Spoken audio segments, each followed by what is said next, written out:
Hamlet Project Gutenberg's a text of Shakespeare's The Tragedy of Hamlet. Executive Director's Notes, in addition to the notes below, and so you will not think all the spelling errors introduced by the printers of the time have been corrected. Here are the first few lines of Hamlet, as they are presented herein. Bernardo. Who's there? Fran. Nay, answer me, stand and fold yourself bar. Long lie you the king. As I understand it, the printers often ran out of certain words or letters they had often packed into a cliché. This is the original meaning of the term cliché. And thus, being unwilling to unpack the clichés, and thus you will see some substitutions that look very odd. Such as the exchanges of U for V, V for U, above.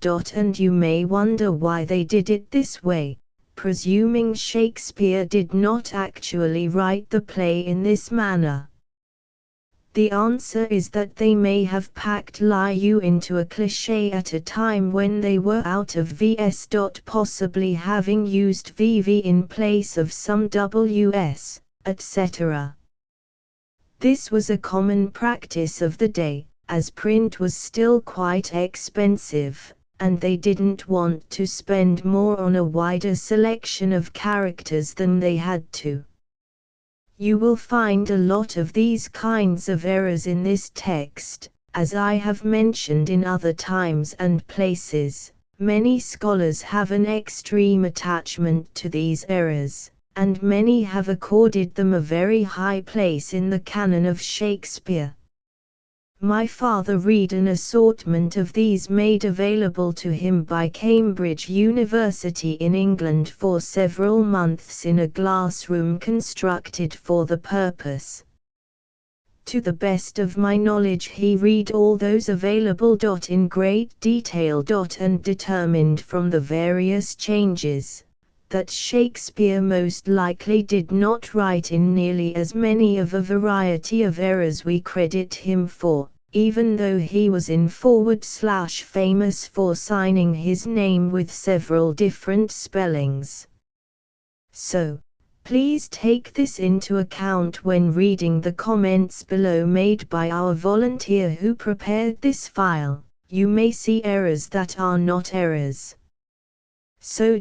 With this caveat. We have not changed the canon errors. Here is the Project Gutenberg text of Shakespeare's The Tragedy of Hamlet.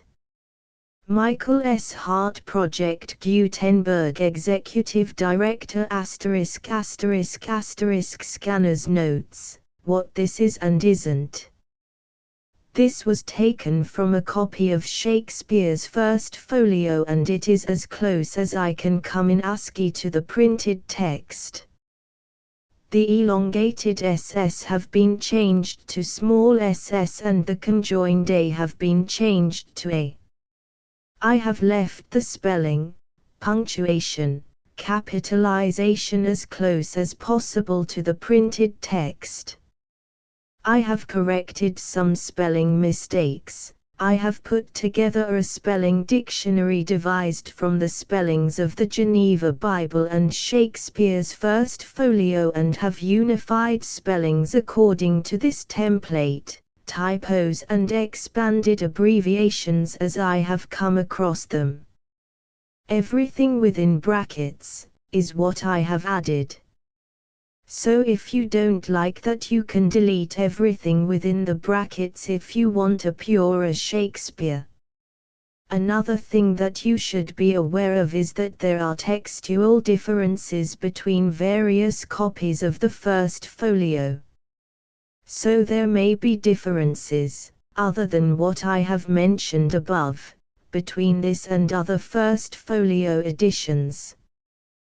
This is due to the printer's habit of setting the type and running off a number of copies and then proofing the printed copy and correcting the type and then continuing the printing run. The proof run wasn't thrown away but incorporated into the printed copies. This is just the way it is. The text I have used was a composite of more than 30 different first folio editions best pages.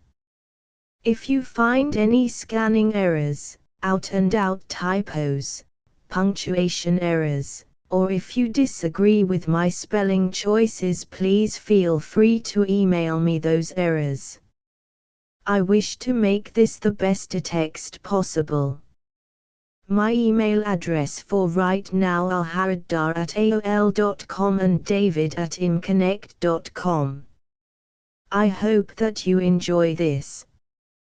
David, read the tragedy of Hamlet Actus Primus. Scoena Prima. Enter Bernardo and Francisco, two sentinels. Bernardo. Who's there? Fran. Nay, answer me, stand and fold yourself, ba. Long lie you the king, Fran. Bernardo. Ba. He, Fran. You come most carefully vborn your hour, ba. 'Tis now strook 12, get thee to bed, Francisco, Fran. For this relief much thanks, 'tis bitter cold, and I am sick at heart, bon. How you had quiet, God. Fran. Not a mouse stirring, bon. Well, good night. If you do meet Horatio and Marcellus, the rerules of my watch, bid them makest. Enter Horatio and Marcellus. Fran. I think I hear them. Stand, who's there? Ho.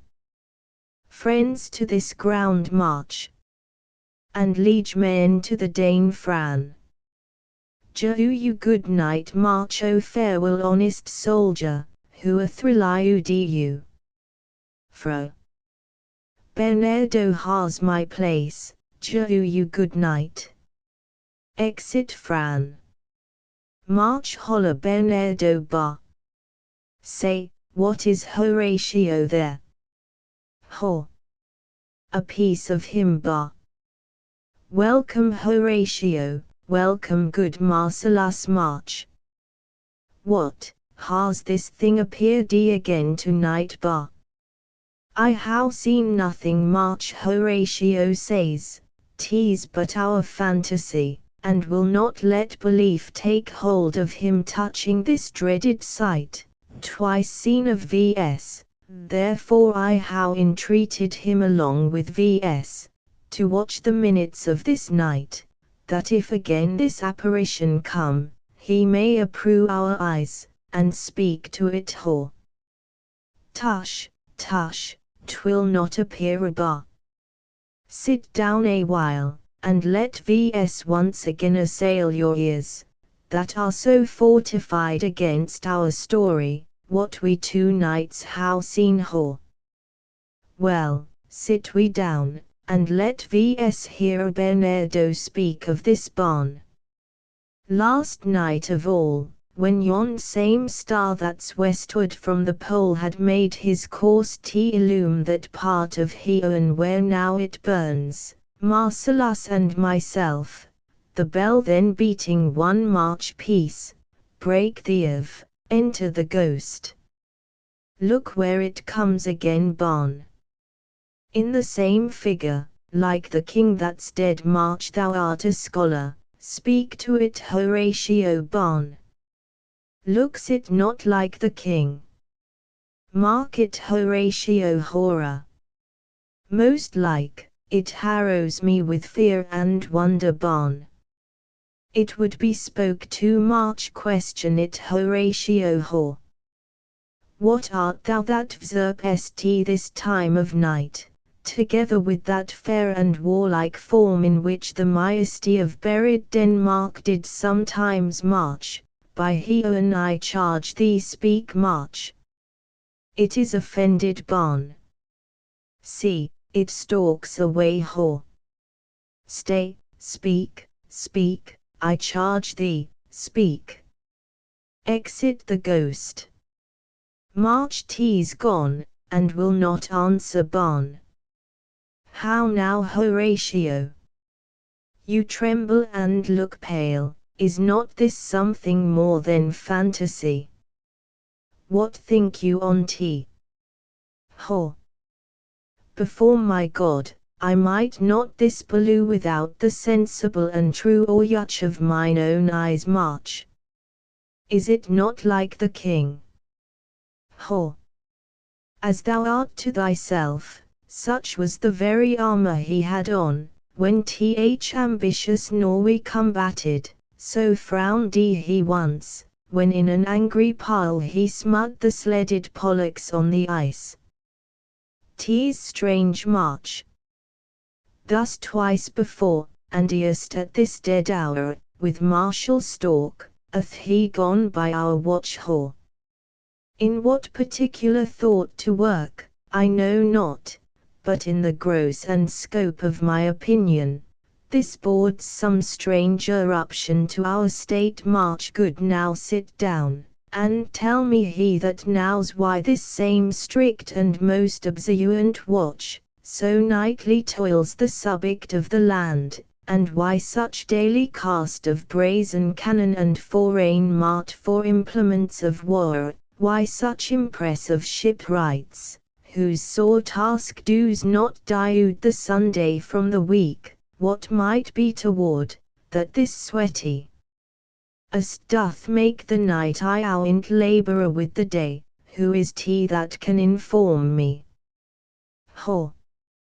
That can I, at least the whisper goes so, our last king, whose image you but now appear to vs, was, as you know, by Fortinbras of Norway, thereto pricked on by a most emulate pride, dard to the combat. In which, our valiant Hamlet, for so this side of our known world esteemed him, did slay this Fortinbras, who by a sealed compact, well ratified by law, and heraldry, did forfeit, with his life, all those his lands which he stood seized on, to the conqueror, against the which, what competent was gauged by our king, which had returned to the inheritance of Fortinbras, had he been vanquisher, as by the same command and carriage of the article design, his fell to Hamlet.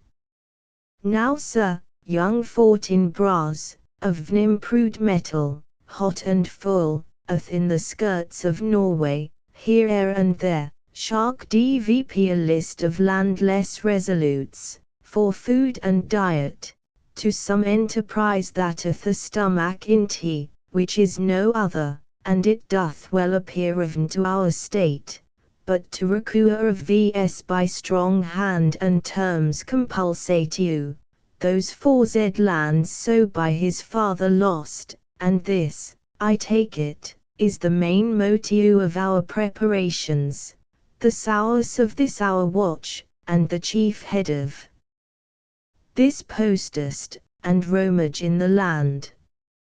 Enter Ghost again. But soft, behold, loe, where it comes again, I'll cross it, though it blast me. Stay, illusion, if thou hast any sound, or vse of voice, speak to me. If there be any good thing to be done, that may to thee do ease, and grace to me, speak to me. If thou art privy to thy country's fate, which happily folk knowing may avoid, O speak. Or, if thou hast behooded in thy life extorted treasure in the womb of earth, for which, they say, you spirits oft walk in death, speak of it. Stay, and speak. Stop it, Marcellus. March, shall I strike at it with my partisan? Ho! Do, if it will not stand Bon. 'Tis here ere ho! 'Tis here ere March, 'tis gone. Exit Ghost. We do it wrong, being so mystical to offer it the show of violence, for it is as the air, invulnerable, and our vain blows, malicious mockery born. It was about to speak, when the cock crew haw. And then it started, like a guilty thing born a fearful summons. I how heard, the cock that is the trumpet to the day, doth with his lofty and shrill-sounding throat awake the god of day, and at his warning, whether in sea, or fire, in earth, or air, extravagant, and erring spirit, hies to his confine. And of the truth herein, this present object made probation march. It faded on the crowing of the cock. Some says, that against that season comes wherein our soil's birch is celebrated, the bird of dawning singeth all night long, and then, they say, no spirit can walk abroad, the nights are wholesome, then no planets strike, no fairy talks, nor witcheth power to charm, so hallowed and so gracious is the time haw. So how I heard, and do in part believe it. But look, the morn in russet mantle clad, walks awry the dew of yon high eastern hill, break we our watch VP, and by my advice let VS impart what we how seen to-night to young Hamlet. For born my life, this spirit dumb to VS, will speak to him. Do you consent we shall acquaint him with it, as needful in our loose, fitting our duty. March. Let duty I pray, and I this morning know where we shall find him most conveniently. Exeunt. Scena secunda. Enter Claudius King of Denmark, Gertrude the Queen, Hamlet, Polonius, Laertes, and his sister Ophelia, Lord's attendant. King. Though yet of Hamlet our dear brother's death the memory be green, and that it vs befitted to bear our hearts in grief, and our whole kingdom to be contracted in one brow of woe, yet so fareth discretion fought with nature, that we with wisest sorrow think on him, together with remembrance of our salus. Therefore our sometime sister, now our queen, imperial our interests of this warlike state, how we, as 'twere, with a defeated eye, with one auspicious, and one dropping eye, with mirth in funera, and with dirge in marriage, in equal scale weighing delight and dole taken to wife, nor how we herein body your better wisdoms, which how freely gone with this affair along, for all our thanks. Now follows, that you know young Fortinbras, holding a weak supposal of our worth, or thinking by our late dear brother's death, our state to be degenerate, and out of frame, colleagued with the dream of his advantage, he hath not failed to pester vs with message, importing the surrender of those lands lost by his father, with all bonds of law to our most valiant brother. So much for him. Enter Voltimand and Cornelius. Now for ourself, and for this time of meeting thus much the business is. We how here erit to Norway, vnkel of young Fortinbras, who impotent and bedrid, scarcely hears of this his nephew's purpose, to suppress his further gait herein. In that the Louis, the lists, and full proportions are all made out of his subject, and we here dispatch you good Cornelius, and you Voltimand, for bearing of this greeting to old Norway, giving to you no further personal power to business with the king, more than the scope of these dilated articles allow. Farewell, and let yourest commend your duty vault. In that, and all things, will we show our duty king. We doubt it nothing, heartily farewell. Exit Voltimand and Cornelius. And now Laertes, what's the news with you? You told vs of some suite. What is T Laertes? You cannot speak of reason to the Dane, and lose your voice. What would st thou beg Laertes? That shall not be my offer, not thy asking. The head is not more native to the heart, the hand more instrumental to the mouth, than is the throne of Denmark to thy father. What would st thou how Laertes? Lara. Dread my lord, your Leo and Four to return to France, from whence, though willingly I came to Denmark to show my duty in your coronation, yet now I must confess, that duty done, my thoughts and wishes bend again towards France, and bow them to your gracious Leo and pardon king. How you your father's Leo? What says Polonius? Paul. Heareth my lord, I do beseech you do him Leo to go king. Take thy fair hour Laertes, time be thine, and thy best graces spend it at thy will, but now my cousin Hamlet, and my son. Ham. A little more than kin, and less than kindy king. How is it that the clouds still hang on you? Ham. Not so my lord, I am too much ith son queen. Good Hamlet, cast thy knightly colour off, and let thine eye look like a friend on Denmark. Do not for you with thy veiled lids seek for thy noble father in the dust, thou knowest 'tis common. All that lose must die, passing through nature, to eternity. Ham. Ay madam, it is common queen.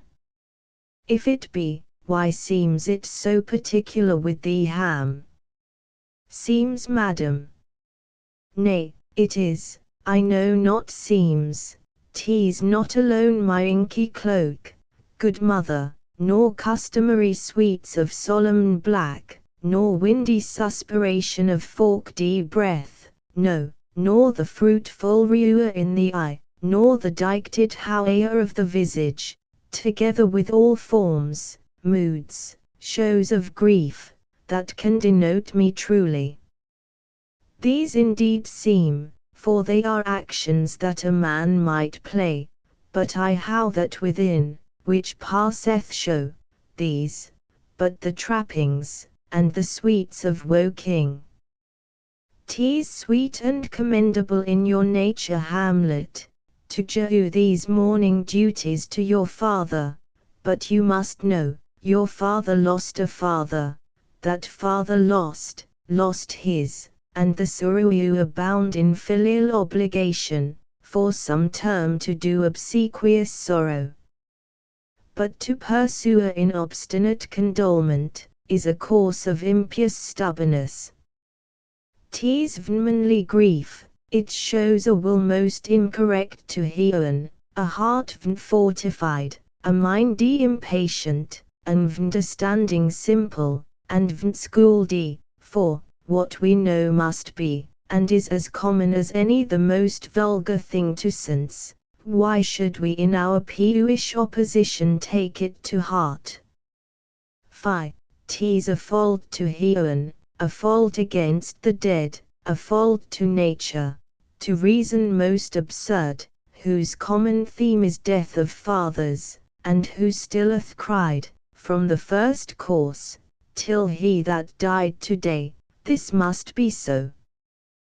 We pray you throw to earth this prevailing woe, and think of vs as of a father, for let the world take note, you are the most immediate to our throne, and with no less nobility of lieu than that which dearest father bears his son, do I impart towards you. For your intent in going back to school in Wittenberg, it is most retrograde to our desire, and we beseech you, bend you to remain here in the chair and comfort of our chiefest courtier cousin, and our son question. Let not thy mother lose her prayers, Hamlet, I prithee stay with vs, go not to Wittenberg, Ham. I shall in all my best obey you, Madam King. Why 'tis a luing, and a fair reply, be as ourself in Denmark. Madam, come, this gentle and folk accord of Hamlet sits smiling to my heart, in grace whereof, know I account health that Denmark drinks today, but the great cannon to the clouds shall tell, and the king's ruse, the Heoans shall bruit again, respeaking earthly thunder. Come away. Exeunt. Maine Hamlet. Ham. Oh, that this too solid flesh would melt, thaw, and resolve itself into a dew, or that the everlasting had not fixed his cannon gainst self-slaughter. O God, O God! How weary, stale, flat, and unprofitable seems to me all the vices of this world. Fie on tea! O fie, fie! 'Tis an unweeded garden that grows to seed, things rank and gross in nature possess it merely. That it should come to this, but 2 months dead, nay, not so much, not to so excellent a king, that was to this Hyperion to a satire, so luing to my mother, that he might not be teen the winds of Heoan visit her face too roughly. Heoan and earth must I remember, why she would hang on him, as if increase of appetite had grown by what is fed on, and yet within a month. Let me not think on tea, frailty, thy name is woman. A little month, or ere those shoes were old, with which she followed my poor father's body like Niobe, all tears. Why she, you and she? O Heoan! A beast that wants discourse of reason would how mourn thee longer, married with mine uncle, my father's brother, but no more like my father, than I to Hercules. Within a month. Ere yet the salt of most righteous tears had left the flushing of her gold eyes, she married. O most wicked speed, to post with such dexterity to incestuous sheets, it is not, nor it cannot come to good. But break my heart, for I must hold my tongue. Enter Horatio, Bernardo, and Marcellus. Ho! Hail to your lordship, Ham! I am glad to see you well, Horatio, or I do forget myself. Ho! The same, my lord, and your poor surround you a Ham. Sir, my good friend, I'll change that name with you, and what make you from Wittenberg, Horatio? Marcellus March. My good Lord Ham.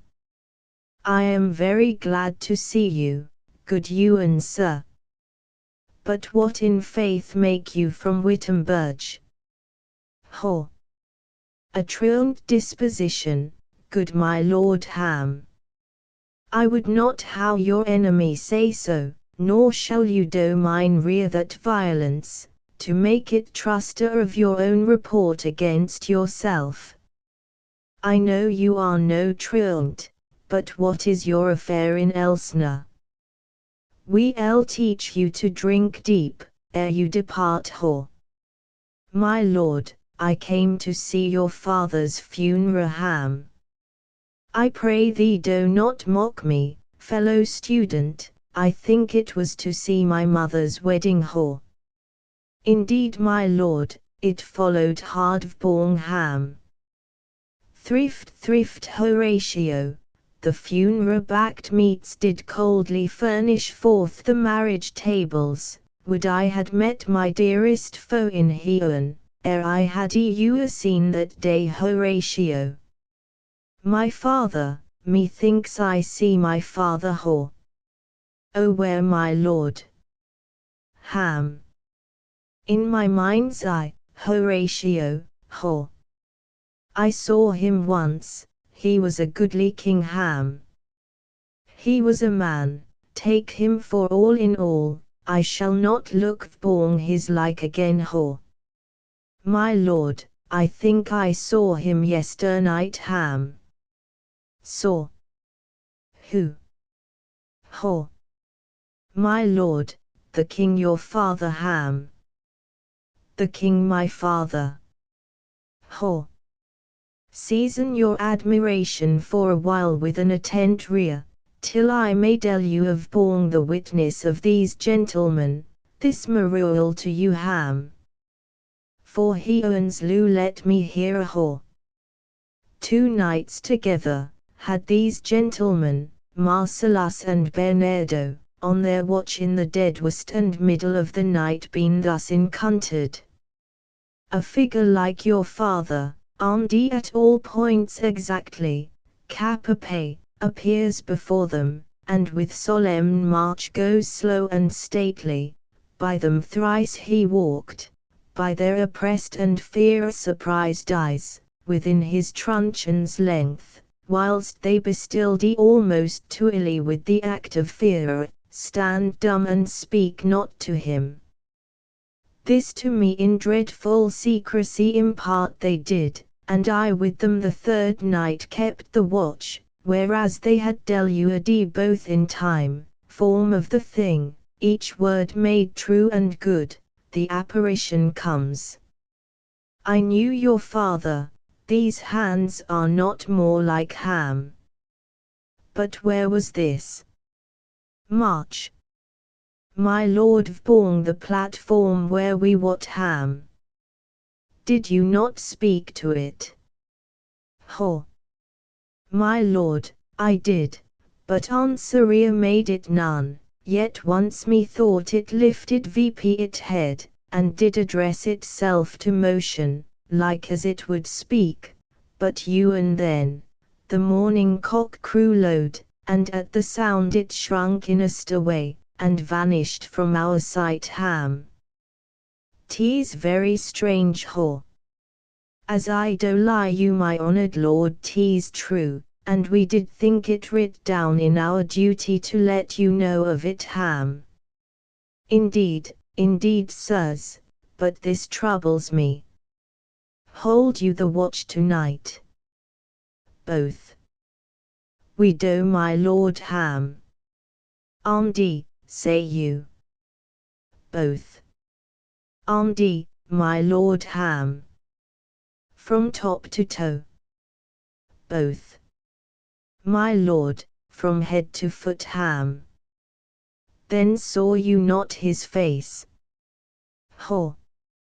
Oh yes, my lord, he wore his boa vp ham. What, looked he frowningly? Ho. A countenance more in sorrow than in anger ham. Pale, or red? Ho. Nay very pale ham. And fixed his eyes upon you? Ho. Most constantly ham. I would I had been there ho. It would how much amazed you ham. Very like, stayed it long. Ho. While one with moderatest might tell 100 all. Longer ho. Not when I saw T ham. His beard was grizzly. No ho. It was, as I how seen it in his life, a sable silhouette ham. I'll watch tonight, perchance 'twill wake again ho. I warrant you it will Ham. If it assume my noble father's person, I'll speak to it, though hell itself should gape and bid me hold my peace. I pray you all, if you how hitherto concealed this sight, let it be treble in your silence still, and whatsoever else shall hap tonight, do it understanding but no tongue, I will requite your lose, so fare ye well, vborn the platform twixt Eluan and Twelu, I'll visit you all. Our duty to your honour. Exeunt Ham. Yorlu, as mine to you, farewell. My father's spirit in arms. All is not well, I doubt some foul play, would the night were come, till then sit still my soul, foul deeds will rise, though all the earth aureole them to men's ease. Enter. Senatertia enter Laertes and Ophelia. Lara. My necessaries are embarked he, farewell, and sister, as the winds do benefit, and convoy is assistant, do not sleep, but let me hear from you or fail. Do you doubt that? Lara. For Hamlet, and the trifling of his fowls, hold it a fashion and a toy in blood, a violet in the youth of primy nature, froward, not permanent, sweet not lasting the suppliance of a minute. No more or fail. No more but so Lara. Think it no more, for nature crescent does not grow alone, in thews and bulk, but as his temple waxes, the inward cirrus of the mindy and soul grows wide withal.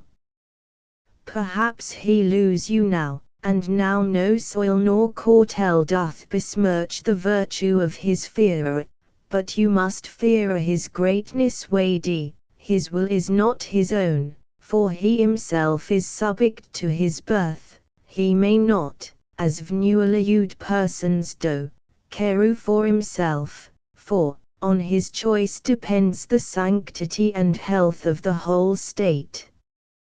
And therefore must his choice be circumscribed even to the voice and yielding of that body, whereof he is the head. Then if he says he lose you, it fits your wisdom so far to belie it, as he in his peculiar sect and force major do his saying deed, which is no further, than the main voice of Denmark goes withal. Then wait what loss your honour may sustain, if with too credent rear you list his songs, or lose your heart, or your chaste treasure open to his vnmastrid importunity. Fear it Ophelia, fear it my dear sister, and keep within the rear of your affection, out of the shot and danger of desire. The chariest maid is prodigal enough, if she mask her beauty to the moon, virtue itself scapes not calamious strokes, the canker galls, the infants of the spring too oft before the buttons be disglossed, and in the morn and liquid dew of youth, contagious blastments are most imminent. Be wary then, best safety lies in fear, youth to itself rebels, though none else near offer. I shall effect of this good lesson keep, as watchman to my heart, but good my brother do not as some gracious pastors do, show me the steep and thorny way to heaven, whilst like a puffed and reckless libertine himself, the primrose path of dalliance treads, and reeks not his own reed Lara. Oh, fear me not. Enter Polonius. I stay too long, but here my father comes, a double blessing is a double grace, occasion smiles vborn a second Leopolan. Yet here Laertes. Abroad, abroad for shame. The windy sits in the shoulder of your sail, and you are stayed for there, my blessing with you, and these few precepts in thy memory, see thou character. Jehu thy thoughts no tongue, nor any vn proportion d thoughts his act, be thou familiar, but by no means vulgar, the friends thou'st, and their adoption tried, grapple them to thy soul, with hoops of steel, but do not dull thy palm, with entertainment of each vn hatchty, vn flegdy cumrid. Beware of entrance to a quarrel, but being in bearty that th opposed may beware of thee. Jehu you a man thine rear, but few thy voice, take each man's censure, but reserve thy judgment, costly thy habit as thy purse can buy, but not expressed in fancy, rich, not gaudy, for the apparel oft proclaims the man. And they in France of the best rank and station, are of a most select and generous chef in that. Neither a borrower, nor a lender be, for loan oft loses both itself and friend, and borrowing dulls the edge of husbandry. This above all, to thine own self be true, and it must follow, as the night the day, thou canst not then be false to any man. Farewell, my blessings season this in thee Lara. Most humbly do I take my Leo, my Lord Polan. The time inuits you, go, your servants tend Lara. Farewell Ophelia, and remember well what I how said to you Ophi. 'Tis in my memory locked, and you yourself shall keep the key of it Lara. Farewell. Exit Lara. Polan. What is't Ophelia hath said to you? Ophi. So please you, something touching the Lord. Hamlet Polan. Marry, well without, 'tis told me he hath very oft of late Jehu in private time to you, and you yourself how of your audience been most free and bounteous. If it be so, as so 'tis put on me, and that in way of caution, I must tell you, you do not understand yourself so clearly, as it behows my daughter, and your honor. What is between you, Jehu me vp the truth? Ophi. He hath my lord of late, made many tenders of his affection to me Polan. Affection, puh. You speak like a green girl, sifted in such perilous circumstance. Do you believe his tenders, as you call them? Ophi. I do not know, my lord, what I should think Polan. Marry ill teach you, think yourself a baby, that you how ta'en his tenders for true pay, which are not starling. Tender yourself more dearly, or not to crack the windy of the poor phrase, roaming it thus, you'll tender me a fool Ophi. My lord, he hath importuned me with Lou, in honourable fashion Polan. Ay, fashion you may call it, go to Ophi. And doth Jehu countenance to his speech, my lord, with all the vows of Heo and Polan. Ay, springs to catch woodcocks. I do know when the blood burns, how prodigal the soldier whose the tongue vows, these blazes, daughter, guying more light than heat, extinct in both, ewen in their promise, as it is a making, you must not take for fire. For this time daughter, be somewhat scanter of your maiden presence, set your entreatments at a higher rate, than a command to parley. For Lord Hamlet, believe so much in him, that he is young, and with a larger tether may he walk, than may be Jehu and you. In few, Ophelia, do not belie his vows, for they are brokers, not of the eye, which their inducements show, but mere implorators of unholy suits, breathing like sanctified and pious bonds, the better to beguile. This is for all, I would not, in plain terms, from this time forth, how you so slander any moment leisure, as to Jehu words or talk with the Lord Hamlet, look to t, I charge you, come your ways Ophi. I shall obey my lord. Exeunt. Enter Hamlet, Horatio, Marcellus. Ham. The air bites shrewdly, is it very cold? Ho.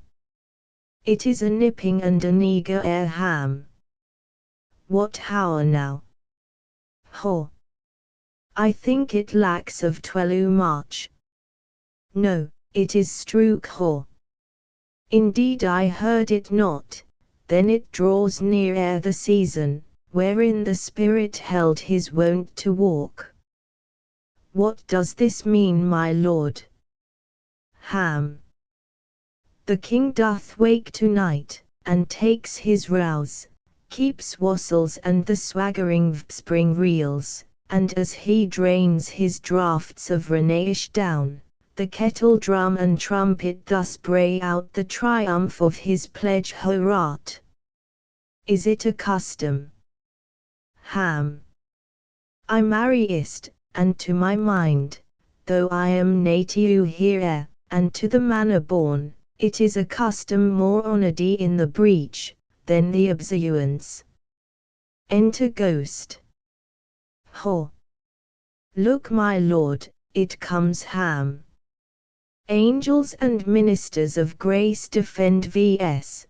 Be thou a spirit of health, or goblin damned, bring with thee airs from heaven, or blasts from hell, be thy ence wicked or charitable, thou comest in such a questionable shape that I will speak to thee. I'll call thee Hamlet, king, father, royal Dane, oh, answer me, let me not burst in ignorance, but tell why thy canonized bones hearsed in death, how burst their serments, why the sepulchre wherein we saw thee quietly inurned, athop his ponderous and marble as, to cast thee vp again. What may this mean? That thou dead course again in complete steel, ruset's thus the glimpses of the moon, making night hideous. And we fools of nature, so horridly to shake our disposition, with thoughts beyond the reaches of our souls, say, why is this? Wherefore? What should we do? Ghost beckons Hamlet. Ho! It beckons you to go away with it, as if it some impartment did desire to you alone. March, look with what courteous action it wafts you to a more remote ground, but do not go with it ho. No, by no means Ham. It will not speak, then will I follow it ho. Do not my lord Ham. Why, what should be the fear? I do not set my life at a pin's fee, and for my soul, what can it do to that? Being a thing immortal as itself, it wows me forth again, I'll follow it ho. What if it tempt you toward the flood my lord? Or to the dreadful sonnet of the cliff, that beetles his base into the sea, and there assumes some other horrible form, which might deprive you your sovereignty of reason, and draw you into madness? Think of it. Ham. It wafts me still, go on, I'll follow thee. March. You shall not go my lord Ham. Hold off your hand ho. Berold, you shall not go ham. My fate cries out, and makes each petty artire in this body, as hardy as the Nemean lion's Naru, still am I Chaldee. Hand me gentleman, by Heon, I'll make a ghost of him that lets me, I say away, go on, I'll follow thee. Exeunt. Ghost and Hamlet. Ho! He waxes desperate with imagination march. Let's follow, 'tis not fit thus to obey him ho. How after, to what issue will this come? March something is rotten in the state of Denmark ho. Heon will direct it march nay, let's follow him. Exeunt. Enter Ghost and Hamlet. Ham. Where wilt thou lead me? Speak, I'll go no further go. Mark me Ham. I will go. My hour is almost come, when I to sulphurous and tormenting flames must render VP myself Ham. Alas, poor ghost, go. Pity me not, but lend thy serious hearing to what I shall unfold Ham. Speak, I am bound to hear go. So art thou to ruinge, when thou shalt hear Ham. What? Go. I am thy father's spirit, doomed for a certain term to walk the night, and for the day confined to fast in fires, till the foul crimes done in my days of nature are burnt and purged away. But that I am forbid to tell the secrets of my prison house, I could a tale unfold, whose lightest word would harrow VP thy soul, freeze thy young blood, make thy two eyes like stars, start from their spheres, thy knotty and combined locks to part, and each particular hair to stand an end, like quills vborn the fretful porpentine. But this eternal blason must not be to ears of flesh and blood. List Hamlet, O list, if thou didst ewe thy dear father Lou Ham. O Heon, go. Ruinge his foul and most natural murther Ham. Murther. Ghost. Murther most foul, as in the best it is, but this most foul, strange, and natural Ham. Ast me to know it, that with wings as swift as meditation, or the thoughts of Lou, may sweep to my ruined ghost. I find thee apt, and duller shouldst thou be than the fat weed that rots itself in ease, on Lethe wharf, wouldst thou not stir in this. Now Hamlet here, it's Jehuan out, that sleeping in mine orchard, a serpent stung me, so the whole rear of Denmark, is by a forged process of my death rankly abused. But know thou, noble youth, the serpent that did sting thy father's life, now wears his crown Ham. O my prophetic soul, mine vincle. Ghost. I that incestuous, that adulterate beast with witchcraft of his wits, hath traitorous gifts. O wicked wit, and gifts, that how the powers so to seduce.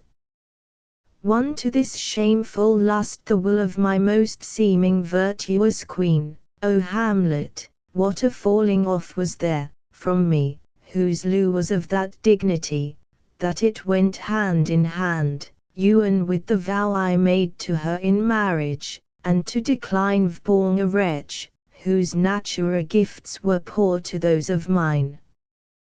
But virtue, as it noya will be mood, though lewdness caught it in a shape of Heon, so lust, though to a radiant angel linked, will sate itself in a celestial bed, and prey on garbage. But soft, methinks I scent the morning's air, Brief let me be, sleeping within mine orchard, my custom always in the afternoon, vborg my secure hour thy vinkel stole with uis of cursed Hebenen in a vial, and in the porches of mine ears did pour the leprous distilment, whose effect holds such an enmity with blood of man, that swift as quicksilver, it courses through the natura gates and allies of the body, and with a sodane vigour it doth posset and curd, like agra droppings into milk, the thin and wholesome blood, so did it mine, and a most instant tetabacdy about, most lazar-like, with vile and loathsome crust, all my smooth body. Thus was I, sleeping, by a brother's hand, of life, of crown, and queen at once dispat, cut off ewen in the blossoms of my sin, vnhouseld, disappointed, vnannulled, no reckoning made, but sent to my account with all my imperfections on my head. O horrible, most horrible, if thou'st nature in thee bear it not, let not the royal bed of Denmark be a couch for luxury and damned incest. But howsoe'er thou pursuest this act, taint not thy mind, nor let thy soul contry you against thy mother aught, leo her to Heowen, and to those thorns that in her bosom lodge, to prick and sting her. Fare thee well at once, the glowworm shows the matin to be near, and gins to pale his vneffectual fire. Adieu, adieu, Hamlet, remember me. Enter Ham. O all you host of Heowen! O earth, what else? And shall I couple hell? O fie, hold my heart, and you my sinews, grow not instant old, but bear me stiffly vp, remember thee. I, thou poor ghost, while memory holds a seat in this distracted globe, remember thee.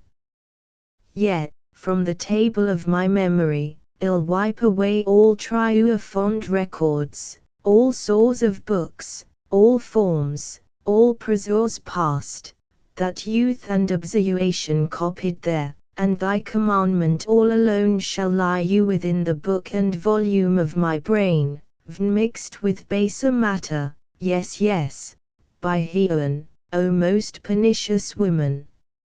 O villain, smiling damned villain.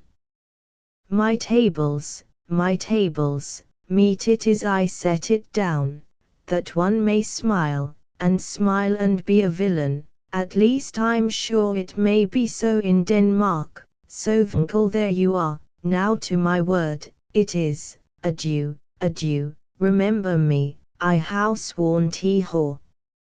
And march within. My lord. Enter Horatio and Marcellus. March Lord Hamlet whore.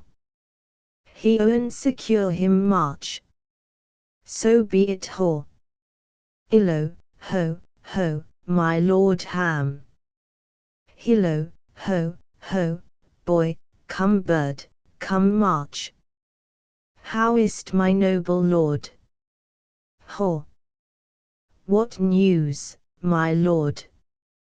Ham. O wonderful. Whore. Good my lord tell it Ham. No ul ruil it whore. Not I, my lord, by Heowen march. Nor I, my lord Ham. How say you then, would heart of man once think it? But ul be secret. Both. I, by Heowen, my lord Ham. There's ne'er a villain dwelling in all Denmark but he's an arrant now whore. There needs no ghost my lord, come from the grow, to tell vs this Ham. Why right, you are ith right, and so, without more circumstance at all, I hold it fit that we shake hands, and part, you, as your business and desires shall point you, for you a man has business and desire, such as it is, and for mine own poor part, look you, I'll go pray ho. These are but wild and hurling words, my Lord Ham. I'm sorry they offend you heartily, yes faith, heartily ho. There's no offence my Lord Ham. Yes, by Saint Patrick, but there is my Lord, and much offence too, touching this vision here. It is an honest ghost, that let me tell you, for your desire to know what is between vs. O master T as you may. And now good friends, as you are friends, scholars and soldiers, do me one poor request ho. What is tea my lord? We will ham. Noya make known what you have seen tonight both. My lord, we will not ham. Nay, but swear tea ho. In faith my lord, not I march. Nor I my lord, in faith ham. Vborn my sword Marcel. We have sworn my lord already ham. Indeed, vborn my sword, indeed go. Swear. Ghost cries vnder the stage. Ham. Aha boy, sayest thou so? Art thou their true penny? Come one you hear this fellow in the cellage consent to swear ho. Propose the oath my Lord Ham. Noya to speak of this that you have seen. Swear by my sword go. Swear Ham. Hic and vbeak. Then we L shift for groaned, come hither gentlemen, and lay your hands again vborn my sword, Noya to speak of this that you have heard, swear by my sword go. Swear Ham. Well said old mole, can st work ith ground so fast. A worthy pioneer, once more ream good friends ho. O day and night, but this is wondrous strange Ham. And therefore as a stranger do it welcome. There are more things in heaven and earth, Horatio, than are dreamed of in our philosophy.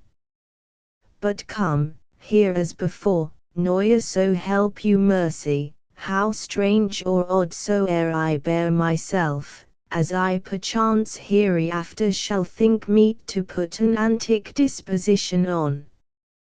That you at such time seeing me, Noya shall with arms encumbered thus, or thus, head shake, or by pronouncing of some doubtful phrase, as well, we know, or we could and if we would, or if we list to speak, or there be and if there might, or such ambiguous guying out to note, that you know aught of me, this not to do, so grace and mercy at your most need help you, swear ghost. Swear Ham. Rest, rest perturbed spirit, so gentlemen, with all my lieu I do commend me to you, and what so poor a man as Hamlet is, may do express his lieu and friending to you, God willing shall not lack, let vs go in together, and still your fingers on your lips I pray, the time is out of Iowant, O cursed spite, that I was born to set it right. Nay, come let's go together. Exeunt. Actus secundus. Enter Polonius, and Rinaldo. Polon. Jew him his money, and these notes Rinaldo Rinal. I will my lord Polon. You shall do Maruils wisely, good Rinaldo, before you visit him you make inquiry of his behaviour Rinal. My lord, I did intend it Polon. Marry, well said, very well said. Look you, sir, enquire me first what dancers are in Paris, and how, and who, what means, and where they keep, what company, at what expense, and finding by this encompassment and drift of question, that they do know my son, come you more nearer than your particular demands will touch it, take you as 'twere some distant knowledge of him, and thus I know his father and his friends, and impart him. Do you mark this Rinaldo? Renal. I, very well my Lord Polan. And impart him, but you may say not well, but if he be he I mean, he's very wild, addicted so, and there put on him what forgeries you please, marry, none so rank, as may dishonour him, take heed of that, but sir, such wanton, wild, and visual slips, as are companions noted and most known to youth and liberty Renal. As gaming my Lord Polan. I, or drinking, fencing, swearing, quarrelling, drabbing. You may go so far Renal. My lord, that would dishonour him Polan. Faith no, as you may season it in the charge, you must not put another scandal on him, that he is open to incontinency, that's not my meaning, but breath his faults so quaintly, that they may seem the taints of liberty, the flash and outbreak of a fiery mindy, a surgeons in reclaim die bloud of genera assault Renal. But my good Lord Polan, wherefore should you do this? Renal. I my lord, I would know that Polan. Marry sir, here is my drift, and I belie you it is a fetch of warrant, you laying these slight sullies on my son, as 'twere a thing a little soiled ith working, mark you your party inconnuous, him you would sound, howing you are seen. In the prenominate crimes, the youth you breath of guilty, be as a d he closes with you in this consequence, good sir, or so, or friend, or gentleman. According to the phrase and the addition, of man and country Renal. Very good my Lord Polan. And then sir does he this? He does, what was I about to say? I was about say something, where did I Leo? Renal. At closes in the consequence, at friend, also, and gentleman Polan. At closes in the consequence, I marry, he closes with you thus. I know the gentleman, I saw him yesterday, or t'other day, or then, with such, and as you say, there was he gaming, there a retook-ins rouse, there falling out at tennis, or perchance, I saw him enter such a house of sale, vide licete, a brothel, or so forth. See you now, your bait of falsehood takes this cape of truth, and thus do we of wisdom and of reach with windlasses, and with assays of bias, by indirections find directions out, so by my former lecture and advice shall you my son, you how me, how you not. Renal. My lord I how Polan. God by you, fare you well Renal. Good my Lord Polan. Observe you his inclination in yourself Renal. I shall my Lord Polan. And let him ply his music Renal. Well, my lord. Enter. Enter Ophelia. Polan. Farewell, how now Ophelia, what's the matter? Ophi. Alas my lord, I how been so affrighted Polen. With what, in the name of Heowen? Offy. My lord, as I was sewing in my chamber, Lord Hamlet with his doublet all vnbrachdy, no hat vborn his head, his stockings fouldy, vnatrid, and down jawed to his ankle, pale as his shirt, his knees knocking each other, and with a look so piteous in purport, as if he had been loosed out of hell. To speak of horrors, he comes before me Polen. Mad for thy loo. Offy. My lord, I do not know, but truly I do fear it Polen. What said he? Offy. He took me by the wrist, and held me hard, then goes he to the length of all his arm, and with his other hand thus arre his brow, he falls to such perusal of my face, as he would draw it. Long stayed he so, at last, a little shaking of mine arm, and thrice his head thus wowing vp and down, he raised a sigh, so piteous and profound, that it did seem to shatter all his bulk, and end his being. That done, he lets me go, and with his head o'er his shoulders turned he seemed to find his way without his eyes. For out o' doors he went without their help, and to the last, bended their light on me Polen. Go with me, I will go seek the king.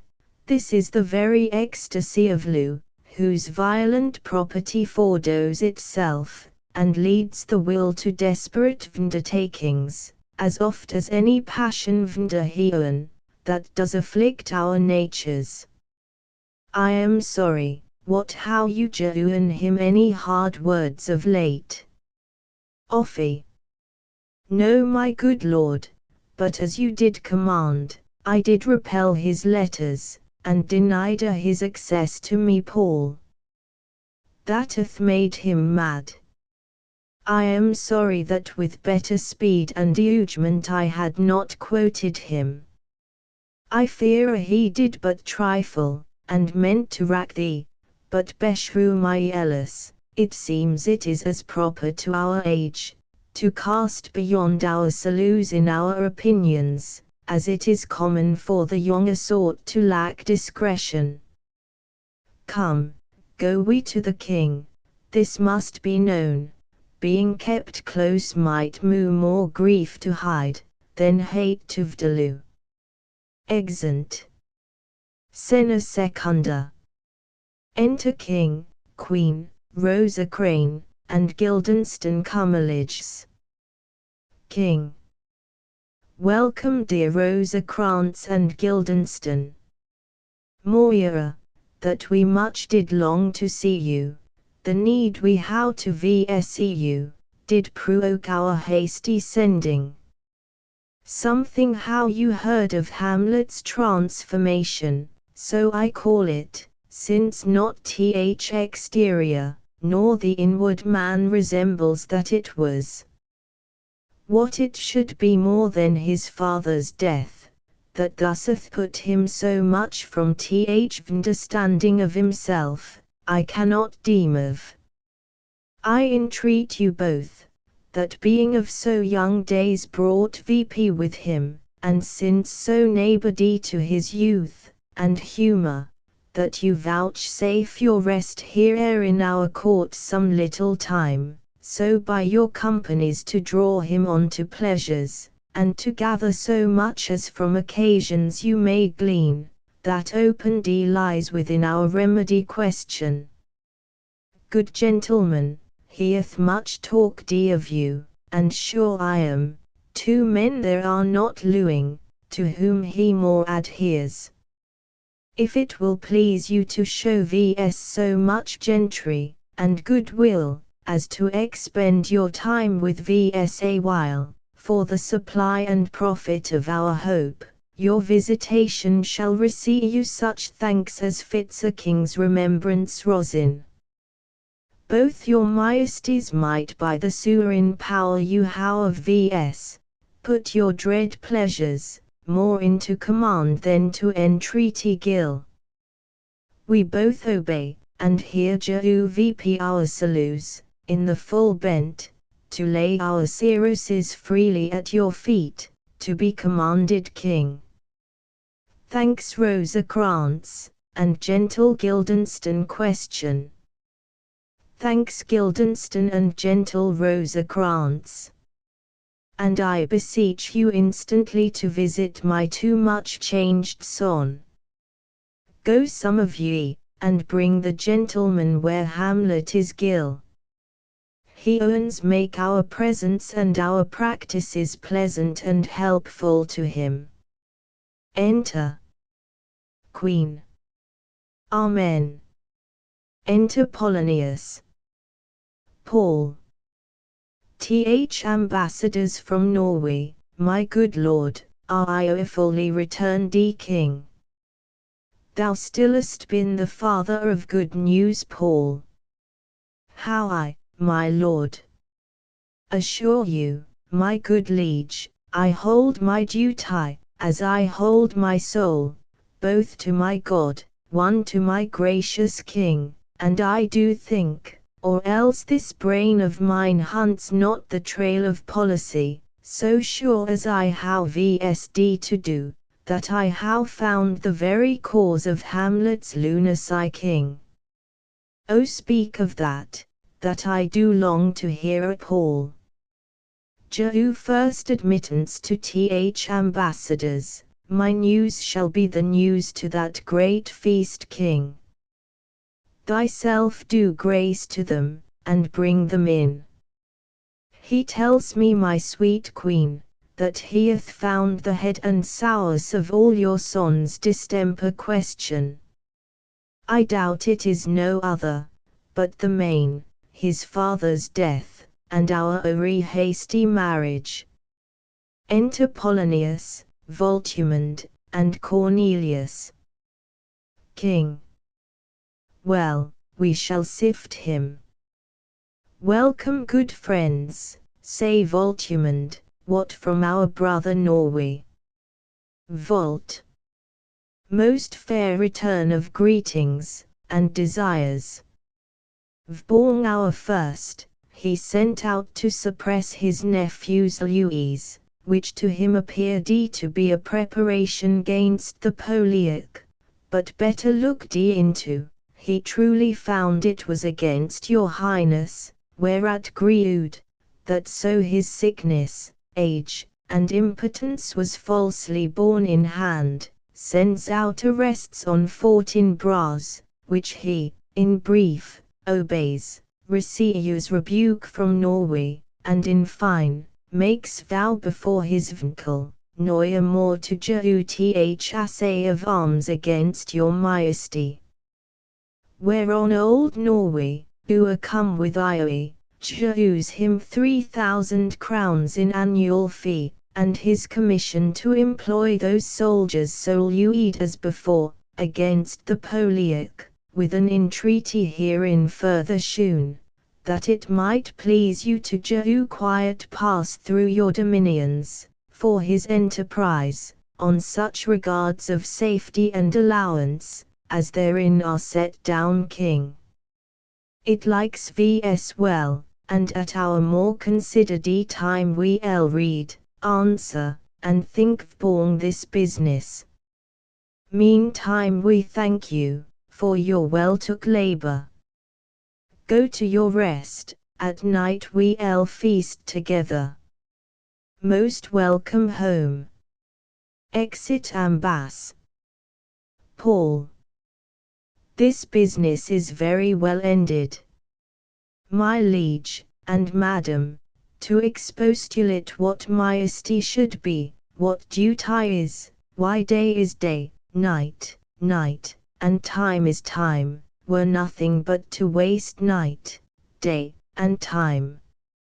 Therefore, since beauty is the soul of wit, and tediousness, the limbs and outward flourishes, I will be brief. Your noble son is mad, mad call I it, for to define true madness, what is he, but to be nothing else but mad? But let that go question. More matter, with less art Paul. Madam, I swear I've seen no art at all, that he is mad, 'tis true, 'tis true 'tis pity, and pity it is true, a foolish figure, but farewell it, for I will see no art. Mad let vs grant him then, and now remains that we find out the cause of this effect, or rather say, the cause of this defect, for this effect defect you, comes by cause, thus it remains, and the remainder thus. Perpend, I how a daughter, how, while she is mine, who in her duty and obedience, mark, hath shown me this, now gather, and surmise. The letter to the celestial, and my soul's idol, the most beautiful Ophelia. That's an ill phrase, a vild phrase, beautified is a vild phrase, but you shall hear these in her excellent white bosom, these question. Came this from Hamlet to her Paul? Good madam, stay a while, I will be faithful. Doubt thou, the stars are fire, doubt, that the sun doth move, doubt truth to be a liar, but noya doubt, I loo. O dear Ophelia, I am ill at these numbers, I how not art to reckon my groans, but that I loo thee best, O most best below it. Adieu. Thine you are more most dear lady, whilst this machine is to him, Hamlet. This in obedience hath my daughter showed me, and more aboweth his soliciting, as they fell out by time, by means, and place, all jouen to mine rear king. But how hath she received his loo? Paul. What do you think of me? King. As of a man, faithful and honourable Paul. I wold fain prove so. But what might you think? When I had seen this hot loo on the wing, as I perceived it, I must tell you that before my daughter told me what might you or my dear majesty your queen here think, if I had played the desk or table book, or jouen my heart a winking, mute and dumb, or looked eve born this loo, with idle sight, what might you think? No, I went round to work, and, my young mistress, thus I did bespeak Lord Hamlet is a prince out of thy star, this must not be, and then, I precept score her, that she should lock herself from his resort, admit no messengers, receive no tokens, which done, she took the fruits of my advice, and he repulsed. A short tale to make, fell into a sadness, then into a fast, thence to a watch, thence into a weakness, thence to a lightness, and by this declension into the madness whereon now he rouse, and all we wail for king. Do you think 'tis this? Question. It may be very likely Paul. Hath there been such a time, I'd fain know that I how positively said, 'tis so, when it proved otherwise. King. Not that I know Paul. Take this from this, if this be otherwise, if circumstances led me, I will find where truth is hid, though it were hid indeed within the centre king. How may we try it further? Paul. You know sometimes he walks 4 hours together, here in the lobby question. So he has indeed Paul. At such a time I'll lose my daughter to him. Be you and I Bahindi and Aris then, mark the encounter, if he lure her not, and be not from his reason found thereon, let me be no assistant for a state, and keep a farm and cart as king. We will try it. Enter Hamlet reading on a book. Question. But look where sadly the poor wretch comes reading Paul. Away I do beseech you, both away, I'll board him presently. Exit King and Queen. O Jehu me Leo. How does my good Lord Hamlet? Ham. Well, God a mercy Paul. Do you know me, my lord? Ham.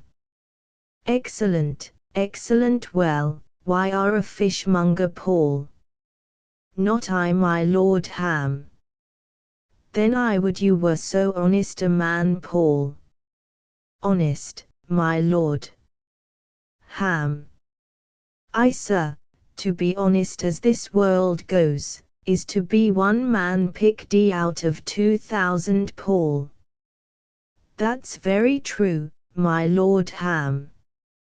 For if the sun breed maggots in a dead dog, being a good kissing carrion how you a daughter? Paul. I how my lord Ham. Let her not walk ith son, conception is a blessing, but not as your daughter may conceive you. Friend look to T. Paul. How say you by that? Still harping on my daughter, yet he knew me not at first, he said I was a fishmonger, he is far agone, and truly in my youth, I suffered much extremity for Lou, very near ere this. I'll speak to him again. What do you read my lord? Ham. Words, words, words Paul. What is the matter, my lord? Ham. Between who? Paul. I mean the matter you mean, my lord. Ham. Slanders sir, for the satirical slaw says here, that old men have grey beards, that their faces are wrinkled, their eyes purging thick amber, or plum tree gum, and that they have a plentiful lock of wit, together with weak hams. All which sir, though I most powerfully, and potently believe, yet I hold it not honesty to how it thus set down, for you yourself sir, should be old as I am, if like a crab you could go backward Paul. Though this be madness, yet there is method in tea. Will you walk out of the air my lord? Ham. Into my growl. Paul. Indeed that is out at air, how pregnant, sometimes, his replies are.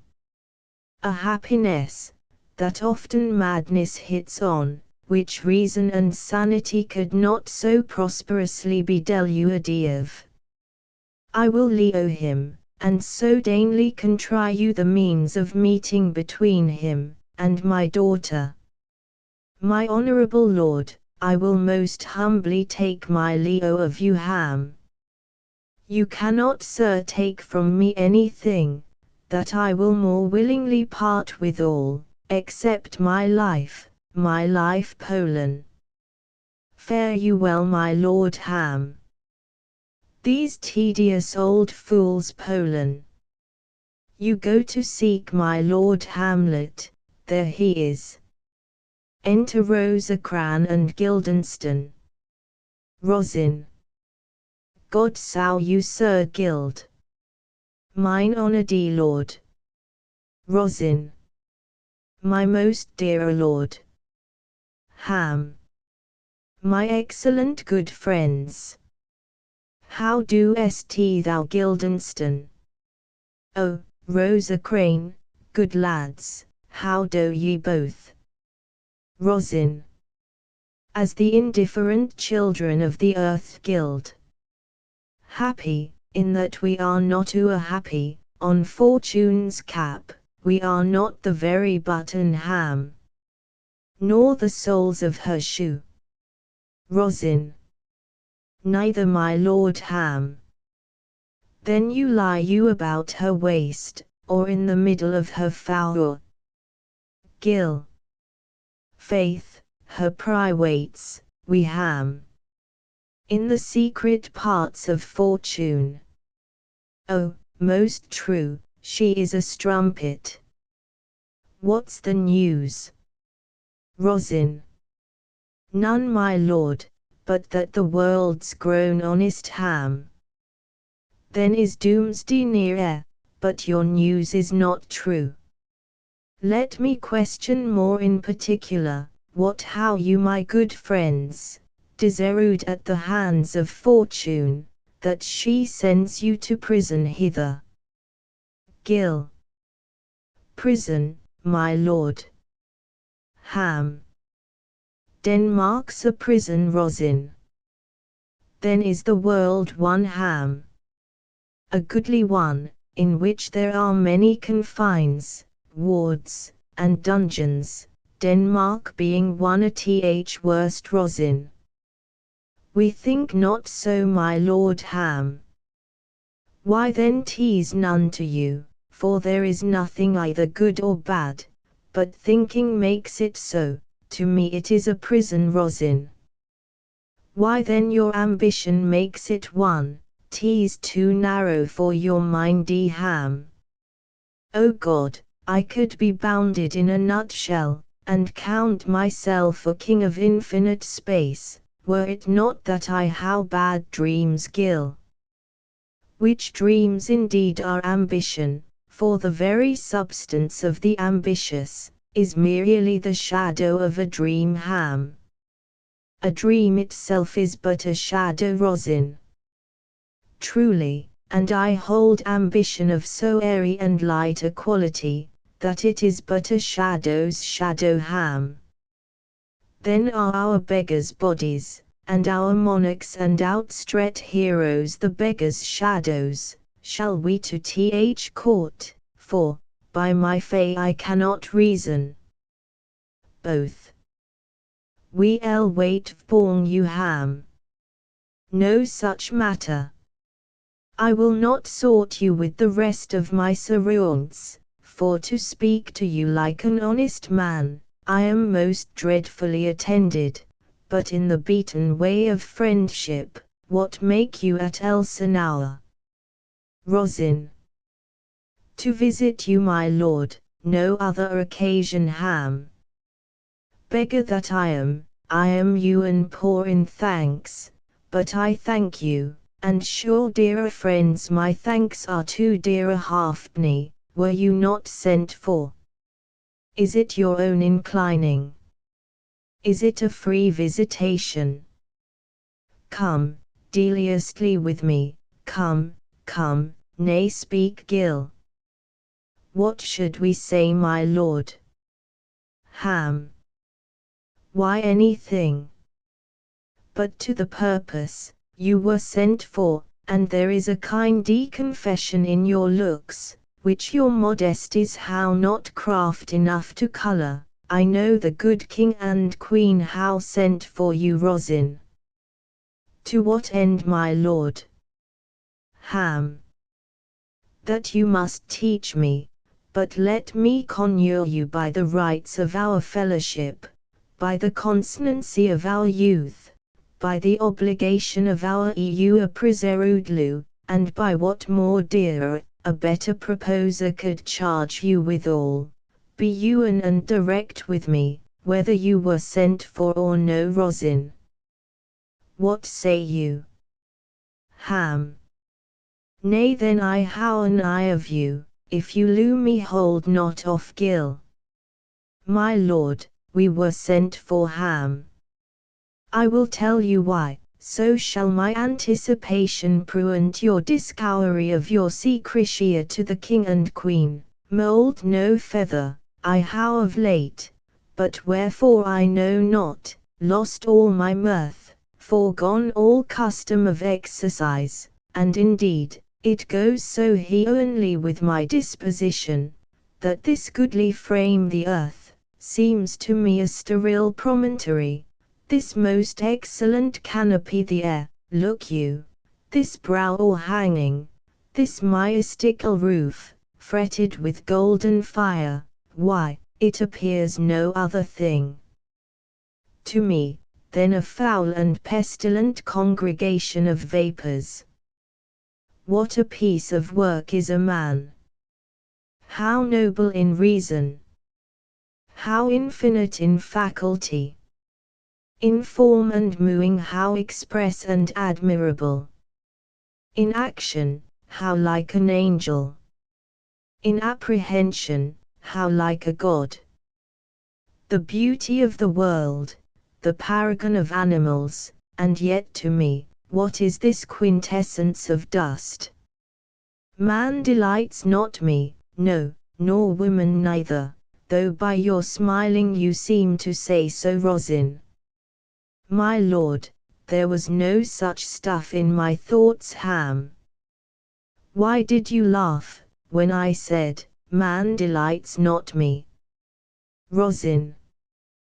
To think, my lord, if you delight not in man, what lent on entertainment the players shall receive from you, we coted them on the way, and hither are they coming to offer you Cyrus Ham. He that plays the king shall be welcome, his majesty shall how tribute of me, the adventurous knight shall vse his foil and target, the lure shall not sigh gratis, the humorous man shall end his part in peace, the clown shall make those laugh whose lungs are tickled athc, and the lady shall say her mind freely, or the blank verse shall hold 40, what players are they? Rosin. You and those you were wont to take delight in the tragedians of the city, Ham. How chance is it they travail? Their residence both in reputation and profit was better both ways, Rosin. I think their inhibition comes by the means of the late inversion. Ham. Do they hold the same estimation they did when I was in the city? Are they so followed? Rosin. No indeed, they are not, Ham. How comes it? Do they grow rusty? Rosin.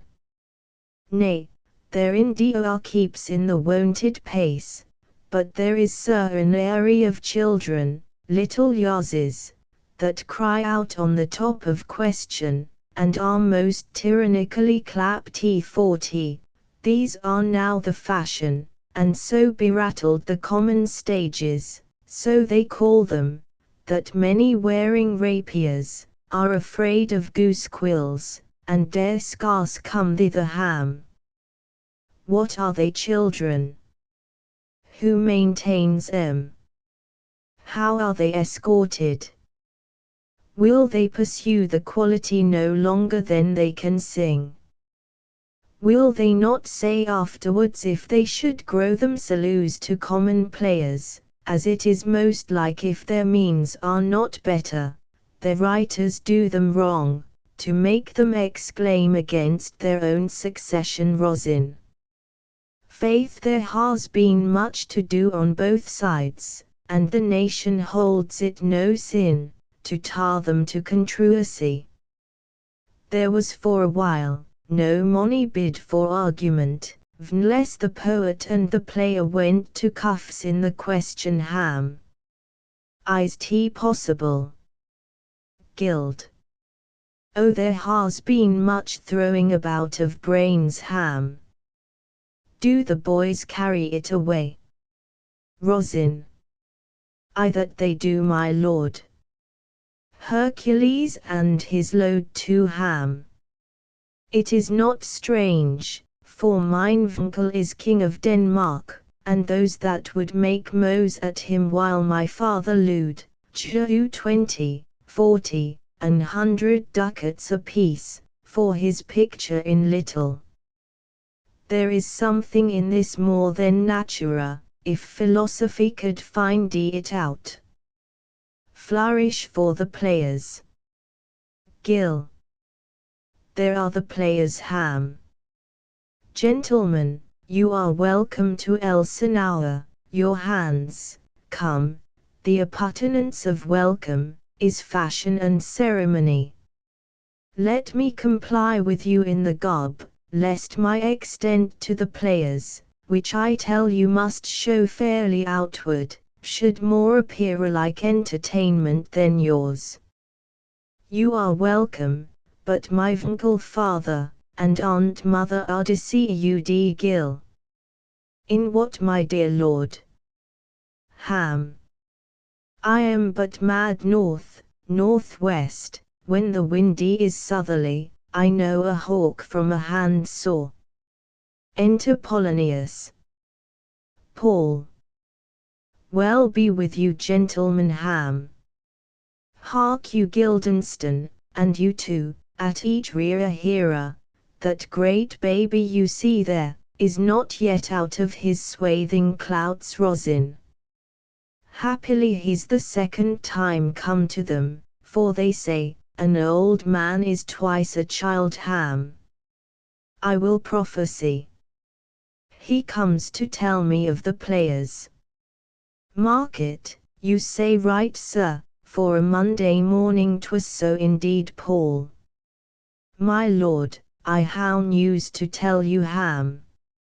My lord, I have news to tell you.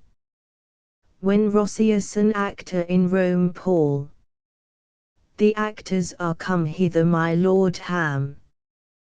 Buzz, Paul. Vborn mine honour. Ham. Then can each actor on his us Poland. The best actors in the world, either for tragedy, comedy, history, pastoral, comical, historical, pastoral, tragical, historical, comical, historical, pastoral, scene individual, or poem limited. Seneca cannot be too heavy, nor Plautus too light, for the law of writ, and the liberty. These are the only men. Ham. O Iphtha huge of Israel, what a treasure hadst thou? Paul. What a treasure had he, my lord? Ham. Why, one fair daughter, and no more, the which he lewd passing well. Paul. Still on my daughter. Ham. Am I not ith right old Iphtha? Poland. If you call me Iphtha my lord, I have a daughter that I lew passing well. Ham. Nay, that follows not. Poland. What follows then, my lord? Ha. Why, as by lot, God wot, and then you know, it came to pass, as most like it was, the first row of the Paunce chanson will show you more. For look where my abridgments come. Enter 4 Orpheus players. Why are welcome masters, welcome all. I am glad to see thee well, welcome good friends. O my oldie friend. Thy face is valiant since I saw thee last, comest thou to beard me in Denmark? What, my young lady and mistress? Lady, your ladyship is nearer here than when I saw you last, by the altitude of a chopine. Pray God your voice like a piece of vgarant gold be not cracked within the ring. Masters, you are all welcome, we len to tea like French falconers, fly at anything we see, we how a speech straight. Come Juvs a taste of your quality, come, a passionate speech. Play. What speech, my lord. Ham. I heard thee speak me a speech once, but it was noya acted, or if it was, not about once, for the play I remember pleased thee not the million, 'twas query to the genre, but it was, as I received it, and others, whose judgment in such matters, cried in the top of mine, an excellent play, well digested in the scones, set down with as much modesty as cunning. I remember one said, there was no salience in the lines, to make the matter sorry, nor no matter in the phrase, that might indict the author of affectation, but called it an honest method. One chief speech in it, I chiefly ludi, 'twas Aeneas' tale to Dido, and thereabout of it especially, where he speaks of Priam's slaughter. If it lie you in your memory, begin at this line, let me see, the rugged Pyrrhus like Hyrcanian beast. It is not so, it begins with Pyrrhus the rugged Pyrrhus, he whose sable arms black as his purpose, did the knight resemble when he lay couched in the ominous horse, hath now this dread and black complexion smeared with heraldry more dismal, head to foot now is he to take Geulles, horridly tricked with blood of fathers, mothers, daughters, sons, backed and impasted with the parching streets, that lend a tyrannous, and damned light to their vild murthers, roasted in wrath and fire, and thus resized with coagulate gore, with eyes like carbuncles, the hellish Pyrrhus oldie grand si Priam seeks Paul. For God, my lord, well spoken, with good accent, and good discretion player. Anon he finds him, striking too short at Greeks. His antique sword, rebellious to his arm, lies where it fallays repugnant to command, vnequil match, Pyrrhus at Priam drews, in rage strikes wide, but with the hoof and windy of his fell sword, vnerude farther falls. Then senseless Ilium, seeming to feel his blow, with flaming top stoops to his base, and with a hideous crash takes prisoner Pyrrhus' rear. For lo, his sword which was declining on the milky head of ruined Priam, seemed ere to stick, so as a painted tyrant Pyrrhus stood, and like a neutral to his will and matter, did nothing. But as we often see against some storm, a silence in the heavens, the rack stand still, the bold winds speechless, and the orb below as hush as death, anon the dreadful thunder doth rend the region.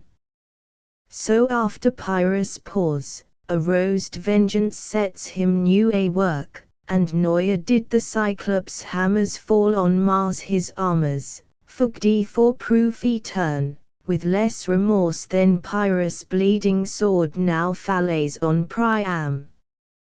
Out, out, thou strumpet fortune, all you gods, in genera synod take away her power, break all the spokes and follies from her wheel, and boulay the round now down the hill of Heon, as low as to the fiend's pole. This is too long, Ham. It shall to barbars, with your beard. Prithee say on, he's fortig, or a tale of bawdry, or he sleeps.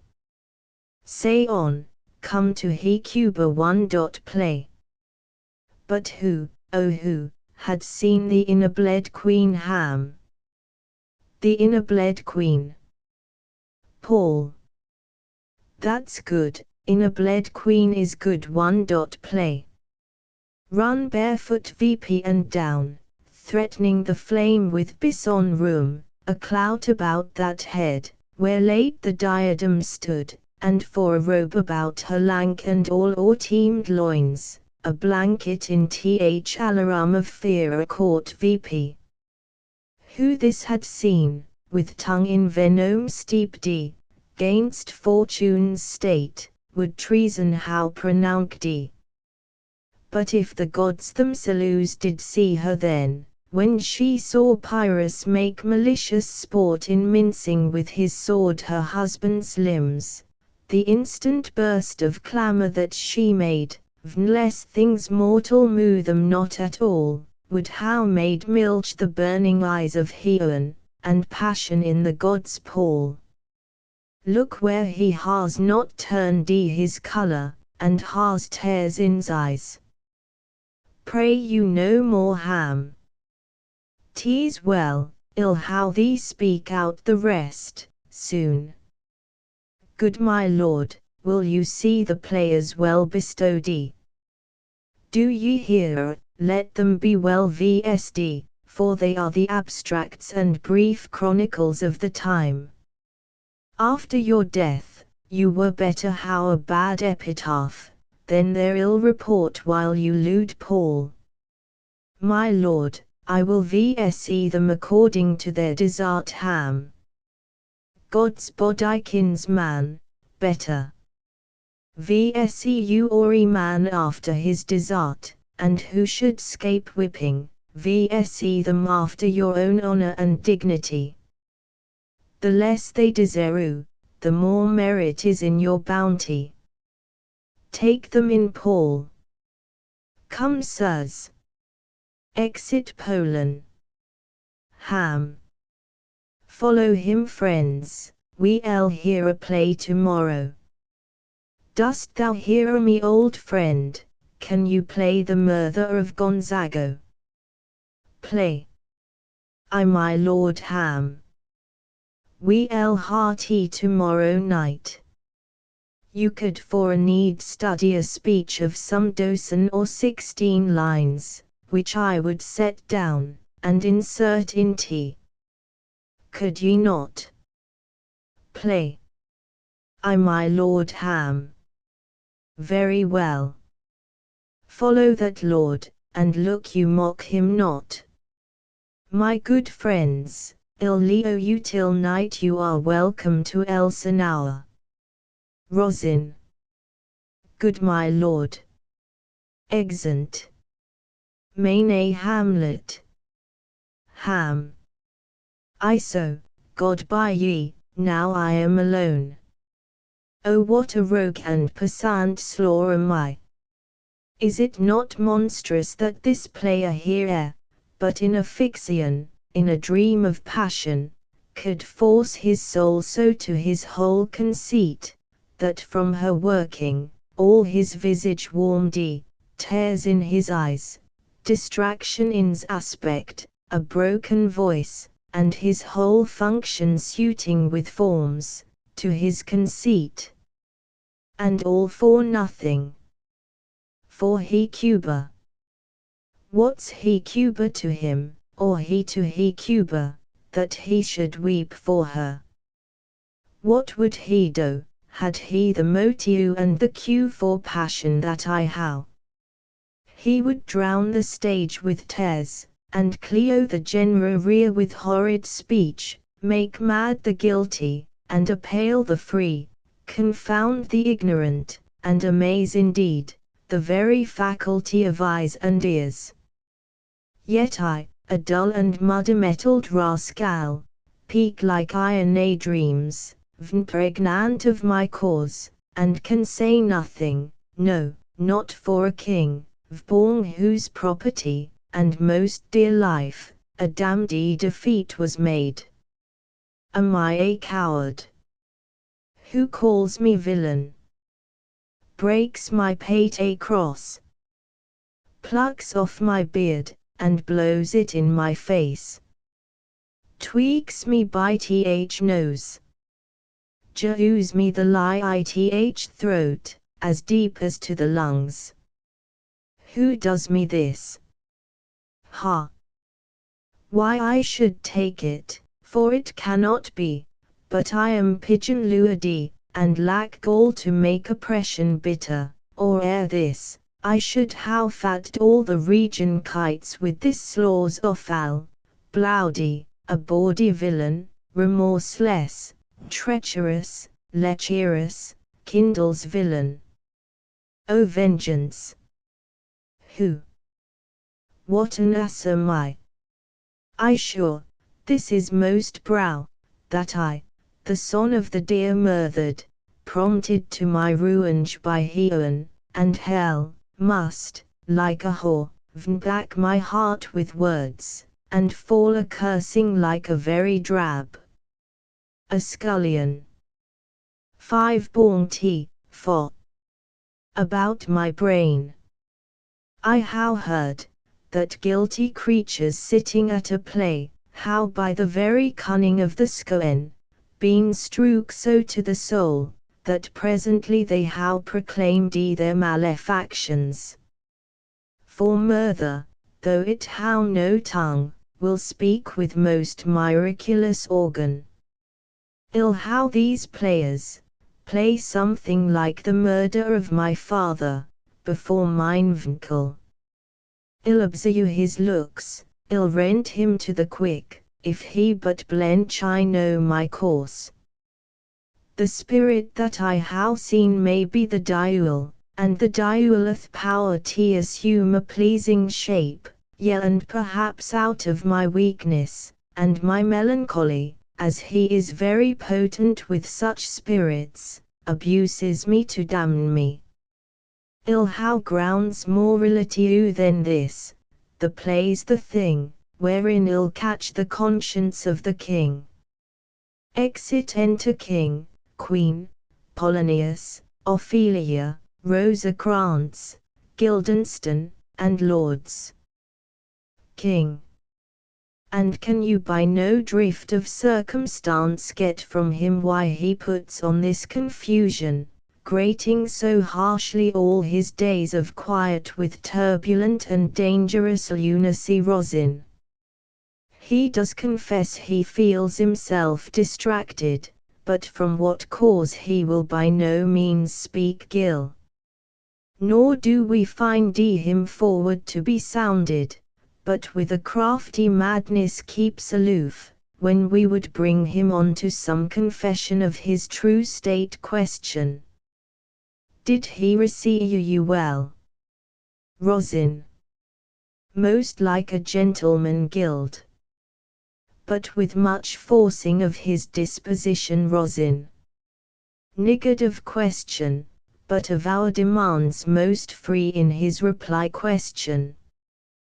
Did you assay him to any pastime? Rosin. Madam, it so fell out, that certain players we o'erwrought on the way, of these we told him, and there did seem in him a kind of eye to hear of it. They are about the court, and, as I think, they how already order this night to play before him Paul. 'Tis most true, and he beseeched me to entreat your majesties to hear, and see the matter king. With all my heart, and it doth much content me to hear him so inclined. Good gentlemen, shew him a further edge, and draw you his purpose on to these delights Rosin. We shall my lord. Exeunt. King. Sweet Gertrude Leo vs2, for we how closely sent for Hamlet hither, that he, as 'twere by accident, may there affront Ophelia, her father, and myself, lawful espials, will so bestow our salutes, that seen we may of their encounter frankly judge, and gather by him, as he is behold, if tbth affliction of his lieu, or no. That thus he suffers for question. I shall obey you, and for your part Ophelia, I do wish that your good beauties be the happy cause of Hamlet's wilderness, so shall I hope your virtues will bring him to his wonted way again, to both your honours Ophi. Madam, I wish it may Paul. Ophelia, walk you here. Gracious, so please ye we will bestow our salutes, read on this book, that show of such an exercise may colour your loneliness. We are oft to blame in this, 'tis too much prudy, that with devotion's visage, and pious action, we do surgery the diul himself king. O 'tis true, how smart a lash that speech doth jew my conscience. The harlot's cheek beautied with placed ring art is not more vgly to the thing that helps it, than is my deed, to my most painted word. O he Berthan. Paul. I hear him coming, let's withdraw my lord. Exeunt. Enter Hamlet. Ham. To be, or not to be, that is the question, whether 'tis nobler in the mindy to suffer the slings and arrows of outrageous fortune, or to take arms against a sea of troubles, and by opposing end them, to die, to sleep no more, and by a sleep, to say we end the heartache, and the thousand natural shocks that flesh is heir to. 'Tis a consummation duly to be wished. To die to sleep, perchance to dream, aye, there's the rub, for in that sleep of death, what dreams may come, when we how shuffled off this mortal coil, must Juvs pause. There's the respect that makes calamity of so long life, for who would bear the whips and scorns of time, the oppressor's wrong, the poor man's contumely, the pangs of dispraise, the law's delay, the insolence of office, and the spurns that patient merit of the unworthy takes, when he himself might his quietus make with a bare bodkin. Who would these fardels bear to grunt and sweat under a weary life, but that the dread of something after death, the discowed country, from whose bourne no trowel returns, puzzles the will, and makes vs rather bear those ills we how, then fly to others that we know not of. Thus conscience does make cowards of vs all, and thus the native hue of resolution is ciclidery, with the pale cast of thought, and enterprises of great pith and moment, with this regard their currents turn away, and lose the name of action. Soft you now, the fair Ophelia. Nymph, in thy orisons be all my shins remembered, Ophi. Good my lord, how does your honour for this many a day? Ham. I humbly thank you, well, Ophi.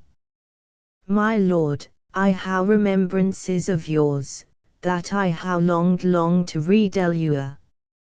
I pray you now, receive you them ham. No, I noy gore you aught Ophi.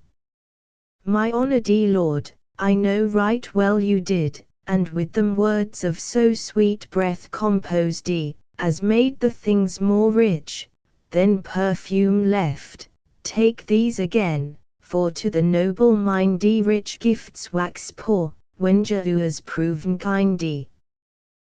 There my lord Ham. Ha, are you honest? Ophi. My lord Ham. Are you fair? Ophi. What means your lordship? Ham. That if you be honest and fair, your honesty should admit no discourse to your beauty Ophi. Could beauty my lord, how better cometh than your honesty? Ham. I truly, for the power of beauty, will sooner transform honesty from what is, to a bawd, than the force of honesty can translate beauty into his likeness. This was sometime a paradox, but now the time Jews it prove. I did loo you once offy. Indeed my lord, you made me believe so ham. You should not how believed me. For virtue cannot so inoculate our old stock, but we shall relish of it. I lewd you not offy. I was the more deceived ham. Get thee to a nunnery. Why wouldst thou be a breeder of sinners? I am myself indifferent honest, but yet I could accuse me of such things, that it were better my mother had not borne me. I am very proud, revengeful, ambitious, with more offences at my beck, than I have thoughts to put them in imagination, to give them shape, or time to act them in. What should such fellows as I do, crawling between heaven and earth? We are arrant nows all, below none of versus go thy ways to a nunnery. Where's your father? Offy. At home, my lord ham.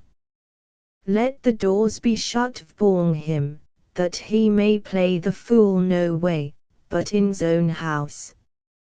Farewell Offy. O help him, you sweet heaven's ham. If thou doest marry, I'll do thee this plague for thy dowry. Be thou as chaste as ice, as pure as snow, thou shalt not escape calumny. Get thee to a nunnery. Go, farewell. Or if thou wilt needs marry, marry a fool, for wise men know well enough, what monsters you make of them. To a nunnery go, and quickly too. Farewell Offy. O heavenly powers, restore him ham. I have heard of your prattlings too well enough. God has given you one pace, and you make yourself another, you gidge, you amble, and you lisp, and nickname God's creatures, and make your wantonness, your ignorance. Go to, I'll no more on tea, it hath made me mad. I say, we will have no more marriages. Those that are married already, all but one shall lie you, the rest shall keep as they are. To a nunnery, go. Exit Hamlet. Offy. Oh what a noble mind is here o'erthrown. The courtiers, soldiers, scholars, eye, tongue, sword, expectancy and rose of the fair state, the glass of fashion, and the mould of form, absurde of all observers, quite down. How I have ladies most diked and wretched, that sucked the honey of his music vows, now see that noble, and most sure in reason, like sweet bells engled out of tune, and harsh, that match form and feature of blown youth, blasted with ecstasy. O woe is me, how seen what I how seen, see what I see. Enter King, and Polonius. King. Lu. His affections do not that way tend, nor what he spake, though it lacked form a little, was not like madness. There's something in his soul, a which his melancholy sits on brood, and I do doubt the hatch, and the disclose will be some danger, which to prevent I how in quick determination thus set it down. He shall with speed to England for the demand of our neglected tribute, haply the seas and countries different with variable objects, shall expel this something settled matter in his heart, whereon his brains still beating, puts him thus from fashion of himself.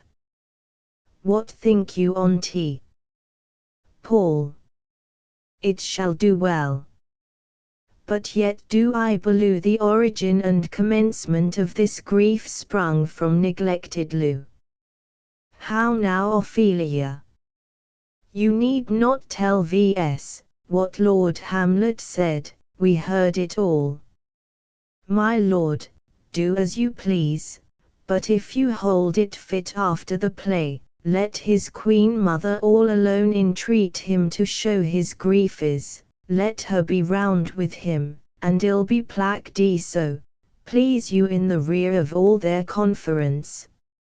If she find him not, to England send him, or confine him where your wisdom best shall think king. It shall be so, madness in great ones, must not watch go. Exeunt. Enter Hamlet, and 2 or 3 of the players. Ham. Speak the speech I pray you, as I pronounced it to you trippingly on the tongue, but if you mouth it, as many of your players do, I had as lie you the town crier had spoke my lines, nor do not saw the air too much your hand thus, but vse all gently, for in the very torrent, tempest, and, as I say, the whirlwindy of passion, you must acquire and beget a temperance that may do it smoothness. Oh, it offends me to the soul, to see a robustious periwig-pated fellow, tear a passion to tatters, to very rags, to split the ears of the groundlings, who, for the most part, are capable of nothing, but inexplicable dumb shows, and noise. I could how such a fellow whipped for a redoing termagant, it outhrods Herod. Pray you or yoid it player. I warrant your honour Ham. Be not too tame nither, but let your own discretion be your tutor. Suit the action to the word to the action, with this special observance, that you o'erstop not the modesty of nature, for anything so done, is the purpose of playing, whose end both at the first and now, was and is, to hold as 'twere the mirror vp to nature, to show virtue her own feature, scorn her own image, and the very age and body of the time, his form and pressure. Now, this done, or come tardy off, though it make the skilful laugh, cannot but make the judicious griew, the censure of the which one, must in your allowance o'erweigh a whole theatre of others. Oh, there be players that I have seen play, and heard others praise, and that highly, not to speak it profanely, that neither howing the accent of Christians, nor the gait of Christian, pagan, or Norman, how so strutted and bellowed, that I how thought some of nature's our men had made men, and not made them well, they imitated humanity so abominably play. I hope we how reformed that indifferently with vs. Sir Ham. O reform it altogether. And let those that play your clowns, speak no more than is set down for them. For there be of them, that will themselves laugh, to set on some quantity of barren spectators to laugh too, though in the meantime, some necessary question of the play be then to be considered, that's villainous, and shows a most pitiful ambition in the fool that sees it. Go make you ready. Exit players. Enter Polonius, Rosencrantz, and Guildenstern. How now, my lord, will the king hear this piece of work? Paul. And the queen too, and that presently Ham. Bid the players makest. Exit Polonius. Will you two help to hasten them? Both. We will, my lord. Exeunt. Enter Horatio. Ham. What hoa, Horatio? Hora. Here, sweet lord, at your Cirrus Ham. Horatio, thou art e'en as earst a man as ere my conversation coped with all Hora. O my dear Lord Ham! Nay, do not think I flatter, for what advancement may I hope from thee, that no ruin knewest, but thy good spirits to feed and clothe thee? Why should the poor be flattered? No, let the candid tongue, like absurd pomp, and crook the pregnant hinges of the knee, where thrift may follow feigning. Dost thou hear, since my dear soul was mistress of my choice, and could of men distinguish, her election hath sealed thee for herself. For thou hast been as one in suffering all, that suffers nothing. A man that fortune's buffet, and rewards attain with equal thanks. And blessed are those, whose blood and judgment are so well commingled, that they are not a pipe for fortune's finger, to sound what stop she please. Jew me that man, that is not passion's slaw, and I will wear him in my heart's core. I, in my heart of heart, as I do thee. Something too much of this. There is a play tonight to before the king. Once goen of it comes near ere the circumstance which I how told thee, of my father's death. I prithee, when thou seest that act afoot, ewen with the very comment of my soul observe mine vincle, if his occulted guilt, do not itself vnkennel in one speech, it is a damned ghost that we how seen, and my imaginations are as foul as Vulcan's stith. Jew him needful note, for I mine eyes will ray to his face, and after we will both our judgments owen, to censure of his seeming horror. Well, my lord, if he steal aught the while this play is playing, and scape detecting, I will pay the theft. Enter King, Queen, Polonius, Ophelia, Rosencrantz, Guildenstern, and other lords attendant with his guard carrying torches. Danish march. Sound a flourish. Ham. They are coming to the play, I must be idle. Get you a place, king. How fares our cozen Hamlet? Ham. Excellent of faith, of the camelion's dish, I eat the air promise crammed, you cannot feed capons so king. I how nothing with this answer Hamlet, these words are not mine Ham. No, nor mine. Now my lord, you plaid once ith university, you say. Poland. That I did my lord, and was accounted a good actor Ham. And what did you enact? Paul. I did enact Julius Caesar, I was killed ith capital, Brutus killed me Ham. It was a brute part of him, to kill so capital a calf there. Be the players ready. Rosin.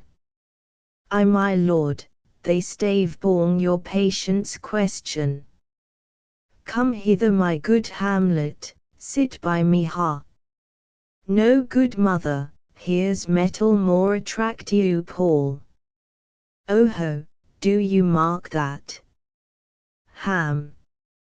Lady, shall I lie in your lap? Offy. No my lord Ham. I mean, my head born your lap. Offy. I my lord Ham. Do you think I meant country matters? Offy. I think nothing, my Lord Ham. That's a fair thought to lie between maid's legs, Offy. What is my Lord Ham? Nothing, Offy. You are merry, my Lord Ham. Who I? Offy. I, my Lord Ham. O God, your one litig maker, what should a man do, but be merry? For look you how cheerfully my mother looks, and my father died within's 2 hours, Offy. Nay, 'tis twice 2 months, my Lord Ham. So long.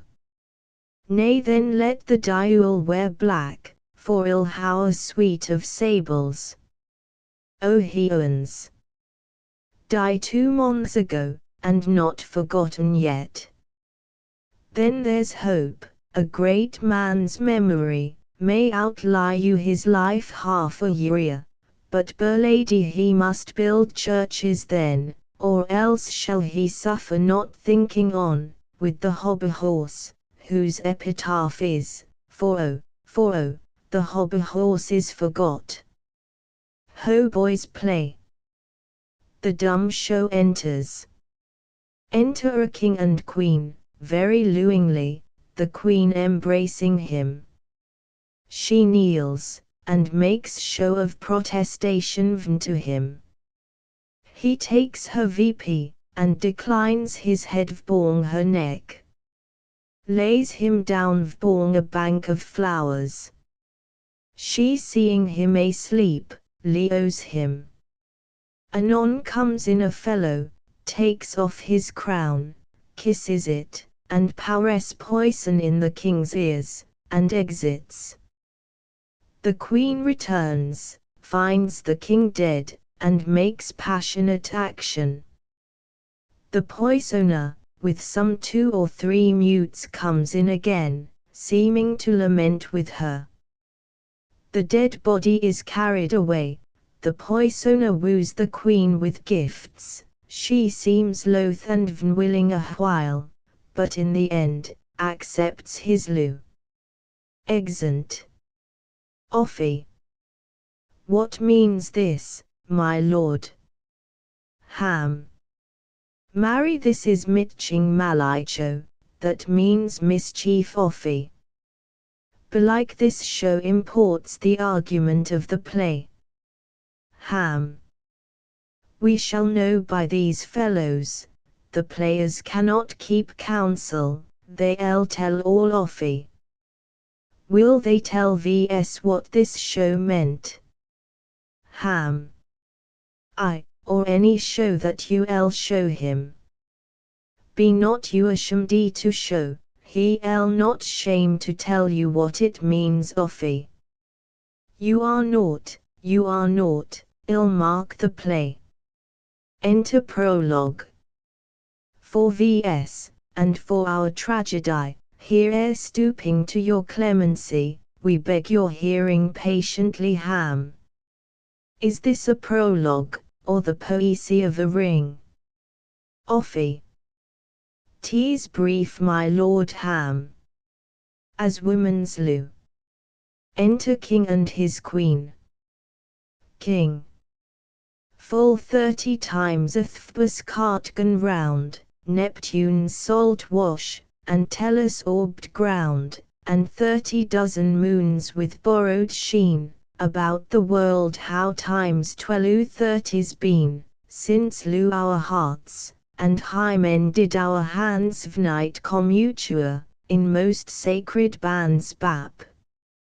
So many Iones may the sun and moon make vs again counterry, elu be done. But woe is me, you are so sick of late, so far from cheer, and from your former state, that I distrust you, yet though I distrust, discomfort you, my lord, it nothing must, for women's fear and lieu, holds quantity, in neither aught, or in extremity. Now what my lieu is, proofeth made you know, and as my lieu is sigd, my fear is so king. Faith I must leo thee Lu, and shortly too, my operant powers my functions leo to do, and thou shalt lie you in this fair world behindi, honouredy, beludi, and haply, one as kindy. For husband shalt thou bap. O confound the rest, such Lu, must needs be treason in my breast, in second husband, let me be accursed, none wed the second, but who killed the first Ham? Wormwood, wormwood bapt. The instances that second marriage moo, are base respects of thrift, but none of Lu. A second time, I kill my husband dead, when second husband kisses me in bed king. I do below you. Think what now you speak, but what we do determine, oft we break. Purpose is but the slaw to memory, of violent birth, but poor validity, which now like fruit ripe sticks on the tree, but fall shaken, when they mellow be. Most necessary tease, that we forget to pay our salus, what to our salus is debt, what to our salus in passion we propose, the passion ending, doth the purpose lose. The violence of other grief or ioe, their own inarctors with them salus destroy, where ioe most ruels, grief doth most lament, grief iaues, ioe grius on slender accident. This world is not for I, nor 'tis not strange that you and our lose should with our fortunes change. For 'tis a question left vs yet to prove, whether Lu lead fortune, or else fortune Lu.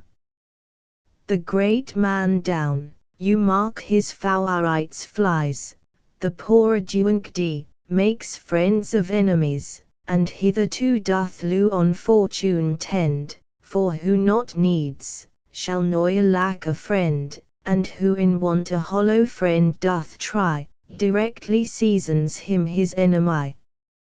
But orderly to end, where I begun, our wills and fates do so contrary run, that our deuses still are o'erthrown, our thoughts are ours, their ends none of our own. So think thou wilt no second husband wed. But die thy thoughts, when thy first lord is dead bap. Nor earth to jew me food, nor heon light, sport and repose lock from me day and night, each opposite that blanks the face of ioe, meet what I would how well, and it destroy, both here and hence, pursue me lasting strife, if once a widow, I be wife Ham. If she should break it now king. 'Tis deeply sworn, sweet, leo me here ere a while, my spirits grow dull, and fain I would beguile the tedious day with sleep question. Sleep rock thy brain, sleeps and noia come mischance between vs twain. Exit Ham. Madam, how like you this play? Question. The lady protests too much methinks Ham. Oh but she'll keep her word king. How you heard the argument, is there no offence in tea?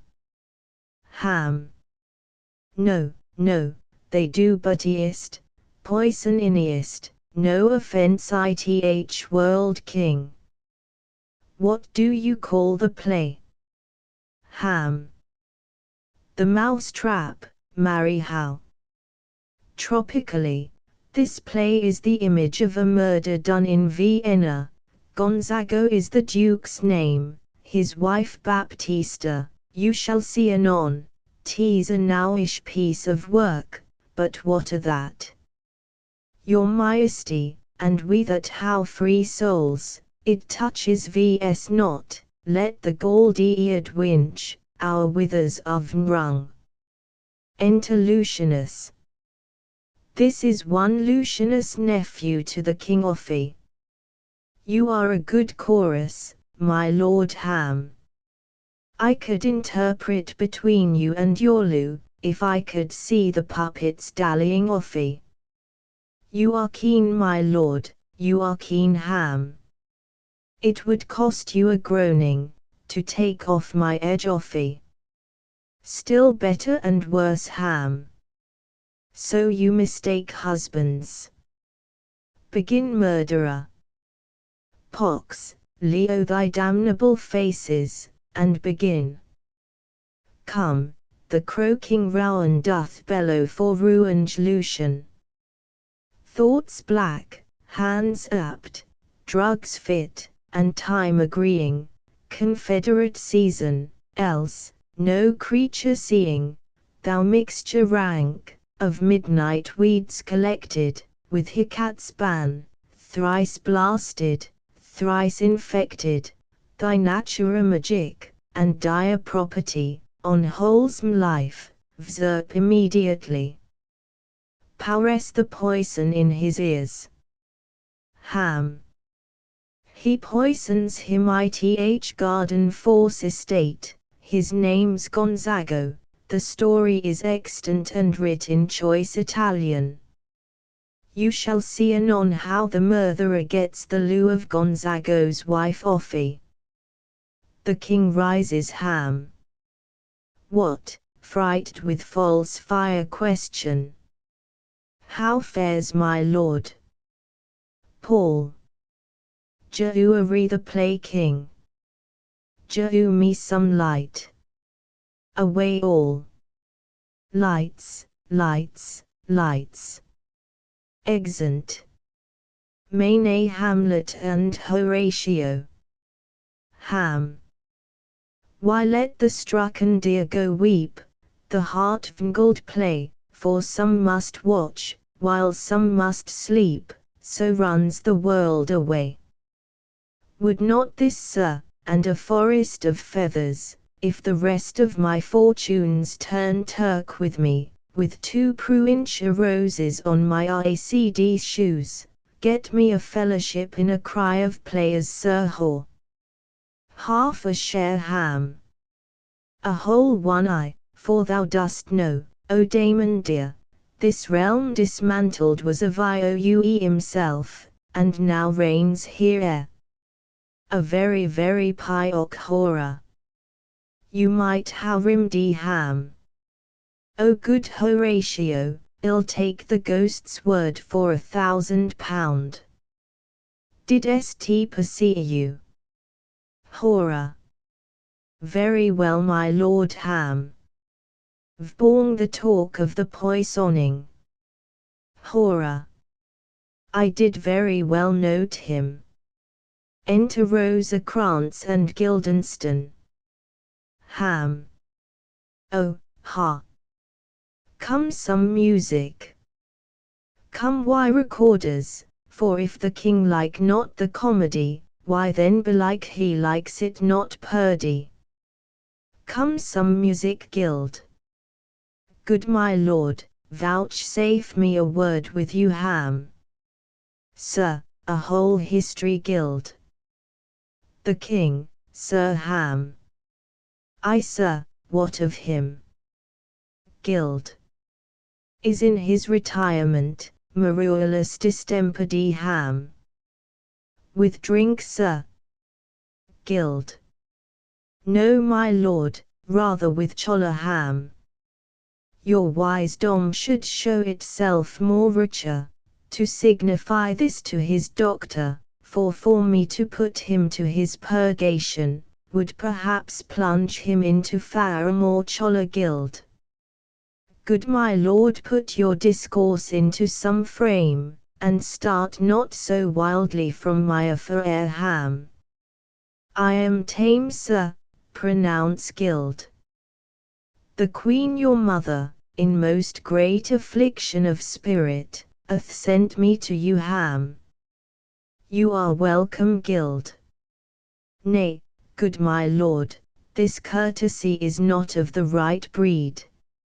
If it shall please you to make me a wholesome answer, I will do your mother's commandment, if not, your pardon, and my return shall be the end of my business. Ham. Sir, I cannot gild. What, my lord? Ham. Make you a wholesome answer, my wit's diseased. But sir, such answers as I can make, you shall command, or rather you say, my mother, the for no more but to the matter. My mother you say Rosin. Then thus she says, your behowereth stroke her into amazement, and admiration. Ham. O wonderful son, that can so astonish a mother! But is there no sequel at the heels of this mother's admiration? Rosin. She desires to speak with you in her closet, ere you go to bed. Ham. We shall obey, were she 10 times our mother. How you any further trade with vs. Rosin. My lord, you once did loo me. Ham. So I do still, by these pickers and stealers. Rosin. Good my lord, what is your cause of distemper? You do freely bar the door of your own liberty, if you deny your grief is to your friend. Ham. Sir, I lack adjuncement. Rosin. How can that be, when you how the voice of the king himself, for your succession in Denmark? Ham. Aye, but while the grass grows, the proverb is something musty. Enter one with a recorder. Oh, the recorder! Let me see, to withdraw with you. Why do you go about to require the windy of me, as if you would draw me into a toil? Gild. O my lord, if my duty be too bold, my loo is too mannerly. Ham. I do not well understand that. Will you plave bong this pipe? Gild. My lord, I cannot. Ham. I pray you. Gild. Below me, I cannot. Ham.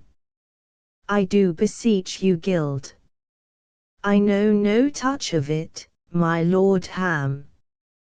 'Tis as easy as lying. Go in these vintages with your finger and thumb, chew it breath with your mouth, and it will discourse most excellent music. Look you, these are the stops. Gild.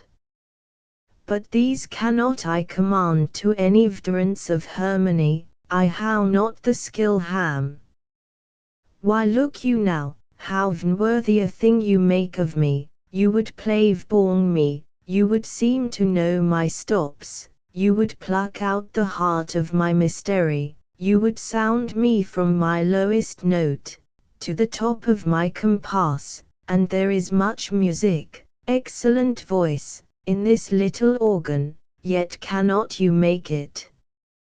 Why do you think, that I am easier to be played on, than a pipe? Call me what instrument you will, though you can fret me, you cannot plave bong me. God bless you, sir. Enter Polonius. Polon. My lord, the queen would speak with you, and presently. Ham. Do you see that cloud? That's almost in shape like a camel. Polon. By th mass, and it's like a camel indeed. Ham. Methinks it is like a weasel. Polon. It is back d like a weasel. Ham. Or like a whale. Polon. Very like a whale. Ham. Then will I come to my mother, by and by, they fool me to the top of my bent. I will come by and by. Polon. I will say so. Enter. Ham. By and by, is easily said. Leo me friends, 'tis now the very witching time of night, when churchyards yawn, and hell itself breathes out contagion to this world. Now could I drink hot blood, and do such bitter business as the day would quake to look on. Soft now, to my mother, O heart, lose not thy nature, let not you the soul of Nero, enter this firm bosom, let me be cruel, not natural, I will speak daggers to her, but vs none, my tongue and soul in this be hypocrites. How in my words samua she beshint, to Jehu them seals, noia my soul consent. Enter King, Rosencrantz, and Guildenstern. King. I like him not, nor stands it safe with vs, to let his madness range. Therefore prepare you, I your commission will forthwith dispatch, and he to England shall along with you. The terms of our estate may not endure hazard so dangerous as doth hourly grow out of his lunacy's guild. We will ourselves provide, most holy and religious fear it is to keep those many bodies safe that lie you and feed vborn your majesty Rosin. The single and peculiar life is bound with all the strength and armor of the mindy, to keep itself from annoyance, but much more, that spirit, vborn whose spirit depends and rests the lose of many, the cease of majesty dies not alone, but like a gulf doth draw what's near it, with it. It is a massy wheel fixed on the somnet of the highest mount, to whose huge spokes 10,000 lesser things are mortized and ardia indi, which when it fallays, each small annexment, petty consequence attends the boisterous ruin. Nor alone did the king sigh, but with a general groan king.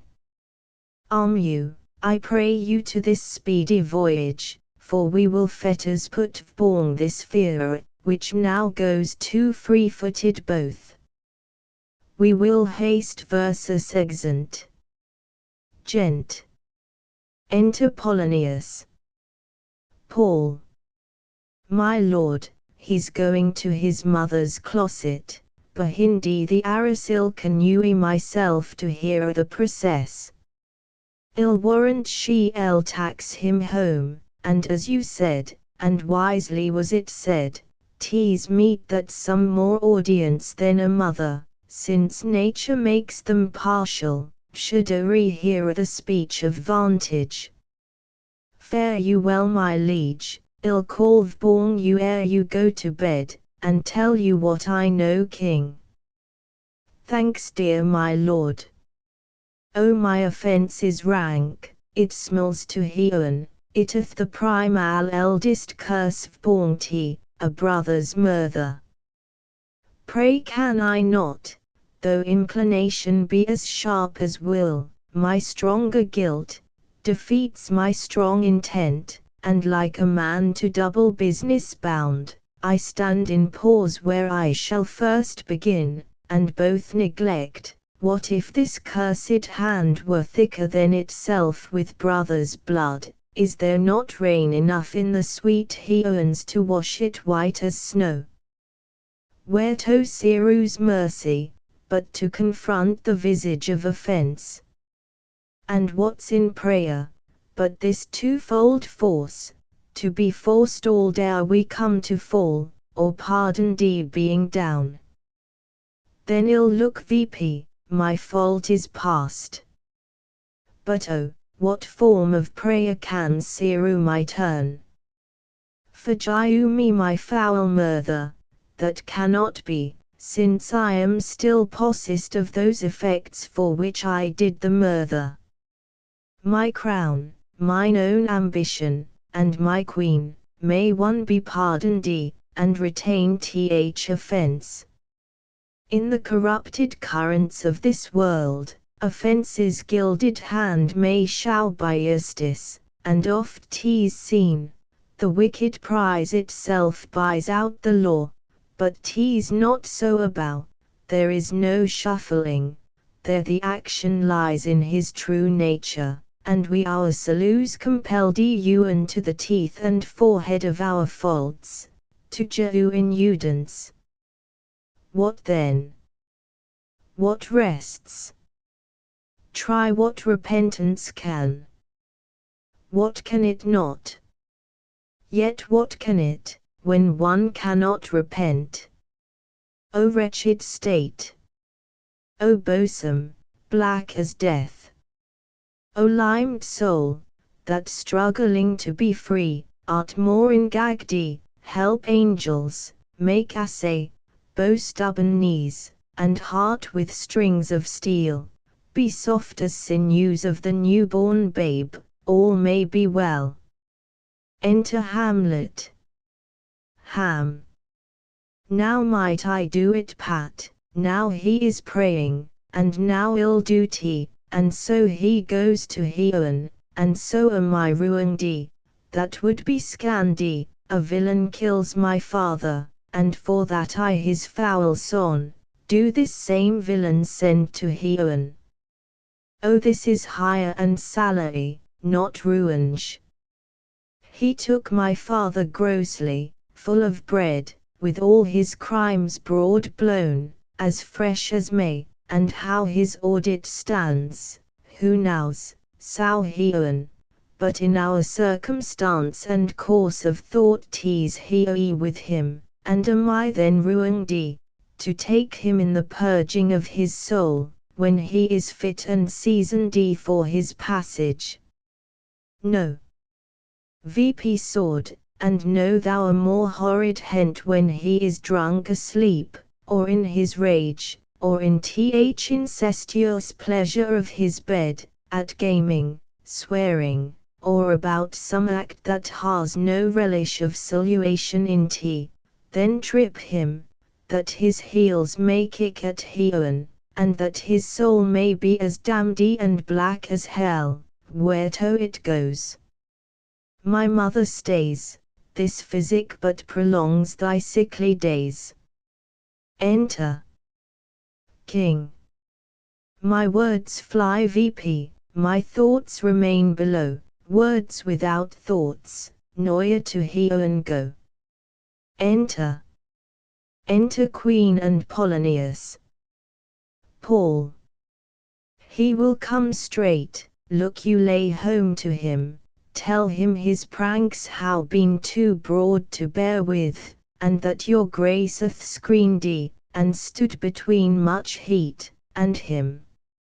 Ill silence me e'en here, pray you be round with him Ham. Within. Mother, mother, mother question. Ill warrant you, fear me not. Withdraw, I hear him coming. Enter Hamlet. Ham. Now mother, what's the matter? Question. Hamlet, thou'st thy father much offended Ham. Mother, you how my father much offended question. Come, come, you answer with an idle tongue Ham. Go, go, you question with an idle tongue question. Why how now Hamlet?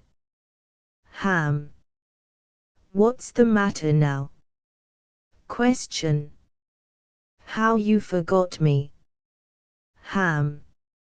No, by the rood, not so, you are the queen, your husband's brother's wife, but would you were not so. You are my mother question. Nay, then I'll set those to you that can speak Ham. Come, come, and sit you down, you shall not budge, you go not till I set you VP a glass, where you may see the inmost part of you. Question. What wilt thou do? Thou wilt not murder me. Help, help, HOA Paul. What HOA, help, help, help Ham. How now, a rat? Dead for a ducat, dead Paul. Oh, I am slain. Kills Polonius question. O me, what hast thou done? Ham. Nay, I know not, is it the king? Question. Oh, what a rash and bloody deed is this? Ham. A bloody deed, almost as bad, good mother, as kill a king, and marry with his brother question. As kill a king. Ham. Ay, lady, 'twas my word. Thou wretched, rash, intruding fool, farewell, I took thee for thy betters, take thy fortune, thou findest to be too busy, is some danger. Leo, wringing of your hands, peace, sit you down, and let me wring your heart, for so I shall if it be made of penetrable stuff, if damned custom how not brasdy it so, that it is proof and bulwark against sense question. What how I done, that thou darst wag thy tongue, in noise so rude against me? Ham. Such an act that blurs the grace and blush of modesty, calls virtue hypocrite, takes off the rose from the fair forehead of an innocent Lou, and makes a blister there. Makes marriage vows as false as dice's oaths. O such a deed, as from the body of contraction plucks the very soul, and sweet religion makes a rhapsody of words. Heowen's face doth glow, yea, this solidity and compound mass, with tristful visage as against the doom, is thought sick at the act question. I me, what act, that roars so loud, and thunders in the index? Ham. Look here, I've borne this picture, and on this, the counterfeit presentment of two brothers, see what a grace was seated on his brow, Hyperion's curls, the front of Ioue himself, an eye like Mars, to threaten or command a station, like the herald Mercury new lighted on a Heoan kissing hill, a combination, and a form indeed, where a god did seem to set his seal, to jew the world assurance of a man. This was your husband. Look you now what follows. Here is your husband, like a mildewy rear blasting his wholesome breath. How you eyes! Could you on this fair mountain Leo to feed, and batten on this moor? Ha! How you eyes! You cannot call it Lou, for at your age, the heyday in the blood is tame, it's humble, and waits for the ugement, and what ugement would step from this, to this? What duel was 't, that thus'th cozened you at hoodman blindy? O shame! Where is thy blush? Rebellious hell, if thou canst mutine in a matron's bones, to flaming youth, let virtue be as wax, and melt in her own fire. Proclaim no shame, when the compulsu ardura use the charge, since frost itself, as actiuli doth burn, as reason panders will question. O Hamlet, speak no more. Thou turnest mine eyes into my very soul, and there I see such black and grained spots, as will not Leo their tinct Ham.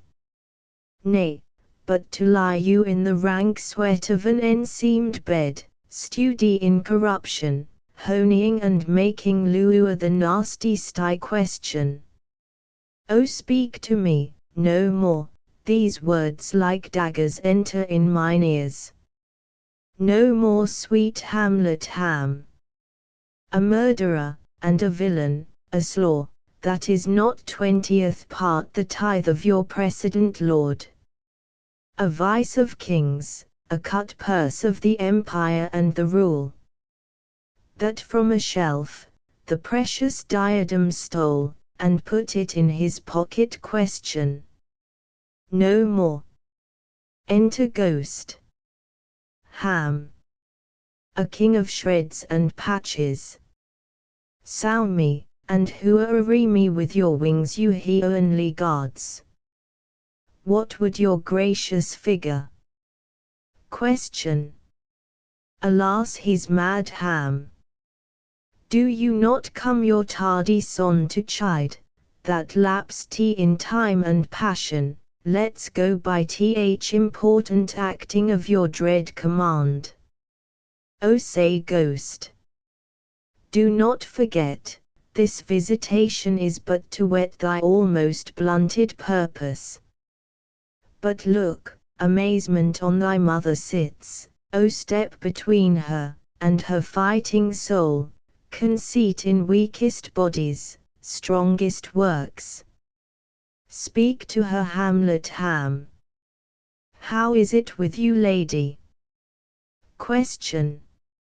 Alas, how is 't with you?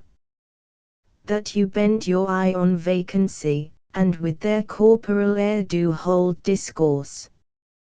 Forth at your eyes, your spirits wildly peep, and as the sleeping soul deroars in alarm, your bedded hair, like life in excrements, start VP, and stand an end.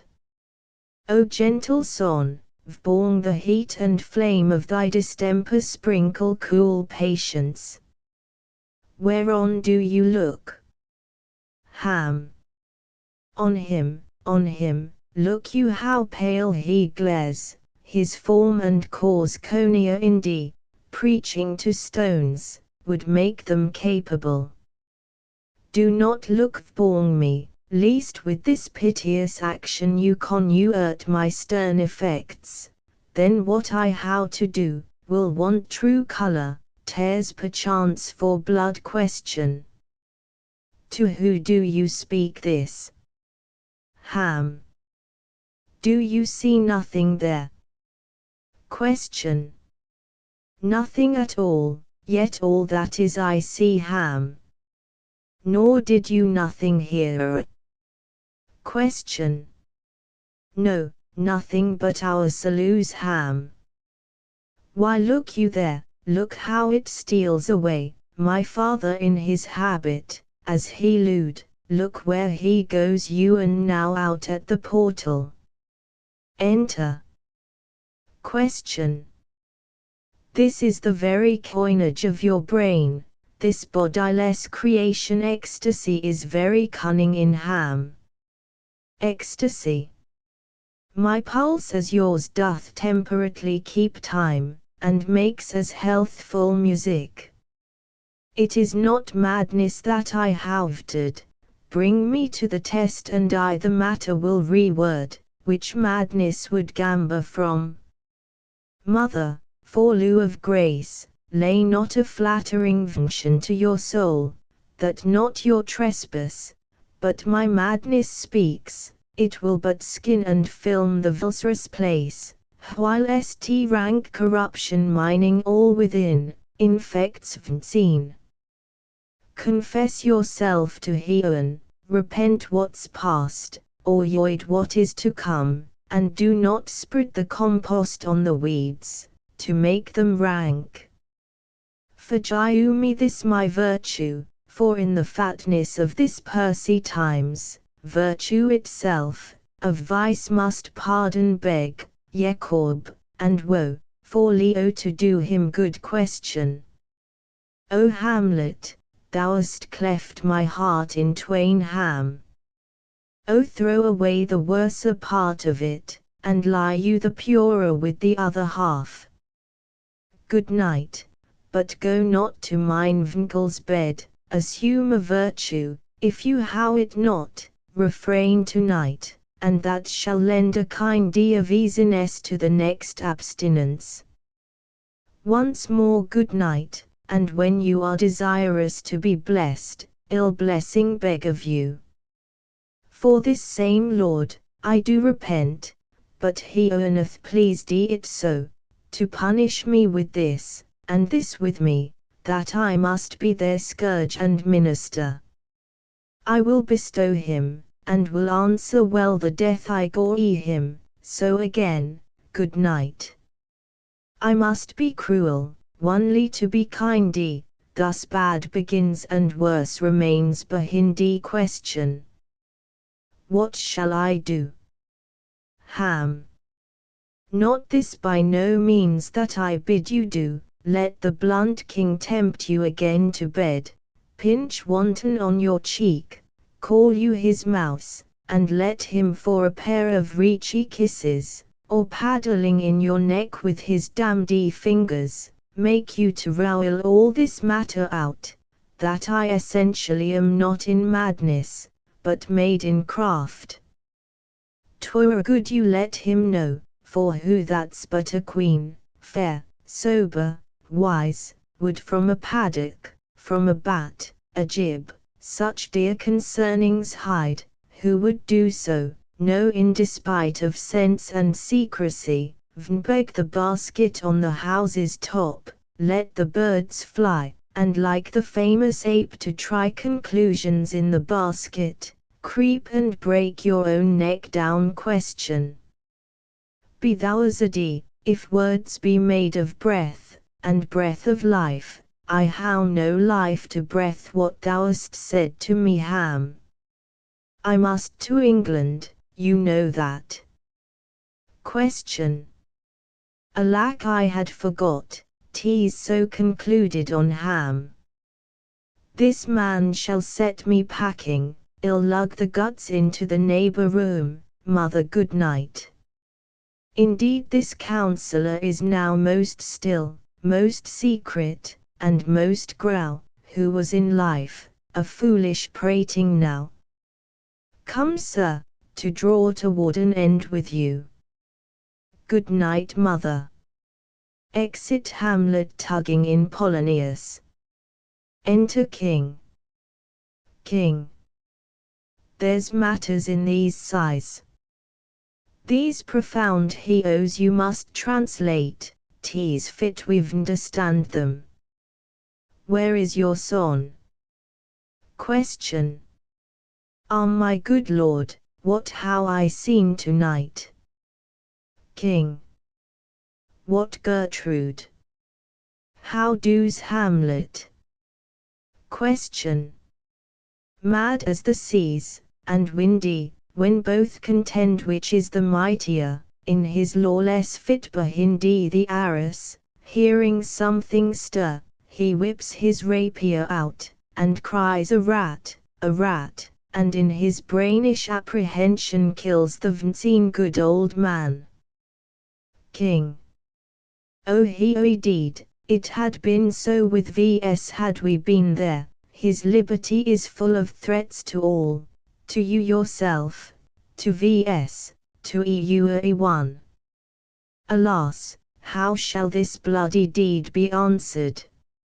It will be laid to vs, whose prudence should how kept short, restrained and out of haunt, this mad young man. But so much was our lieu, we would not understand what was most fit, but like the owner of a foul disease, to keep it from divulging, lets it feed you and on the pith of life. Where is he gone? Question. To draw apart the body he hath killed, whom his very madness like some ore among a minera of metals base shows itself pure. He weeps for what is done. King. O Gertrude, come away, the sun no sooner shall the mountains touch, but we will ship him hence, and this vile deed, we must with all our majesty and skill both countenance, and excuse. Enter Ros. And Gild. Ho Guildenstern, friends both go I in you with some further aid, Hamlet in madness hath Polonius slain, and from his mother closets hath he dragged him. Go seek him out, speak fair, and bring the body into the chapel. I pray you assist in this. Exit gent. Come Gertrude, we'll call VP our wisest friends, to let them know both what we mean to do, and what's timely done. Oh come away, my soul is full of discord and dismay. Exeunt. Enter Hamlet. Ham. Safely stowed gentleman within. Hamlet, Lord Hamlet Ham. What noise? Who calls on Hamlet? Oh here they come. Enter Ros. And Guildenstern. Row. What how you done my lord with the dead body? Ham. Compounded it with dust, where to tease kin rosin. Tell vs where tease, that we may take it thence, and bear it to the chapel. Ham. Do not below it rosin. Below what? Ham. That I can keep your counsel, and not mine own. Besides, to be demanded of a sponge, what replication should be made by the son of a king rosin? Take you me for a sponge, my lord? Ham. I sir, that soaks VP the king's countenance, his rewards, his authorities, but such officers do the king best serious in the end. He keeps them like an ape in the corner of his first mouth to be last swallowed, when he needs what you how gleaned it is but squeezing you, and sponge you shall be dry again rosin. I've understand you not my lord Ham. I am glad of it, a nowish speech sleeps in a foolish rear rosin. My lord, you must tell vs where the body is, and go with vs to the king. Ham. The body is with the king, but the king is not with the body. The king is a thing guild. A thing my lord. Ham. Of nothing, bring me to him, hide fox, and all after. Exeunt. Enter king. King. I how sent to seek him, and to find the body. How dangerous is it that this man goes loose, yet must not we put the strong law on him? He's lewd of the distracted multitude, who like not in their judgment, but their eyes, and where 'tis so, offenders' scourge is way but nearer the offence, to bear all smooth, and ewen. This so deign sending him away, must seem deliberate pause, diseases desperate grown, by desperate appliance are elude, or not at all. Enter Rosa Crane. How now? What hath befallen? Rosin. Where the dead body is bestowed, my lord, we cannot get from him king. But where is he? Rosin. Without my lord, guarded to know your pleasure king. Bring him before vs Rosin. Hoa, Guildenstern. Bring in my lord. Enter Hamlet and Guildenstern. King. Now Hamlet, where's Polonius? Ham. At supper king. At supper. Where? Ham. Not where he eats, but where he is eaten, a certain convocation of worms are at him. Your worm is your only emperor for diet. We fat all creatures else to fat vs, and we fat ourself for magos. Your fat king, and your lean beggar is but variable serious to dishes, but to one table that's the end king. What dost thou mean by this? Ham. Nothing but to show you how a king may go a progress through the guts of a beggar king. Where is Polonius Ham? In Heon, send thither to see. If your messenger find him not there, seek him it other place yourself, but indeed, if you find him not this month, you shall knows him as you go vp the stairs into the lobby king. Go seek him there Ham. He will stay till ye come Hamlet, this deed of thine, for thine especial safety which we do tender, as we dearly gree you for that which thou hast done, must send thee hence with free quickness. Therefore prepare thyself, the bark is ready, and the windy at help, associates tend, and you a thing at bent for England Ham. For England. King. I Hamlet Ham. Good King. So is it, if thou knewest our purposes Ham. I see a cherub that sees him, but come, for England. Farewell dear mother King. Thy lewing father Hamlet Hamlet. My mother, father and mother is man and wife is one flesh, and so my mother. Come, for England. Exit King. Follow him at foot, tempt him with speed aboard, delay it not, ill how him hence tonight. Away, for a thing is sealed and done that else leans on affair, pray you makest. And England, if my lieu thou hold'st at aught, as my great power thereof may do thee sense, since yet thy cicatrice looks raw and red after the Danish sword, and thy free or pays homage to vs, thou mayst not coldly set our suit in process, which imports at full by letters conjuring to that effect the present death of Hamlet. Do it England, for like the hectic in my blood he rages, and thou must cure me, till I know 'tis done, howe'er my haps, my IOUs were any begun. Exit enter Fortinbras with an army. 4.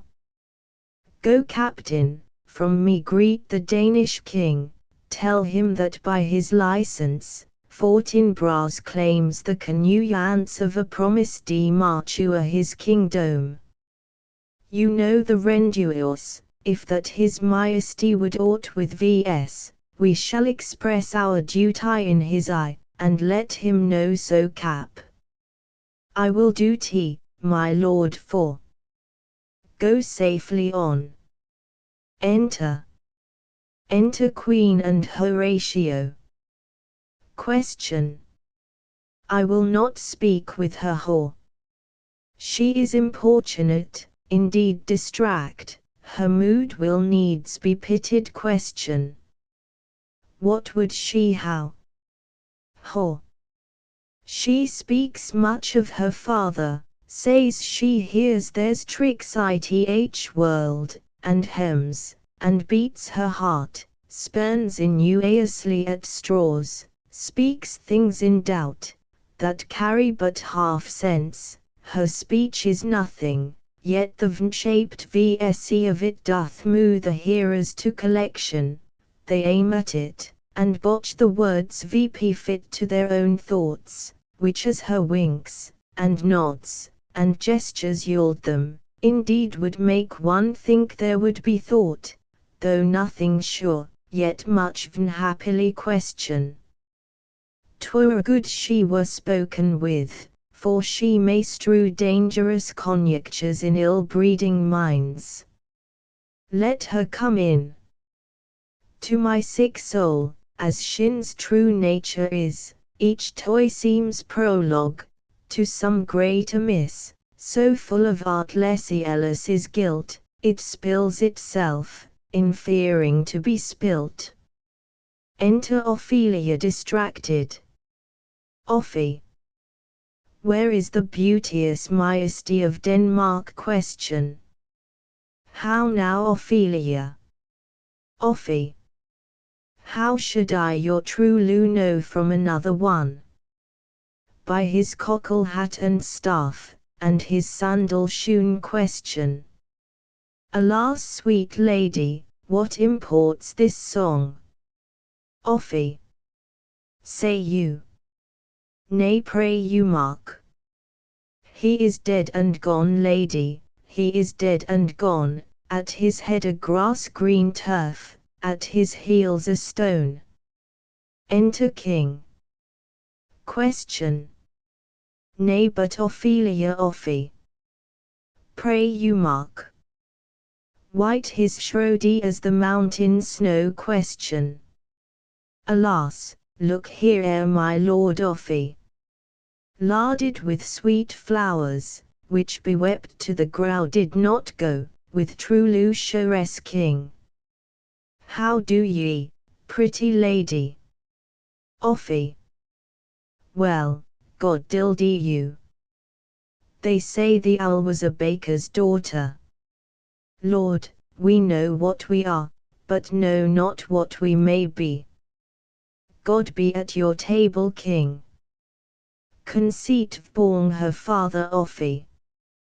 Pray you let's how no words of this, but when they ask you what it means, say you this, tomorrow is ain't Valentine's Day, all in the morning betime, and I a maid at your window, to be your Valentine. Then VP he rose, and donned his clothes, and upped the chamber door, let in the maid, that outer maid, Noya departed more king. Pretty Ophelia Offie. Indeed la. Without an oath I'll make an end on't. By G's, and by ain't charity, alack, and fie for shame, young men will do tea, if they come to tea, by cock they are to blame. Quoth she, before you tumbled me, you promised me to wed, so would I ha done by yonder sun, and thou hadst not come to my bed, king. How long hath she been thus? Offie. I hope all will be well.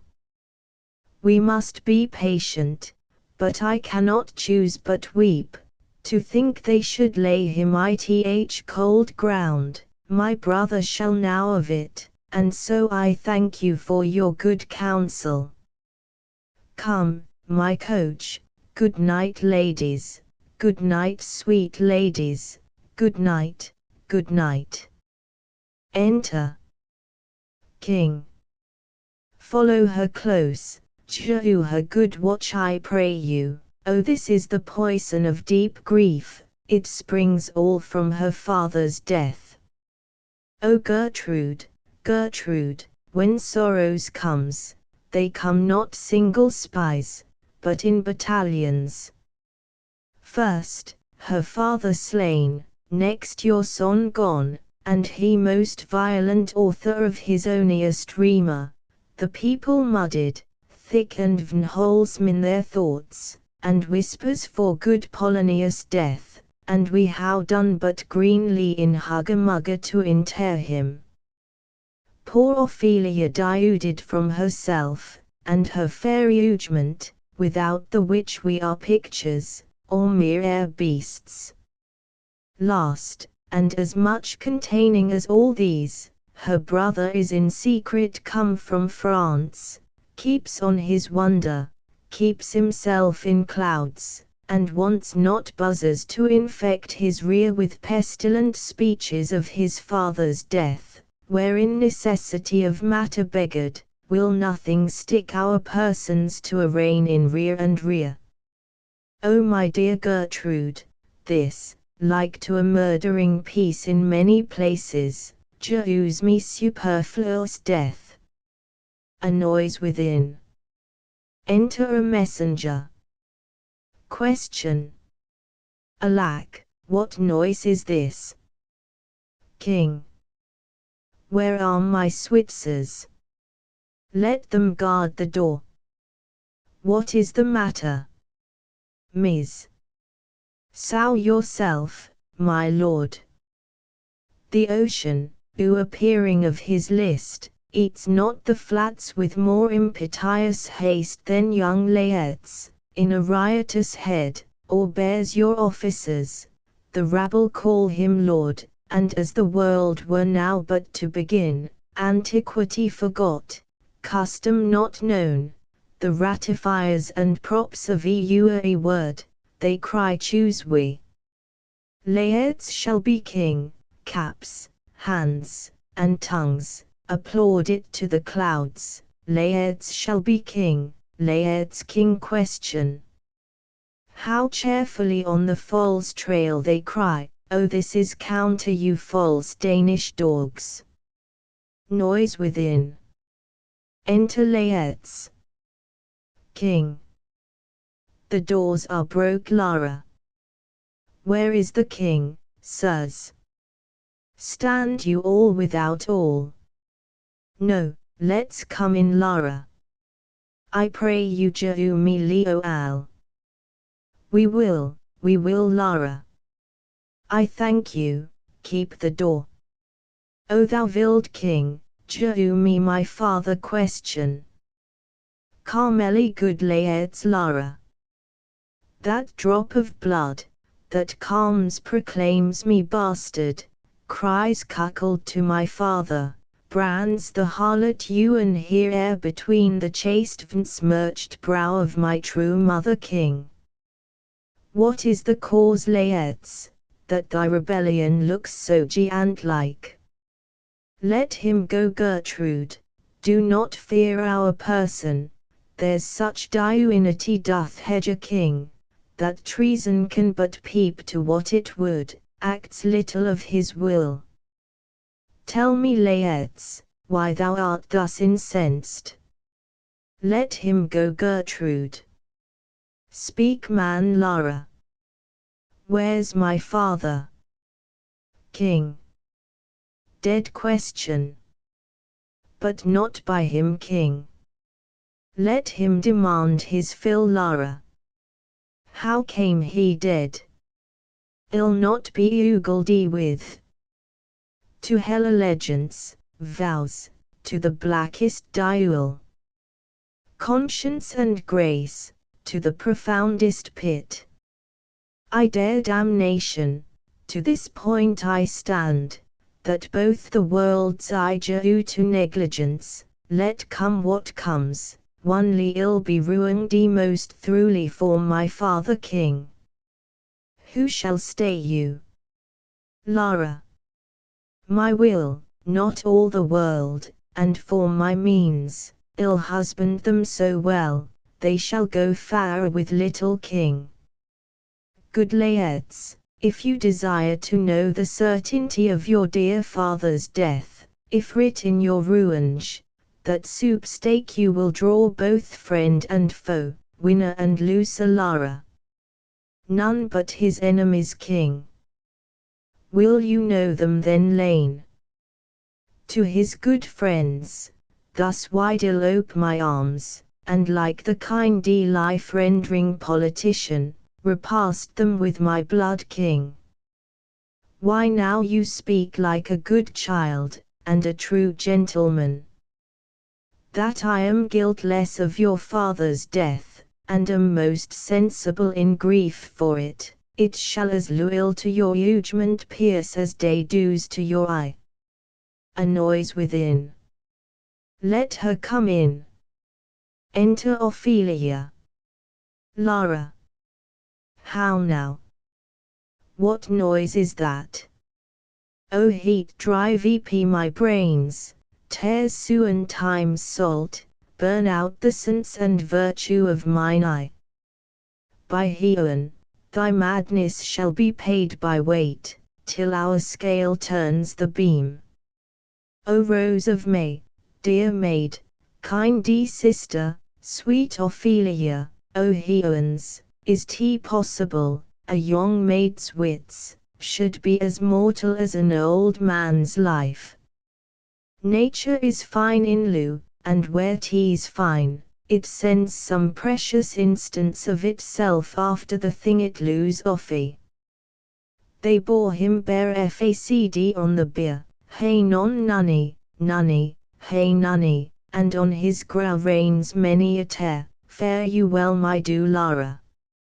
Had st thou thy wits, and did st persuade ruinge, it could not move thus offy. You must sing down, and you call him a down a. Oh, how the wheel becomes it! It is the false steward that stole his master's daughter Lara. This nothing's more than matter offy. There's rosemary, that's for remembrance. Pray Lou remember, and there is pacances, that's for thoughts Lara. A document in madness, thoughts and remembrance fitted offy. There's fennel for you, and columbines, there's rue for you, and here's some for me. We may call it herb grace a Sundays, oh you must wear your rue with a difference. There's a dace, I would jew you some violets, but they withered all when my father died. They say, he made a good end, for bonny sweet Robin is all my ioe Lara. Thought, and affliction, passion, hell itself, she turns to foul, and to prettiness offy. And will he not come again, and will he not come again? No, no, he is dead, go to thy deathbed, he ne'er will come again. His beard as white as snow, all flaxen was his poll, he is gone, and we cast away man, gramercy on his soul. And of all Christian souls, I pray God. God by ye. Exeunt. Ophelia Lara. Do you see this, you gods? King. Laerts, I must common with your grief, or you deny me right. Go but apart, make choice of whom your wisest friends you will, and they shall hear and judge twixt you and me, if by direct or by collateral hand they find dvs touch d, we will our kingdom jew, our crown, our life, and all that we call ours to you in satisfaction. But if not, be you content to lend your patience to vs, and we shall iowently labor with your soul to jew it due content Lara. Let this be so, his means of death, his obscure burial, no trophy, sword, nor hatchment to re his bones, no noble rite, nor formal ostentation, cry to be heard, as 'twere from heaven to earth, that I must call in question king. So you shall, and where th offense is, let the great axe fall. I pray you go with me. Exeunt. Enter Horatio, with an attendant. Hora. What are they that would speak with me? Sir. Sailors, sir, they say they have letters for you, Hor. Let them come in. I do not know from what part of the world I should be greeted, if not from Lord Hamlet. Enter sailor. Say. God bless you, Sir Hor. Let him bless thee too, say. He shall, sir, and t please him. There's a letter for you, sir, it comes from th ambassadors that was bound for England, if your name be Horatio, as I am let to know it is. Reads the letter. Horatio, when thou shalt however look this, jew these fellows some means to the king, they have letters for him. Ere we were 2 days old at sea, a pirate of very warlike appointment gore evs chase. Finding our saloons too slow of sail, we put on a compelled valor. In the grapple, I boarded them, on the instant they got clear of our ship, so I alone became their prisoner. They how dealt with me, like thieves of mercy, but they knew what they did. I am to do a good turn for them. Let the king how the letters I how sent, and repair thou to me with as much as thou wouldest fly death. I how words to speak in your rear, will make thee dumb, yet are they much too light for the bore of the matter. These good fellows will bring thee where I am. Rosencrantz and Guildenstern hold their course for England. Of them I how much to tell thee, farewell. He that thou knowest thine, Hamlet. Come, I will show you way for these your letters, and do te the speedier, that you may direct me to him from whom you brought them. Enter. Enter King and Laertes. King.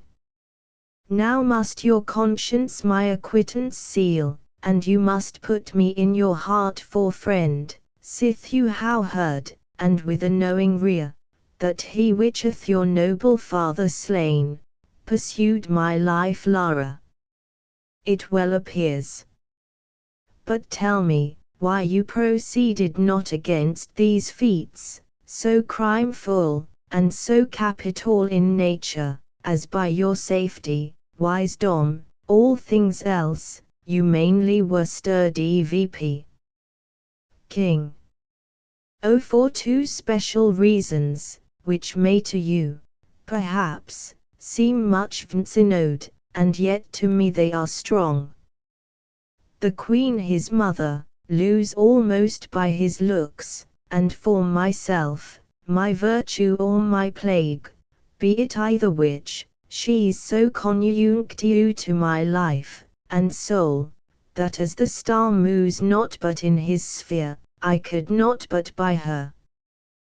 The other motive, why to a pub like count I might not go, is the great Lou the Regenda bear him, who dipping all his faults in their affection, would like the spring that turneth wood to stone, convert his Jews to graces. So that my arrows too slightly timbred for so loud a windy, would have routed to my bow again, and not where I had armed them Lara.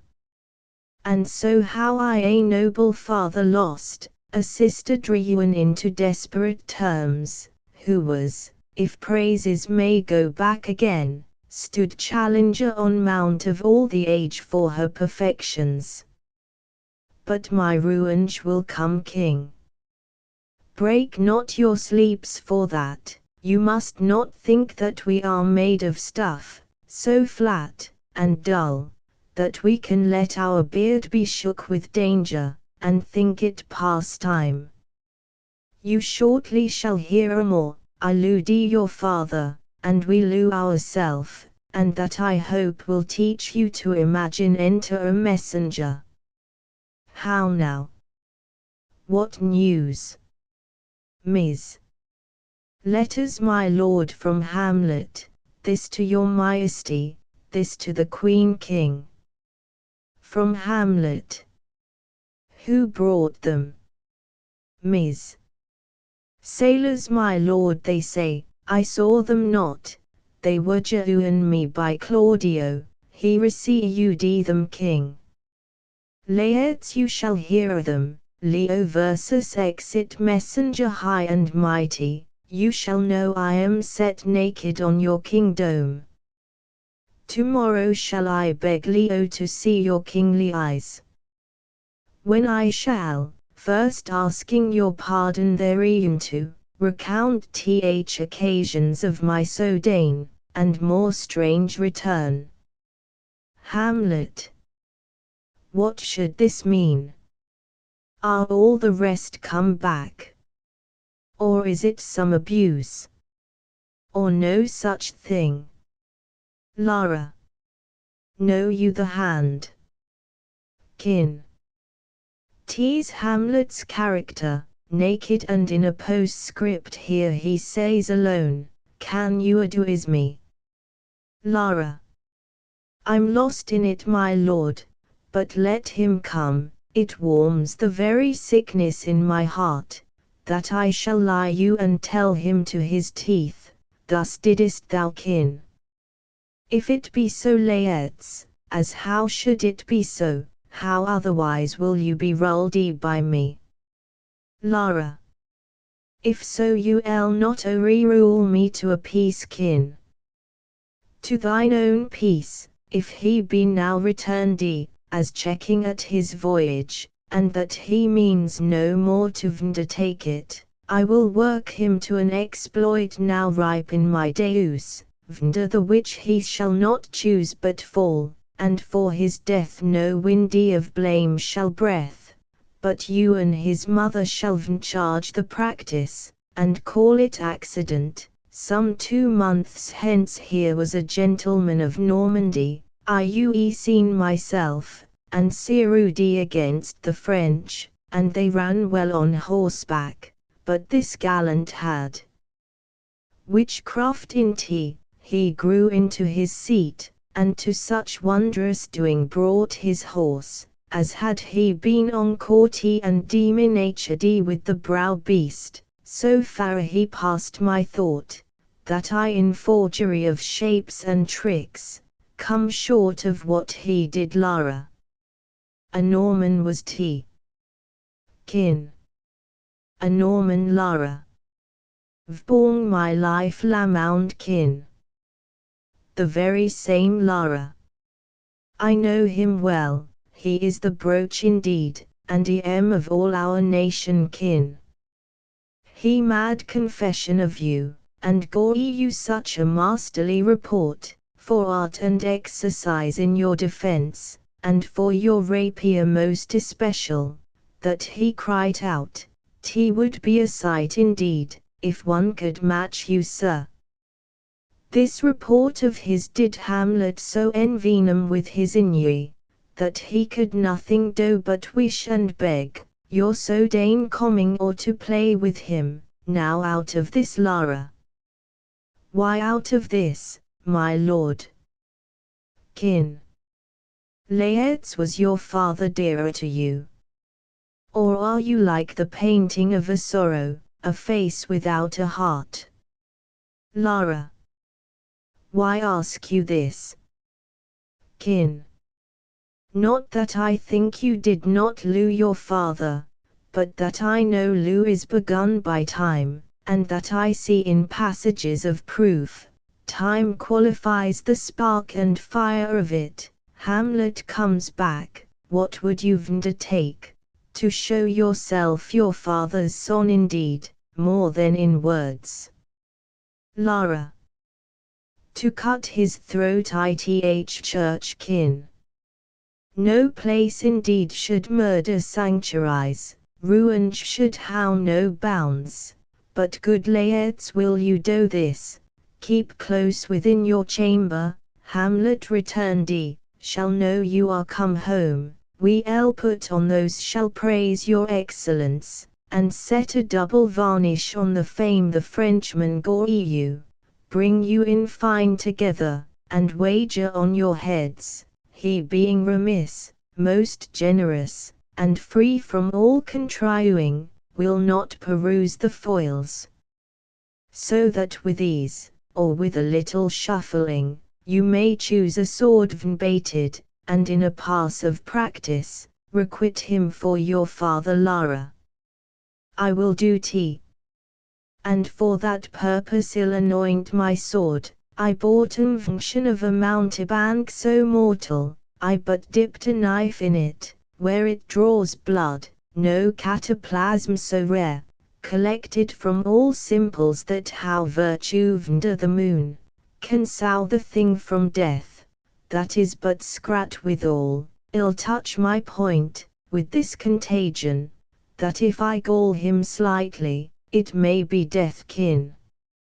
Let's further think of this, weigh what convenience both of time and means may fit vs to our shape, if this should fail, and that our drift look through our bad performance, 'twere better not a said, therefore this project should hower back or second, that might hold, if this should blast in proof, soft, let me see we'll make a solemn wager on your comings, I hearty, when in your motion you are hot and dry, as make your bouts more violent to the end, and that he calls for drink, ill how. Prepare him a chalice for the nonce, whereon but sipping, if he by chance escape your venom stuck, our purpose may hold there, how sweet Queen. Enter Queen. Queen. One woe doth tread vpon another's heel, so fast they'll follow, your sisters drowned laerts Lara. Drowned. Oh where? Queen.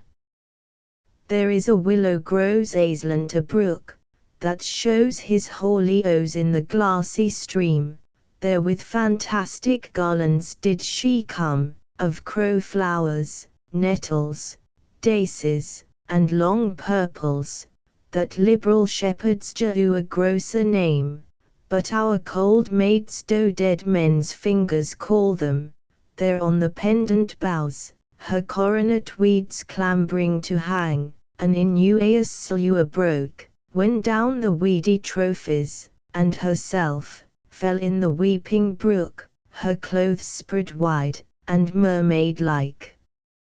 A while they bore her VP, which time she shonted snatches of old tunes, as one incapable of her own distress, or like a creature native, and endued to that element, but long it could not be, till that her garments, heavy with her drink, pulled the poor wretch from her melodious by, to muddy death Lara. Alas then, is she drowned? Queen. Drowned, Lara. Too much of waterest thou poor Ophelia, and therefore I forbid my tears, but yet it is our trick, nature her custom holds, let shame say what it will, when these are gone the woman will be out, adieu my lord, I how a speech of fire, that fain would blaze, but that this folly doubts it. Enter. Kin. Let's follow, Gertrude, how much I had to do to calm his rage. Now fear I this will do it start again, therefore let's follow. Exeunt. Enter two clowns.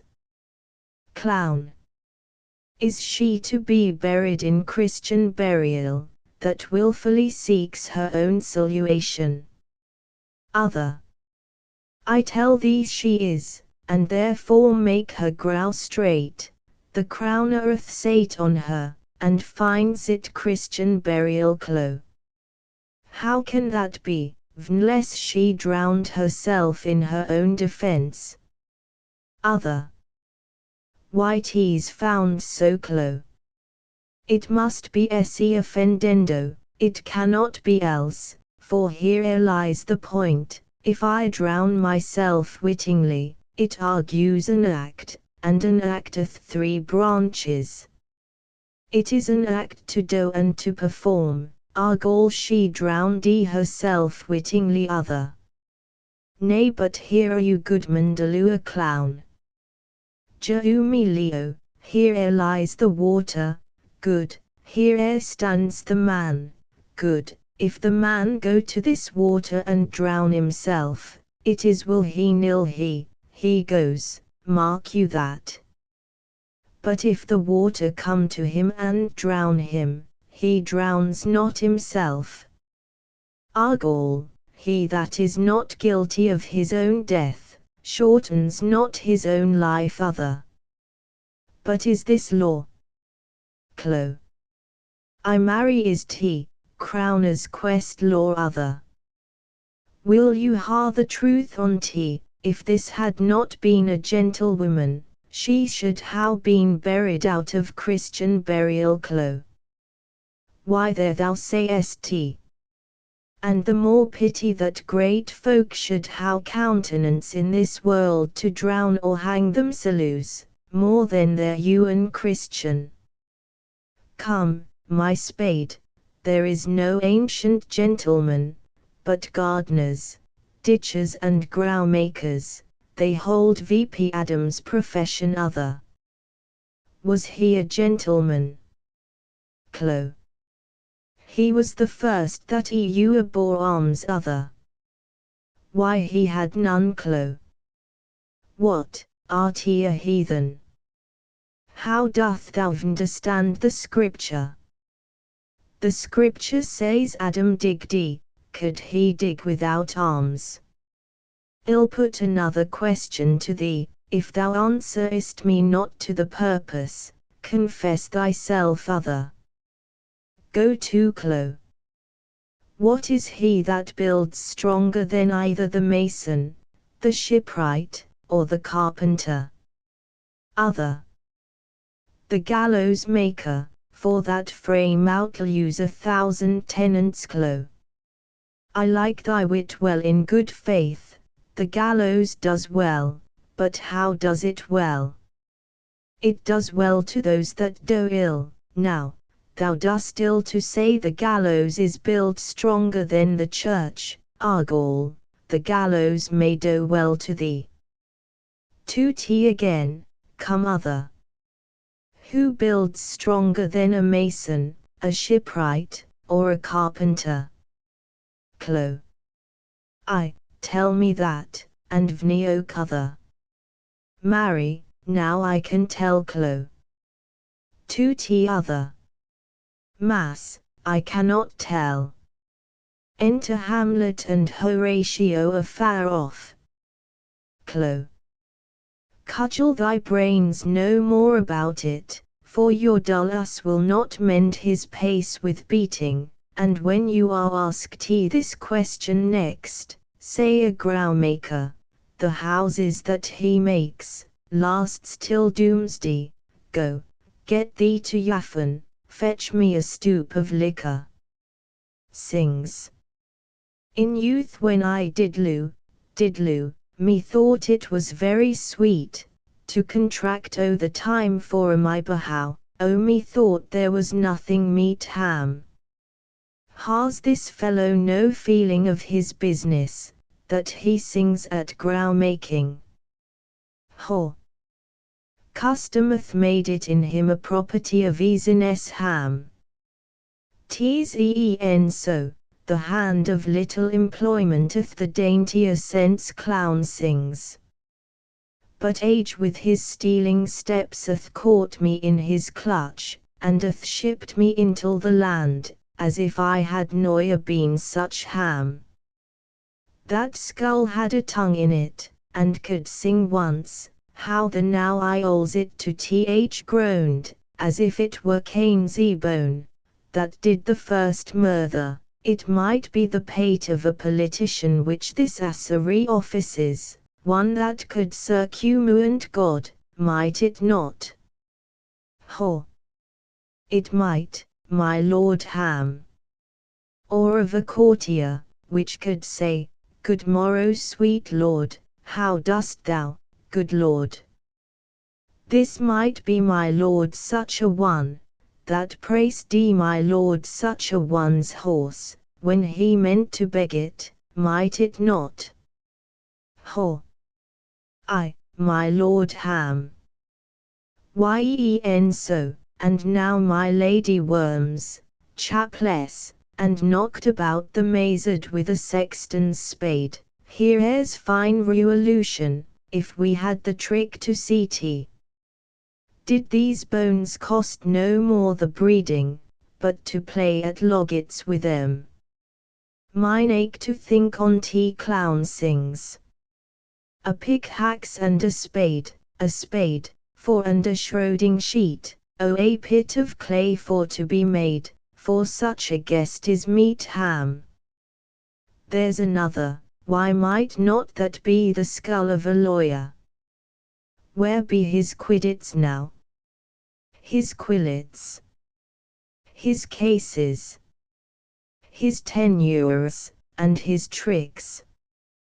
Why does he suffer this rude now to knock him about the sconce with a dirty shovel, and will not tell him of his action of battery? This fellow might be in's time a great buyer of land, with his statutes, his recognizances, his fines, his double vouchers, his recoueries. Is this the fine of his fines, and the recouerie of his recoueries, to how his fine pate full of fine dirt?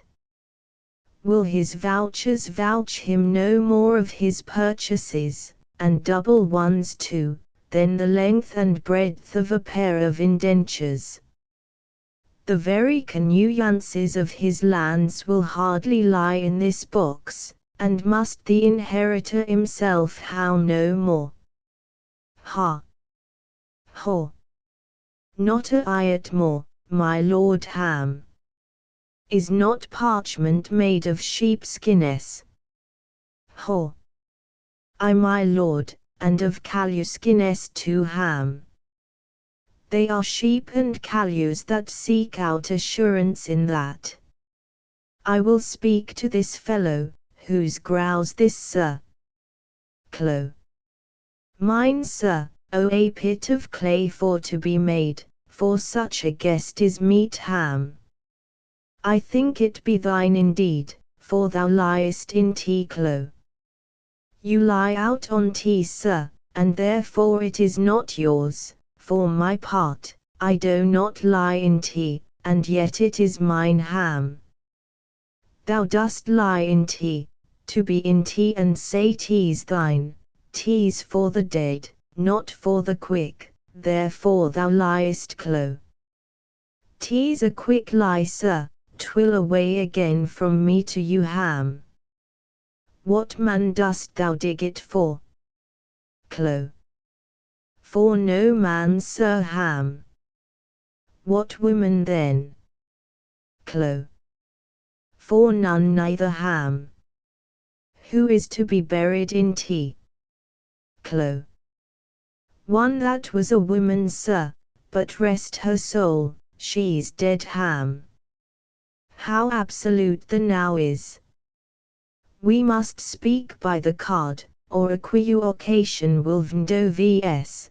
By the Lord Horatio, these 3 years I how taken note of it, the age is grown so picked, that the toe of the passant comes so near ere the heels of our courtier, he galls his kib.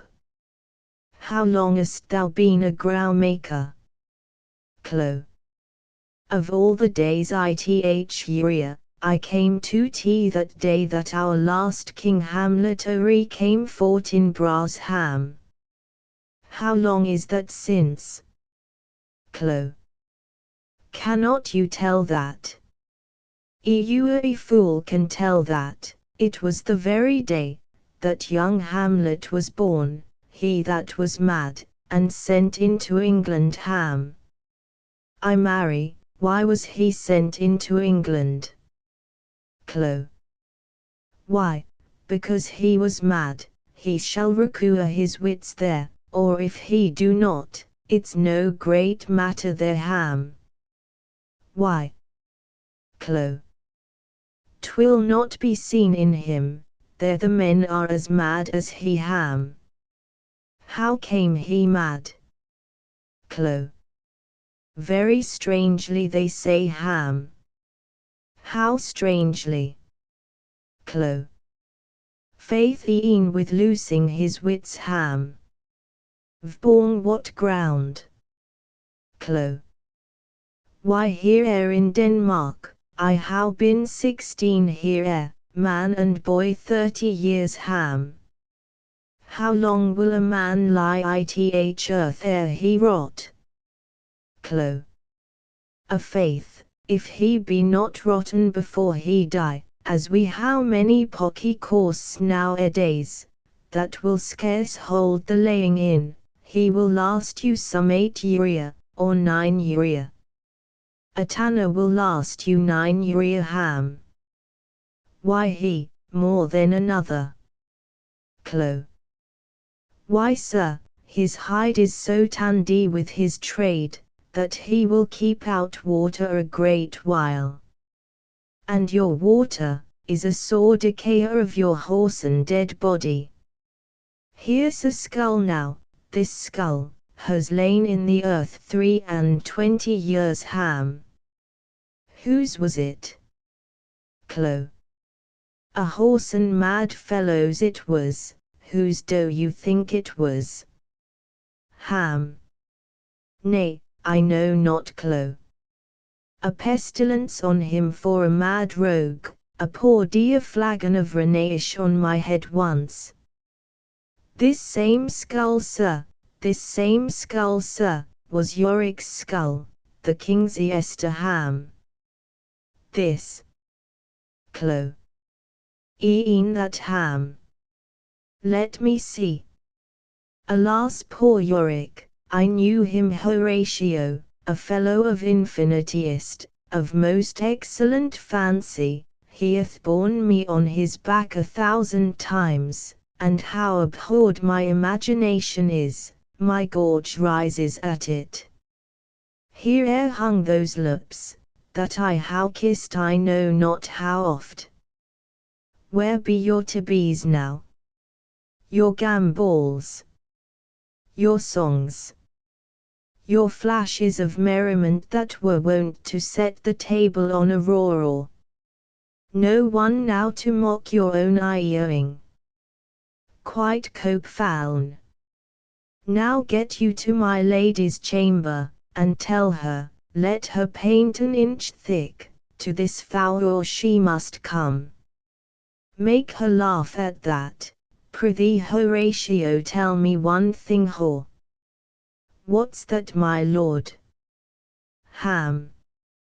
Dost thou think Alexander looked to this fashion ith earth? Whore. E'en so ham. And smelled so. Puh whore. E'en so, my lord ham. To what bases we may return Horatio? Why may not imagination trace the noble dust of Alexander, till he find it stopping a bunghole whore? 'Twere to consider, to curiously to consider so ham. No faith, not a iot. But to follow him thither with modesty enough, and likelihood to lead it, as thus.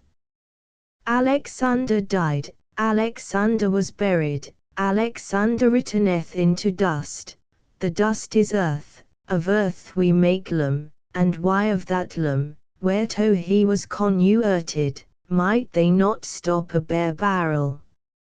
Imperial Caesar, dead and turned to clay, might stop a hole to keep the windy away. Oh, that earth, which kept the world in awe, should patch a wall, to expel the winter's flaw. But soft, aside, here comes the king.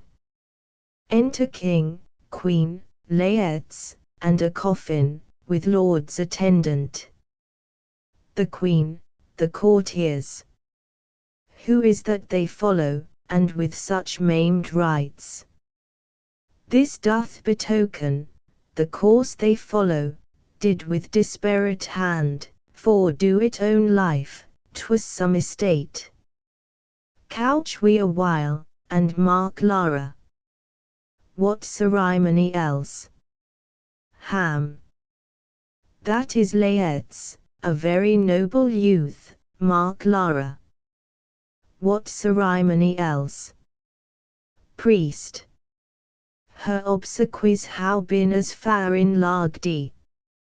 As we how warranty, her death was doubtful, and but that great command, resways the order, she should in ground sanctified how Lagdi, till the last trumpet. For charitable prayer, shards, flints, and pebbles, should be thrown on her, yet here ere she is allowed her virgin rites, her maiden struments, and the bringing home of bell and burial Lara.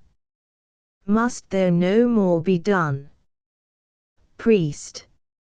No more be done, we should profane the seeress of the dead, to sing sage requiem, and such rest to her as to peace parted souls Lara.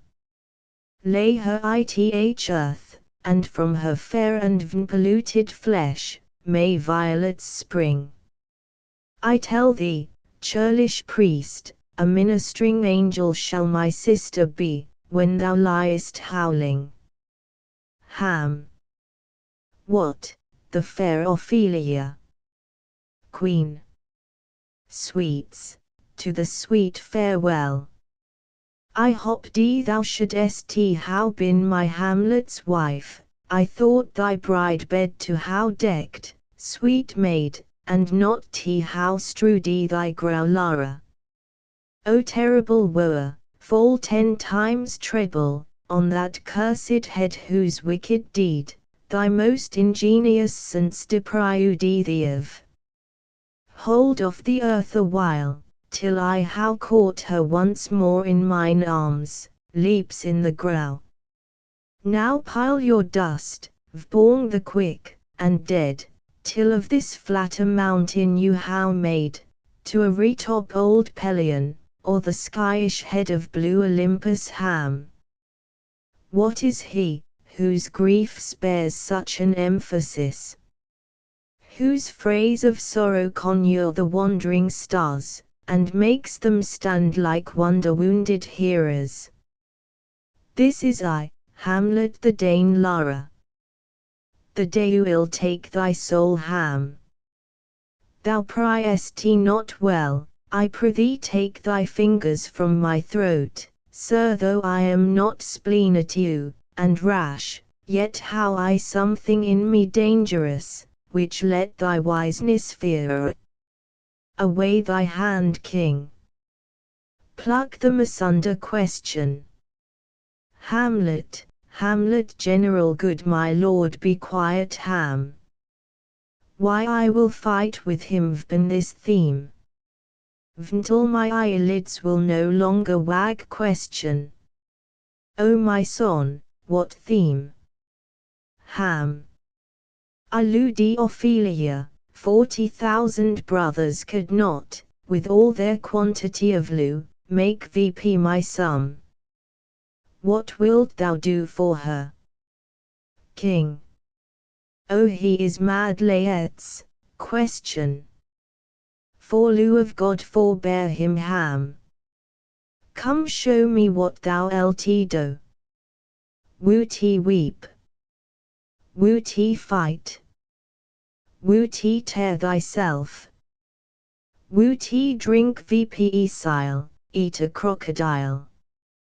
Ill duty. Dost thou come here ere to whine, to outfis me with leaping in her grow? Be buried quick with her, and so will I.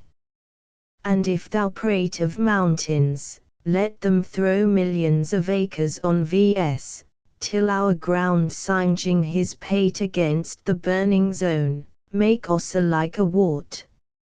Nay, and thou lt mouth, ill rant as well as thou kin. This is mere madness, and thus a while the fit will work on him, anon as patient as the female do, when that her golden couplet are disglossed, his silence will sit drooping Ham. Hear you, sir, what is the reason that you vse me thus? I ludi you, but it is no matter, let Hercules himself do what he may, the cat will mew, and dog will howl his day. Enter. Kin. I pray you, good Horatio, wait vborn him, strengthen your patience in our last night's speech, we'll put the matter to the present push. Good Gertrude, set some watch your son, this growl shall how a lewing monument, an hour of quiet shortly shall we see, till then, in patience our proceeding be. Exeunt. Enter Hamlet and Horatio. Ham. So much for this, sir, now let me see the other. You do remember all the circumstance, Hor? Remember it, my lord. Ham.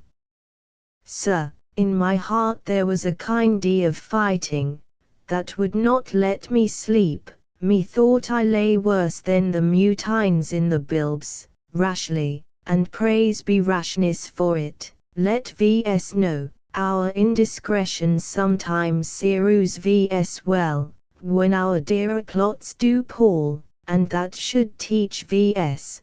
There's a divinity that shapes our ends, rough hew them how we will, Hor.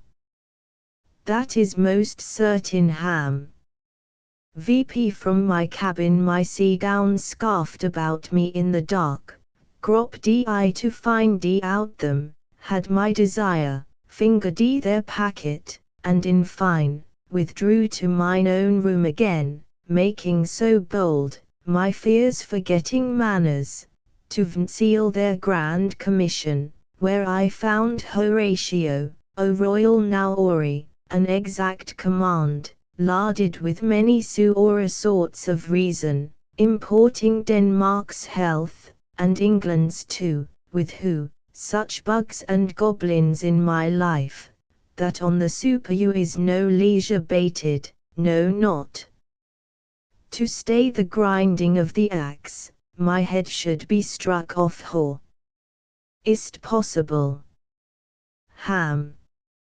Here's the commission, read it at more leisure, but wilt thou hear me how I did proceed? Hor. I beseech you, Ham. Being thus benayed round with villains, ere I could make a prologue to my brains, they had begun the play.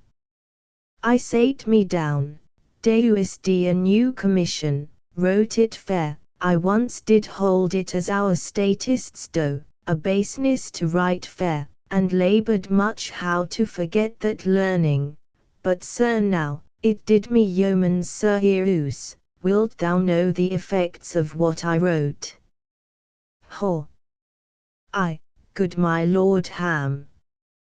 An earnest conjuration from the king, as England was his faithful tributary, as lieu between them, as the palm should flourish, as peace should still her wheaten garland wear, and stand a comma tween their amities, and many such like a sea of great charge, that on the view and know of these contents, without debatement further, more or less, he should the bearers put to so dane death, not shrewing time allowed, Hor. How was this sealed? Ham. Why, ewen in that was he an ordinate, I had my father's signet in my purse, which was the model of that Danish seal, folded the writ VP in form of the other, subscribed it, gout eth impression, placked it safely, the changeling Noya known. Now, the next day was our sea fight, and what to this was cement, thou knowest already, Hor.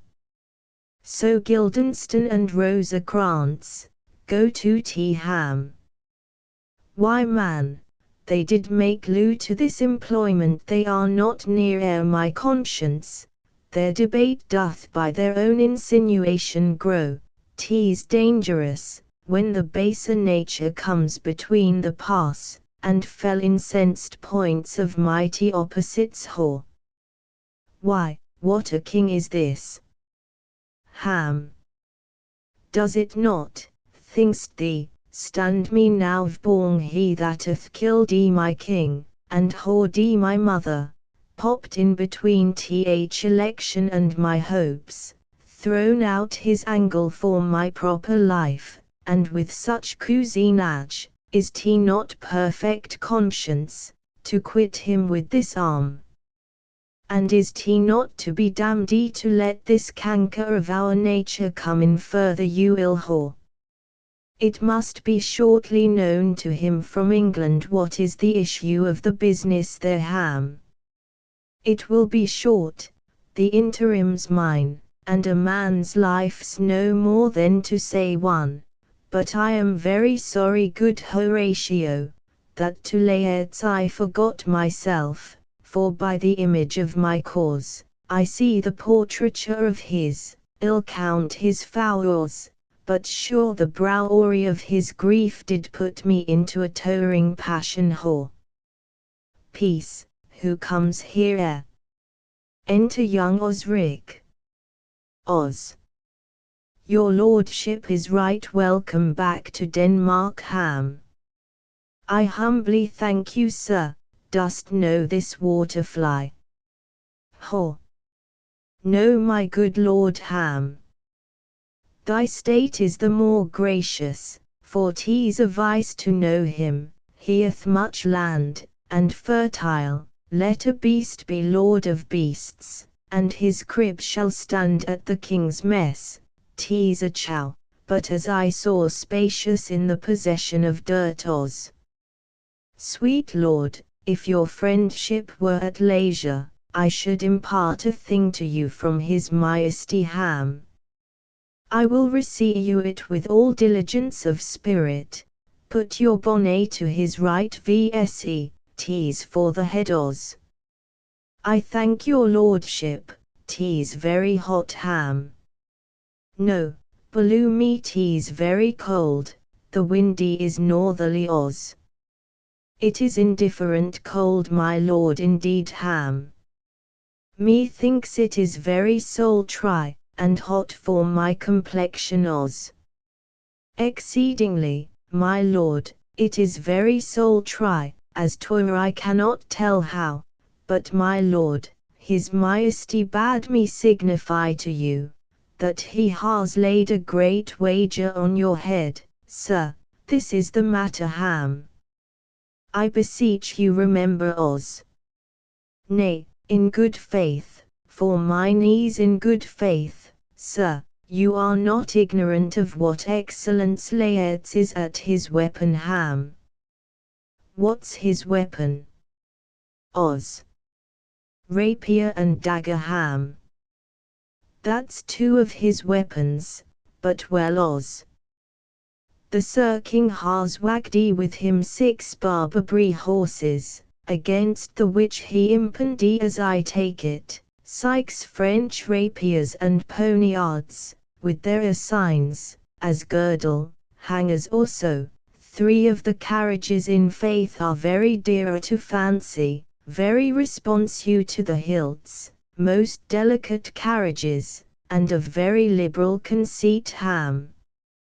What call you the carriages? Os. The carriages, sir, are the hangers Ham. The phrase would be more germane to the matter. If we could carry cannon by our sides, I would it might be hangers till then, but on 6 Barbary horses against 6 French swords, there are signs, and 3 liberal conceited carriages. That's the French, but against the Danish. Why is this impended as you call it? Os. The king, sir, hath laid that in a dozen passes between you and him, he shall not exceed you 3 hits. He hath won 12 for mine, and that would come to immediate trial, if your lordship would vouchsafe the answer Ham. How if I answer no? Os. I mean, my lord, the opposition of your person in trial Ham. Sir, I will walk here in the hall, if it please his majesty. 'Tis the breathing time of day with me. Let the foils be brought, the gentleman willing, and the king hold his purpose. I will win for him if I can, if not, I'll gain nothing but my shame, and the odd hits Os. Shall I read a liuen so? Ham. To this effect, sir, after what flourish your nature will Os. I commend my duty to your lordship Ham. Yours, he does well to commend it himself, there are no tongues else force tongue ho. This lapwing runs away with the shell on his head ham. He did comply with his dug before he sucked it, thus had he and mine more of the same beauty that I know the drossy age dotes on, only got the tune of the time, and outward habit of encounter, a kind of yesty collection, which carries them through and through the most fond and winnowed opinions, and do but blow them to their trials, the bubbles are out ho. You will lose this wager, my Lord Ham. I do not think so, since he went into France, I have been in continual practice, I shall win at the odds. But thou wouldest not think how all here are about my heart, but it is no matter ho. Nay, good my Lord Ham. It is but foolery, but it is such a kind of gain-guying as would perhaps trouble a woman ho. If your mind dislike anything, obey. I will forestall their repair hither, and say you are not fit Ham. Not a whit, we diff augury, there's a special prudence in the fall of a sparrow. If it be now, 'tis not to come, if it be not to come, it will be now, if it be not now, yet it will come, the readiness is all, since no man has aught of what he leos. What is tea to Leo betimes? Enter king, queen, lairds and lords, with other attendants with foils, and gauntlets, a table and flagons of wine on it. Kin. Come Hamlet, come, and take this hand from me Ham. Do me your pardon sir, done you wrong, but pardon te as you are a gentleman.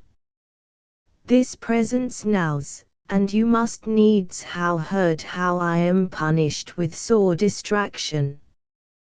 What I have done that might your nature honor, and exception roughly awake, I here proclaim was madness, was t Hamlet wrong de laets. Neue Hamlet. If Hamlet from himself be ta'en away, and when he's not himself, does wrong laets, then Hamlet does it not, Hamlet denies it, who does it then? His madness. If 't be so, Hamlet is of the faction that is wrong his madness is poor Hamlet's enemy. Sir, in this audience, let my disclaiming from a purpose you ill, free me so far in your most generous thoughts, that I have shot mine arrow a the house, and hurt my mother Lara. I am satisfied in nature, whose motive in this case should stir me most to my ruinage. But in my terms of honor I stand aloof, and will no reconcilement, till by some elder masters of known honor, I have a voice, and president of peace to keep my name vngorgdi. But till that time, I do receive your offer lu like lu, and will not wrong it Ham. I do embrace it freely, and will this brother's wager frankly play. Vs the foils, come on Lara. Come one for me Ham. I'll be your foil laets, in mine ignorance, your skill shall like a star ith darkest night, stick fiery off indeed Lara. You mock me Sir Ham. No by this hand king. Do them the foils yong Osric, Kusen Hamlet, you know the wager Ham. Very well my lord, your grace hath laid the odds weaker side king. I do not fear it, I have seen you both, but since he is better we have therefore odds Lara. This is too heoey, let me see another Ham. This likes me well, these foils how all a length. Prepare to play. Osric. I my good lord king. Set me the stopes of wine vborn that table, if Hamlet Jehu the first, or second hit, or quit in answer of the third exchange, let all the battlements their ordnance fire, the king shall drink to Hamlet's better breath, and in the cup envenian shall he throw richer than that, which for a success you kings in Denmark's crown how worn. Jehu me the cups, and let the kettle to the trumpets speak, the trumpet to the cannoneer without, the cannons to the Heoans, the Heoan to earth. Now the king drinks to Hamlet.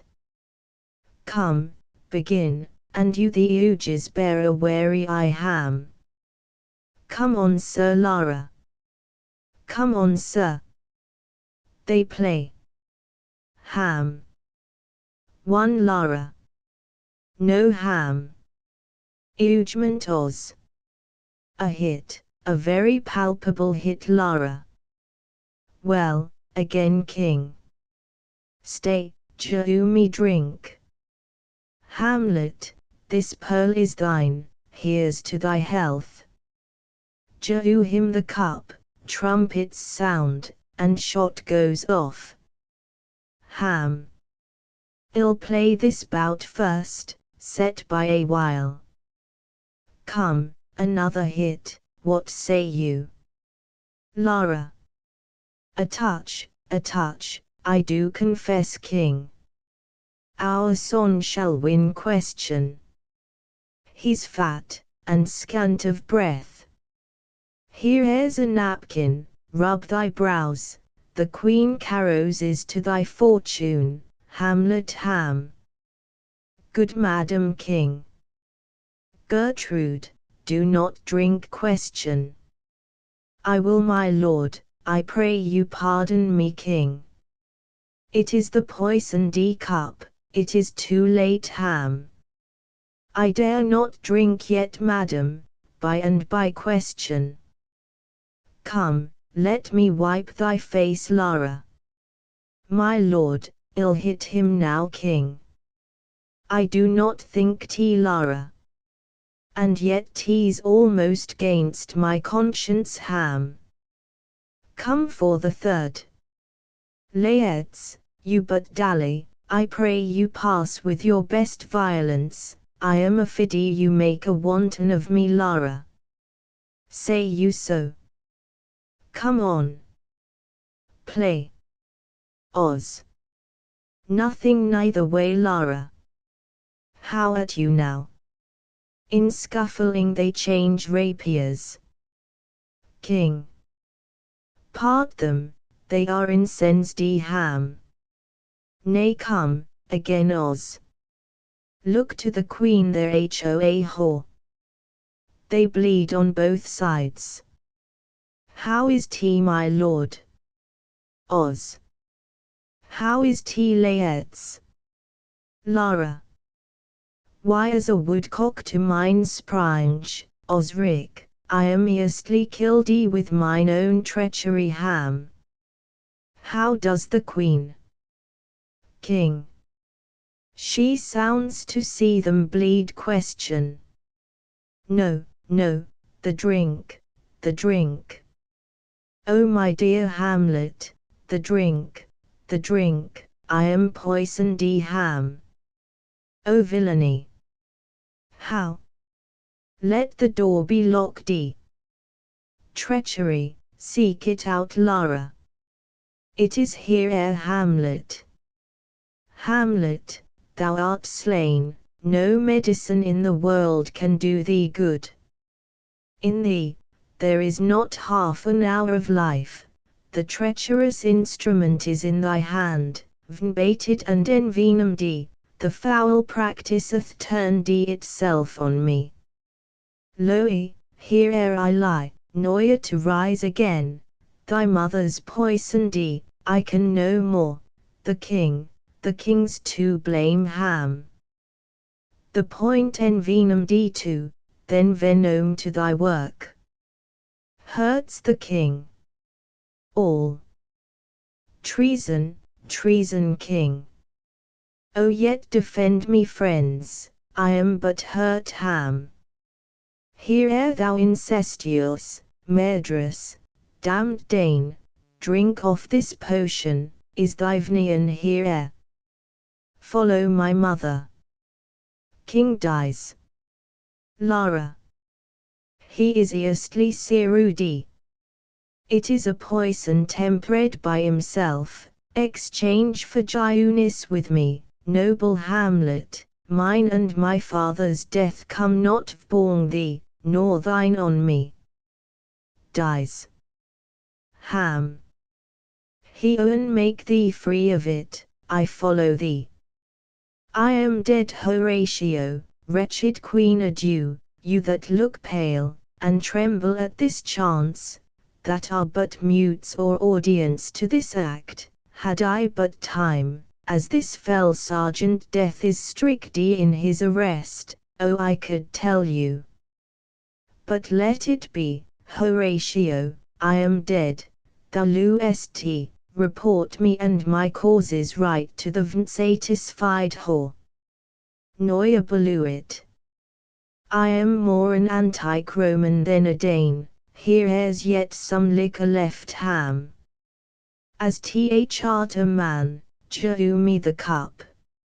Let go, by heo an ill howty. O good Horatio, what a wounded name, things standing thus known, shall lie you behind me. If thou didst hold me in thy heart, absent thee from felicity a while, and in this harsh world draw thy breath in pain, to tell my story. March afar off, and shout within. What warlike noise is this? Enter Osric. Os. Yong fought in Bras, with conquest come fro, Poland to ambassadors of England use this warlike volley Ham. O I die Horatio, the potent poison quite o'ercrows my spirit, I cannot lie you to hear the news from England, but I do prophesy election lights on fort in Bras, he has my dying voice, so tell him with the occurrence more and less, which how solicited. The rest is silence. Oh, oh, oh, oh dies horror. Now crack a noble heart, good night sweet prince, and flights of angels sing thee to thy rest, why does the drum come hither? Enter fort in Bras and English ambassador, with drum, colours, and attendants. Fortin. Where is this sight? Ho! What is it ye would see, if aught of woe, or wonder, cease your search for? His quarry cries on Howick. O proud death, what feast is toward in thine eternal cell? That thou so many princes, at a shoot, so bloodiliest strook ambassador the sight is dismal, and our affairs from England come too late, the ears are senseless that should Jehovah's hearing, to tell him his commandment is fulfilled that Rosencrantz and Guildenstern are dead, where should we how our thanks? Ho! Not from his mouth, had it ability of life to thank you, he nor a gory commandment for their death. But since so born this bloody question, you from the Pulake Wars, and you from England are here arrowed. Jehu order that these bodies high on a stage be placed to the view, and let me speak to yet knowing world, how these things came about. So shall you hear of carnal, bloody, and natural acts, of accidental judgments, casual slaughters of deaths put on by cunning, and fork decoys, and in this shot, purposes mistook, found on the inventor's head. All this can I truly tell you afore. Let vs to hear it, and call the noblest to the audience. For me, with sorrow, I embrace my fortune, I have some rights of memory in this kingdom, which are to claim, my vantage doth inute me, ho! Of that I shall have always cause to speak, and from his mouth whose voice will draw on more. But let this same be presently performed and whiles men's minds are wild, lest more mischance on plots, and errors happen for. Let four captains bear Hamlet like a soldier to the stage, for he was likely, had he been put on to how Prudy most royally, and for his passage, the soldier's music, and the rights of war speak loudly for him. Take VP the body, such a sight as this becomes the field, but here air shows much amiss. Go, bid the soldiers shoot. Exeunt. Marching, after the which, a peal of ordnance are shot off. Finis. The Tragedy of Hamlet, Prince of Denmark. Asterisk asterisk asterisk end of the Project Gutenberg ebook Hamlet asterisk asterisk asterisk updated editions will replace the previous one, the old editions will be renamed. Creating the works from print editions not protected by U.S. copyright law means that no one owns a United States copyright in these works, so the Foundation, and you, can copy and distribute it in the United States without permission and without paying copyright royalties.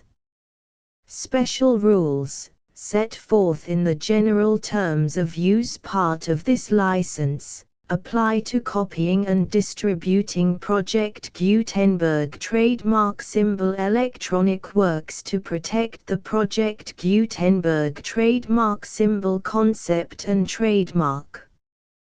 Project Gutenberg is a registered trademark, and may not be used if you charge for an ebook, except by following the terms of the trademark license, including paying royalties for use of the Project Gutenberg trademark.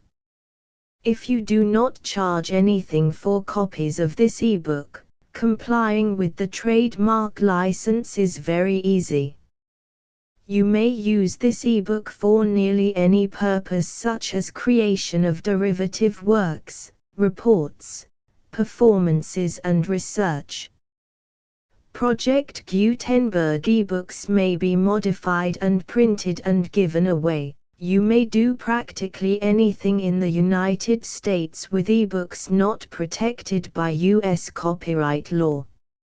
Redistribution is subject to the trademark license, especially commercial redistribution. Start. Full license. The full Project Gutenberg license. Please read this before you distribute or use this work to protect the Project Gutenberg trademark symbol mission of promoting the free distribution of electronic works. By using or distributing this work, or any other work associated in any way with the phrase Project Gutenberg, you agree to comply with all the terms of the full Project Gutenberg trademark symbol license available with this file or online at www.gutenberg.org/license. Section 1. General Terms of Use and Redistributing Project Gutenberg Trademark Symbol Electronic Works 1.0. By reading or using any part of this Project Gutenberg trademark symbol electronic work, you indicate that you have read, understand, agree to and accept all the terms of this license and intellectual property, trademark / copyright, agreement. If you do not agree to abide by all the terms of this agreement, you must cease using and return or destroy all copies of Project Gutenberg trademark symbol electronic works in your possession. If you paid a fee for obtaining a copy of or access to a Project Gutenberg trademark symbol electronic work and you do not agree to be bound by the terms of this agreement, you may obtain a refund from the person or entity to whom you paid the fee as set forth in paragraph 1.e.8. 1.b Project Gutenberg is a registered trademark. It may only be used on or associated in any way with an electronic work by people who agree to be bound by the terms of this agreement. There are a few things that you can do with most Project Gutenberg trademark symbol electronic works even without complying with the full terms of this agreement. See paragraph 1.c below. There are a lot of things you can do with Project Gutenberg trademark symbol electronic works if you follow the terms of this agreement and help preserve free future access to Project Gutenberg trademark symbol electronic works. See paragraph 1.e below. 1.c. The Project Gutenberg Literary Archive Foundation, the Foundation or PGLAF, owns a compilation copyright in the collection of Project Gutenberg trademark symbol electronic works. Nearly all the individual works in the collection are in the public domain in the United States. If an individual work is unprotected by copyright law in the United States and you are located in the United States, we do not claim a right to prevent you from copying, distributing, performing, displaying or creating derivative works based on the work as long as all references to Project Gutenberg are removed. Of course, we hope that you will support the Project Gutenberg trademark symbol mission of promoting free access to electronic works by freely sharing Project Gutenberg trademark symbol works in compliance with the terms of this agreement for keeping the Project Gutenberg trademark symbol name associated with the work. You can easily comply with the terms of this agreement by keeping this work in the same format with its attached full Project Gutenberg trademark symbol license when you share it without charge with others. 1.d. The copyright laws of the place where you are located also govern what you can do with this work. Copyright laws in most countries are in a constant state of change. If you are outside the United States, check the laws of your country in addition to the terms of this agreement before downloading, copying, displaying, performing, distributing or creating derivative works based on this work or any other Project Gutenberg trademark symbol work.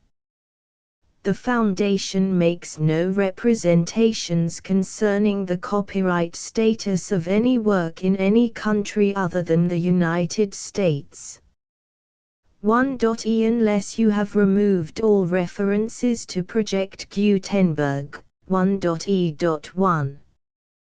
The following sentence, with active links to, or other immediate access to, the full Project Gutenberg trademark symbol license must appear prominently whenever any copy of a Project Gutenberg trademark symbol work, any work on which the phrase Project Gutenberg appears, or with which the phrase Project Gutenberg is associated, is accessed, displayed, performed, viewed, copied or distributed, This ebook is for the use of anyone anywhere in the United States and most other parts of the world at no cost and with almost no restrictions whatsoever.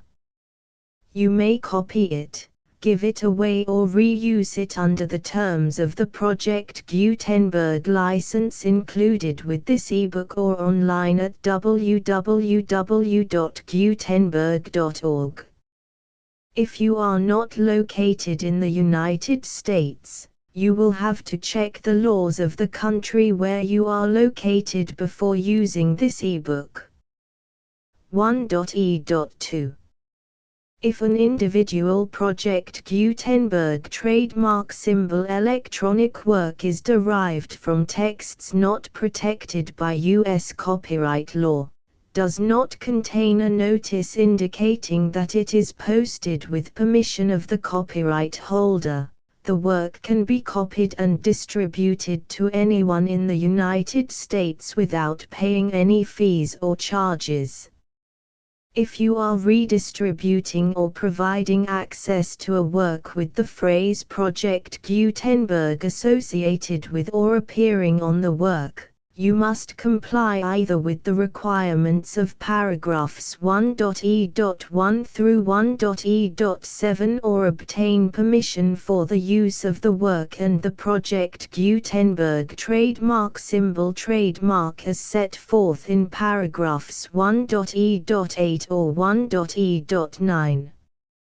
1.e.3 If an individual Project Gutenberg trademark symbol electronic work is posted with the permission of the copyright holder, your use and distribution must comply with both paragraphs 1.e.1 through 1.e.7 and any additional terms imposed by the copyright holder. Additional terms will be linked to the Project Gutenberg trademark symbol license for all works posted with the permission of the copyright holder found at the beginning of this work. 1.e.4 Do not unlink or detach or remove the full Project Gutenberg trademark symbol license terms from this work, or any files containing a part of this work or any other work associated with Project Gutenberg trademark symbol. 1.e.5 Do not copy, display, perform, distribute or redistribute this electronic work, or any part of this electronic work, without prominently displaying the sentence set forth in paragraph 1.e.1 with active links or immediate access to the full terms of the Project Gutenberg trademark symbol license. 1.e.6 You may convert to and distribute this work in any binary, compressed, marked up, non-proprietary or proprietary form, including any word processing or hypertext form.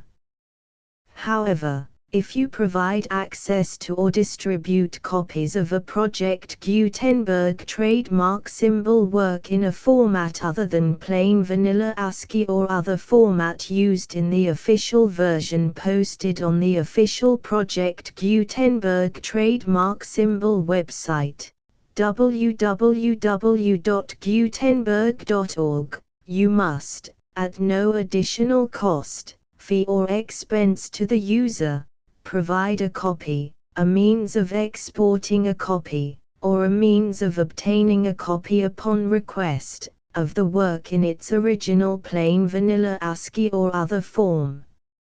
Any alternate format must include the full Project Gutenberg trademark symbol license as specified in paragraph 1.e.1. 1.e.7 Do not charge a fee for access to, viewing, displaying, performing, copying or distributing any Project Gutenberg trademark symbol works unless you comply with paragraph 1.e.8 or 1.e.9. 1.e.8. You may charge a reasonable fee for copies of or providing access to or distributing Project Gutenberg trademark symbol electronic works provided that you pay a royalty fee of 20% of the gross profits you derive from the use of Project Gutenberg trademark symbol works calculated using the method you already use to calculate your applicable taxes. The fee is owed to the owner of the Project Gutenberg trademark symbol trademark, but he has agreed to donate royalties under this paragraph to the Project Gutenberg Literary Archive Foundation.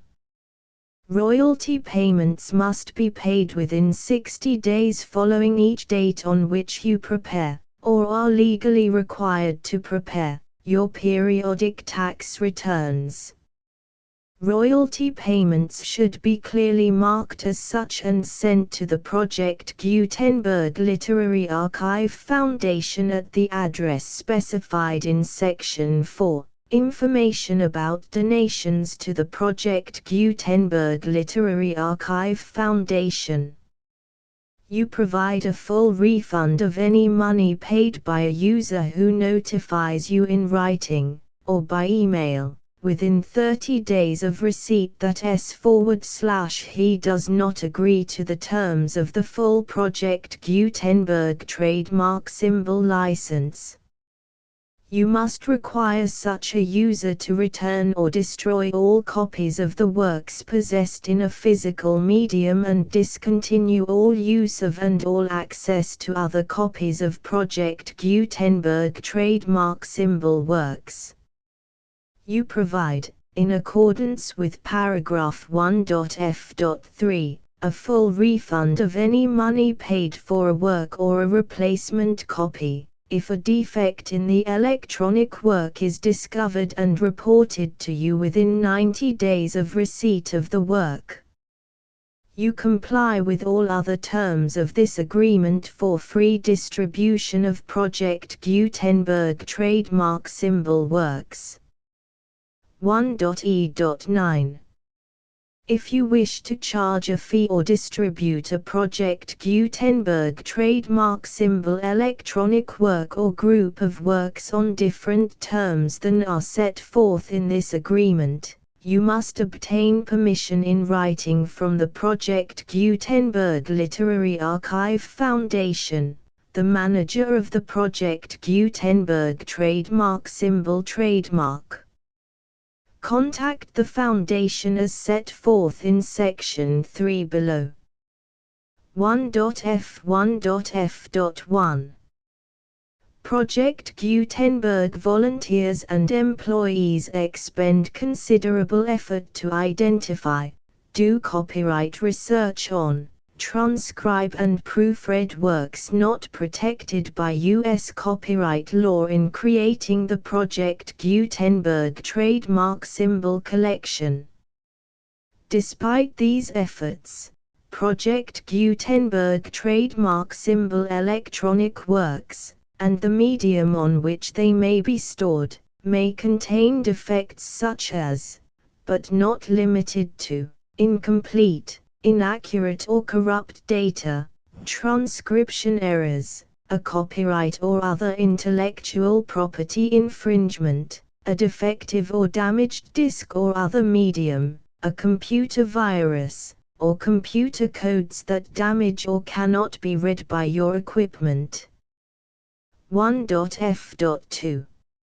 Limited warranty, disclaimer of damages, except for the right of replacement or refund described in paragraph 1.f.3, the Project Gutenberg Literary Archive Foundation, the owner of the Project Gutenberg trademark symbol trademark, and any other party distributing a Project Gutenberg trademark symbol electronic work under this agreement, disclaim all liability to you for damages, costs and expenses, including legal fees.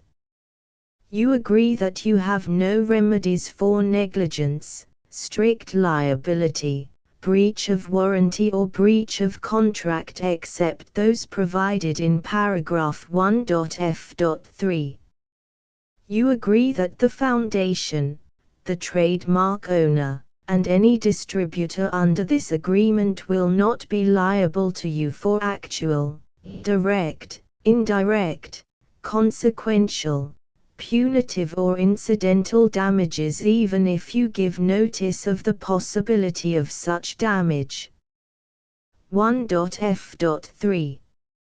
Limited right of replacement or refund. If you discover a defect in this electronic work within 90 days of receiving it, you can receive a refund of the money, if any, you paid for it by sending a written explanation to the person you received the work from. If you received the work on a physical medium, you must return the medium with your written explanation. The person or entity that provided you with the defective work may elect to provide a replacement copy in lieu of a refund. If you received the work electronically, the person or entity providing it to you may choose to give you a second opportunity to receive the work electronically in lieu of a refund. If the second copy is also defective, you may demand a refund in writing without further opportunities to fix the problem. 1.f.4. Except for the limited right of replacement or refund set forth in paragraph 1.f.3, this work is provided to you as is, with no other warranties of any kind, express or implied, including but not limited to warranties of merchantability or fitness for any purpose. 1.f.5. Some states do not allow disclaimers of certain implied warranties or the exclusion or limitation of certain types of damages.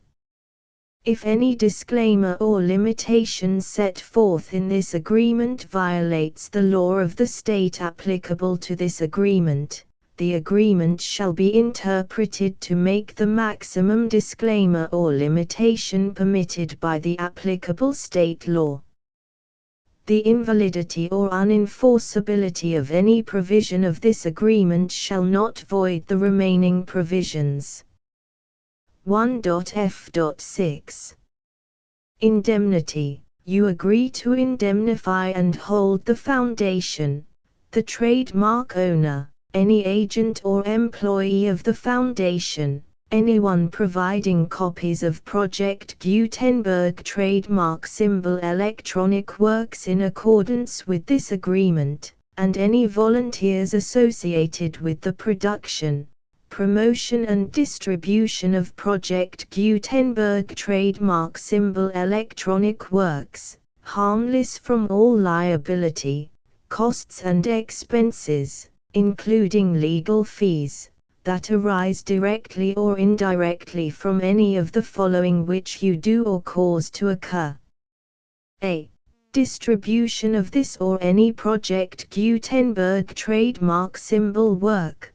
B. Alteration, modification, or additions or deletions to any Project Gutenberg trademark symbol work, and C. Any defect you cause. Section 2.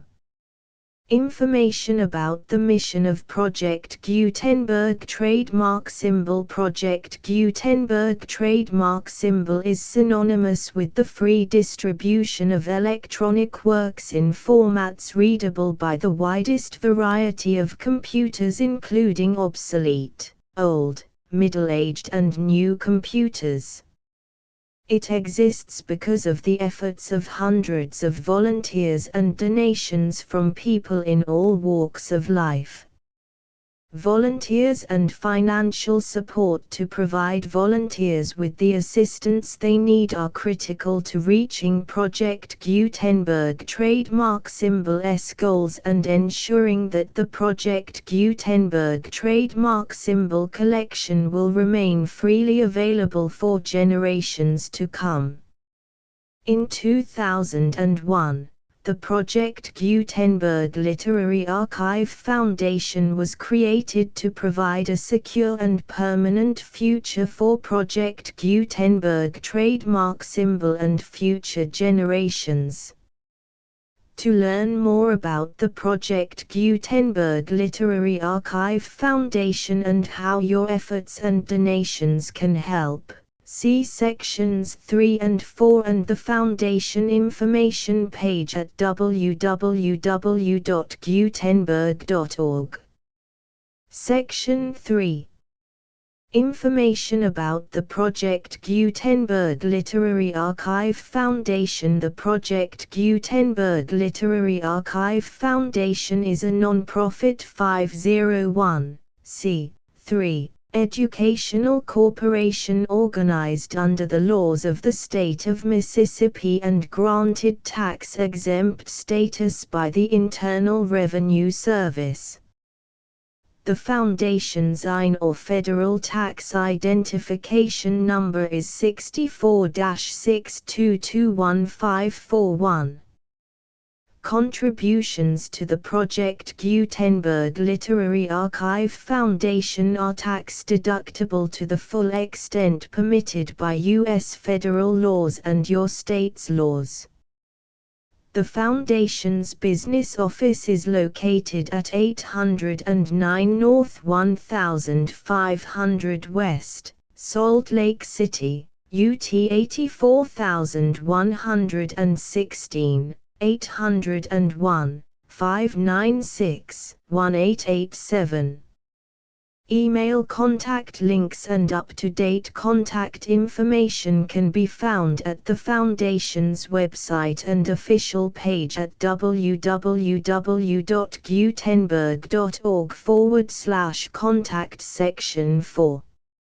Information about donations to the Project Gutenberg Literary Archive Foundation. Project Gutenberg trademark symbol depends upon and cannot survive without widespread public support and donations to carry out its mission of increasing the number of public domain and licensed works that can be freely distributed in machine-readable form accessible by the widest array of equipment including outdated equipment. Many small donations, $1 to $5,000, are particularly important to maintaining tax-exempt status with the IRS. The Foundation is committed to complying with the laws regulating charities and charitable donations in all 50 states of the United States. Compliance requirements are not uniform and it takes a considerable effort, much paperwork and many fees to meet and keep up with these requirements. We do not solicit donations in locations where we have not received written confirmation of compliance. To send donations or determine the status of compliance for any particular state, visit www.gutenberg.org/donate. While we cannot and do not solicit contributions from states where we have not met the solicitation requirements, we know of no prohibition against accepting unsolicited donations from donors in such states who approach us with offers to donate. International donations are gratefully accepted, but we cannot make any statements concerning tax treatment of donations received from outside the United States. U.S. laws alone swamp our small staff. Please check the Project Gutenberg web pages for current donation methods and addresses. Donations are accepted in a number of other ways including checks, online payments and credit card donations. To donate, please visit www.gutenberg.org/donate. Section 5. General information about Project Gutenberg trademark symbol electronic works. Professor Michael S. Hart was the originator of the Project Gutenberg trademark symbol concept of a library of electronic works that could be freely shared with anyone. For 40 years, he produced and distributed Project Gutenberg trademark symbol ebooks with only a loose network of volunteer support. Project Gutenberg trademark symbol ebooks are often created from several printed editions, all of which are confirmed as not protected by copyright in the US unless a copyright notice is included. Thus, we do not necessarily keep ebooks in compliance with any particular paper edition. Most people start at our website, which has the main PG search facility, www.gutenberg.org. This website includes information about Project Gutenberg trademark symbol, including how to make donations to the Project Gutenberg Literary Archive Foundation, how to help produce our new ebooks, and how to subscribe to our email newsletter to hear about new ebooks.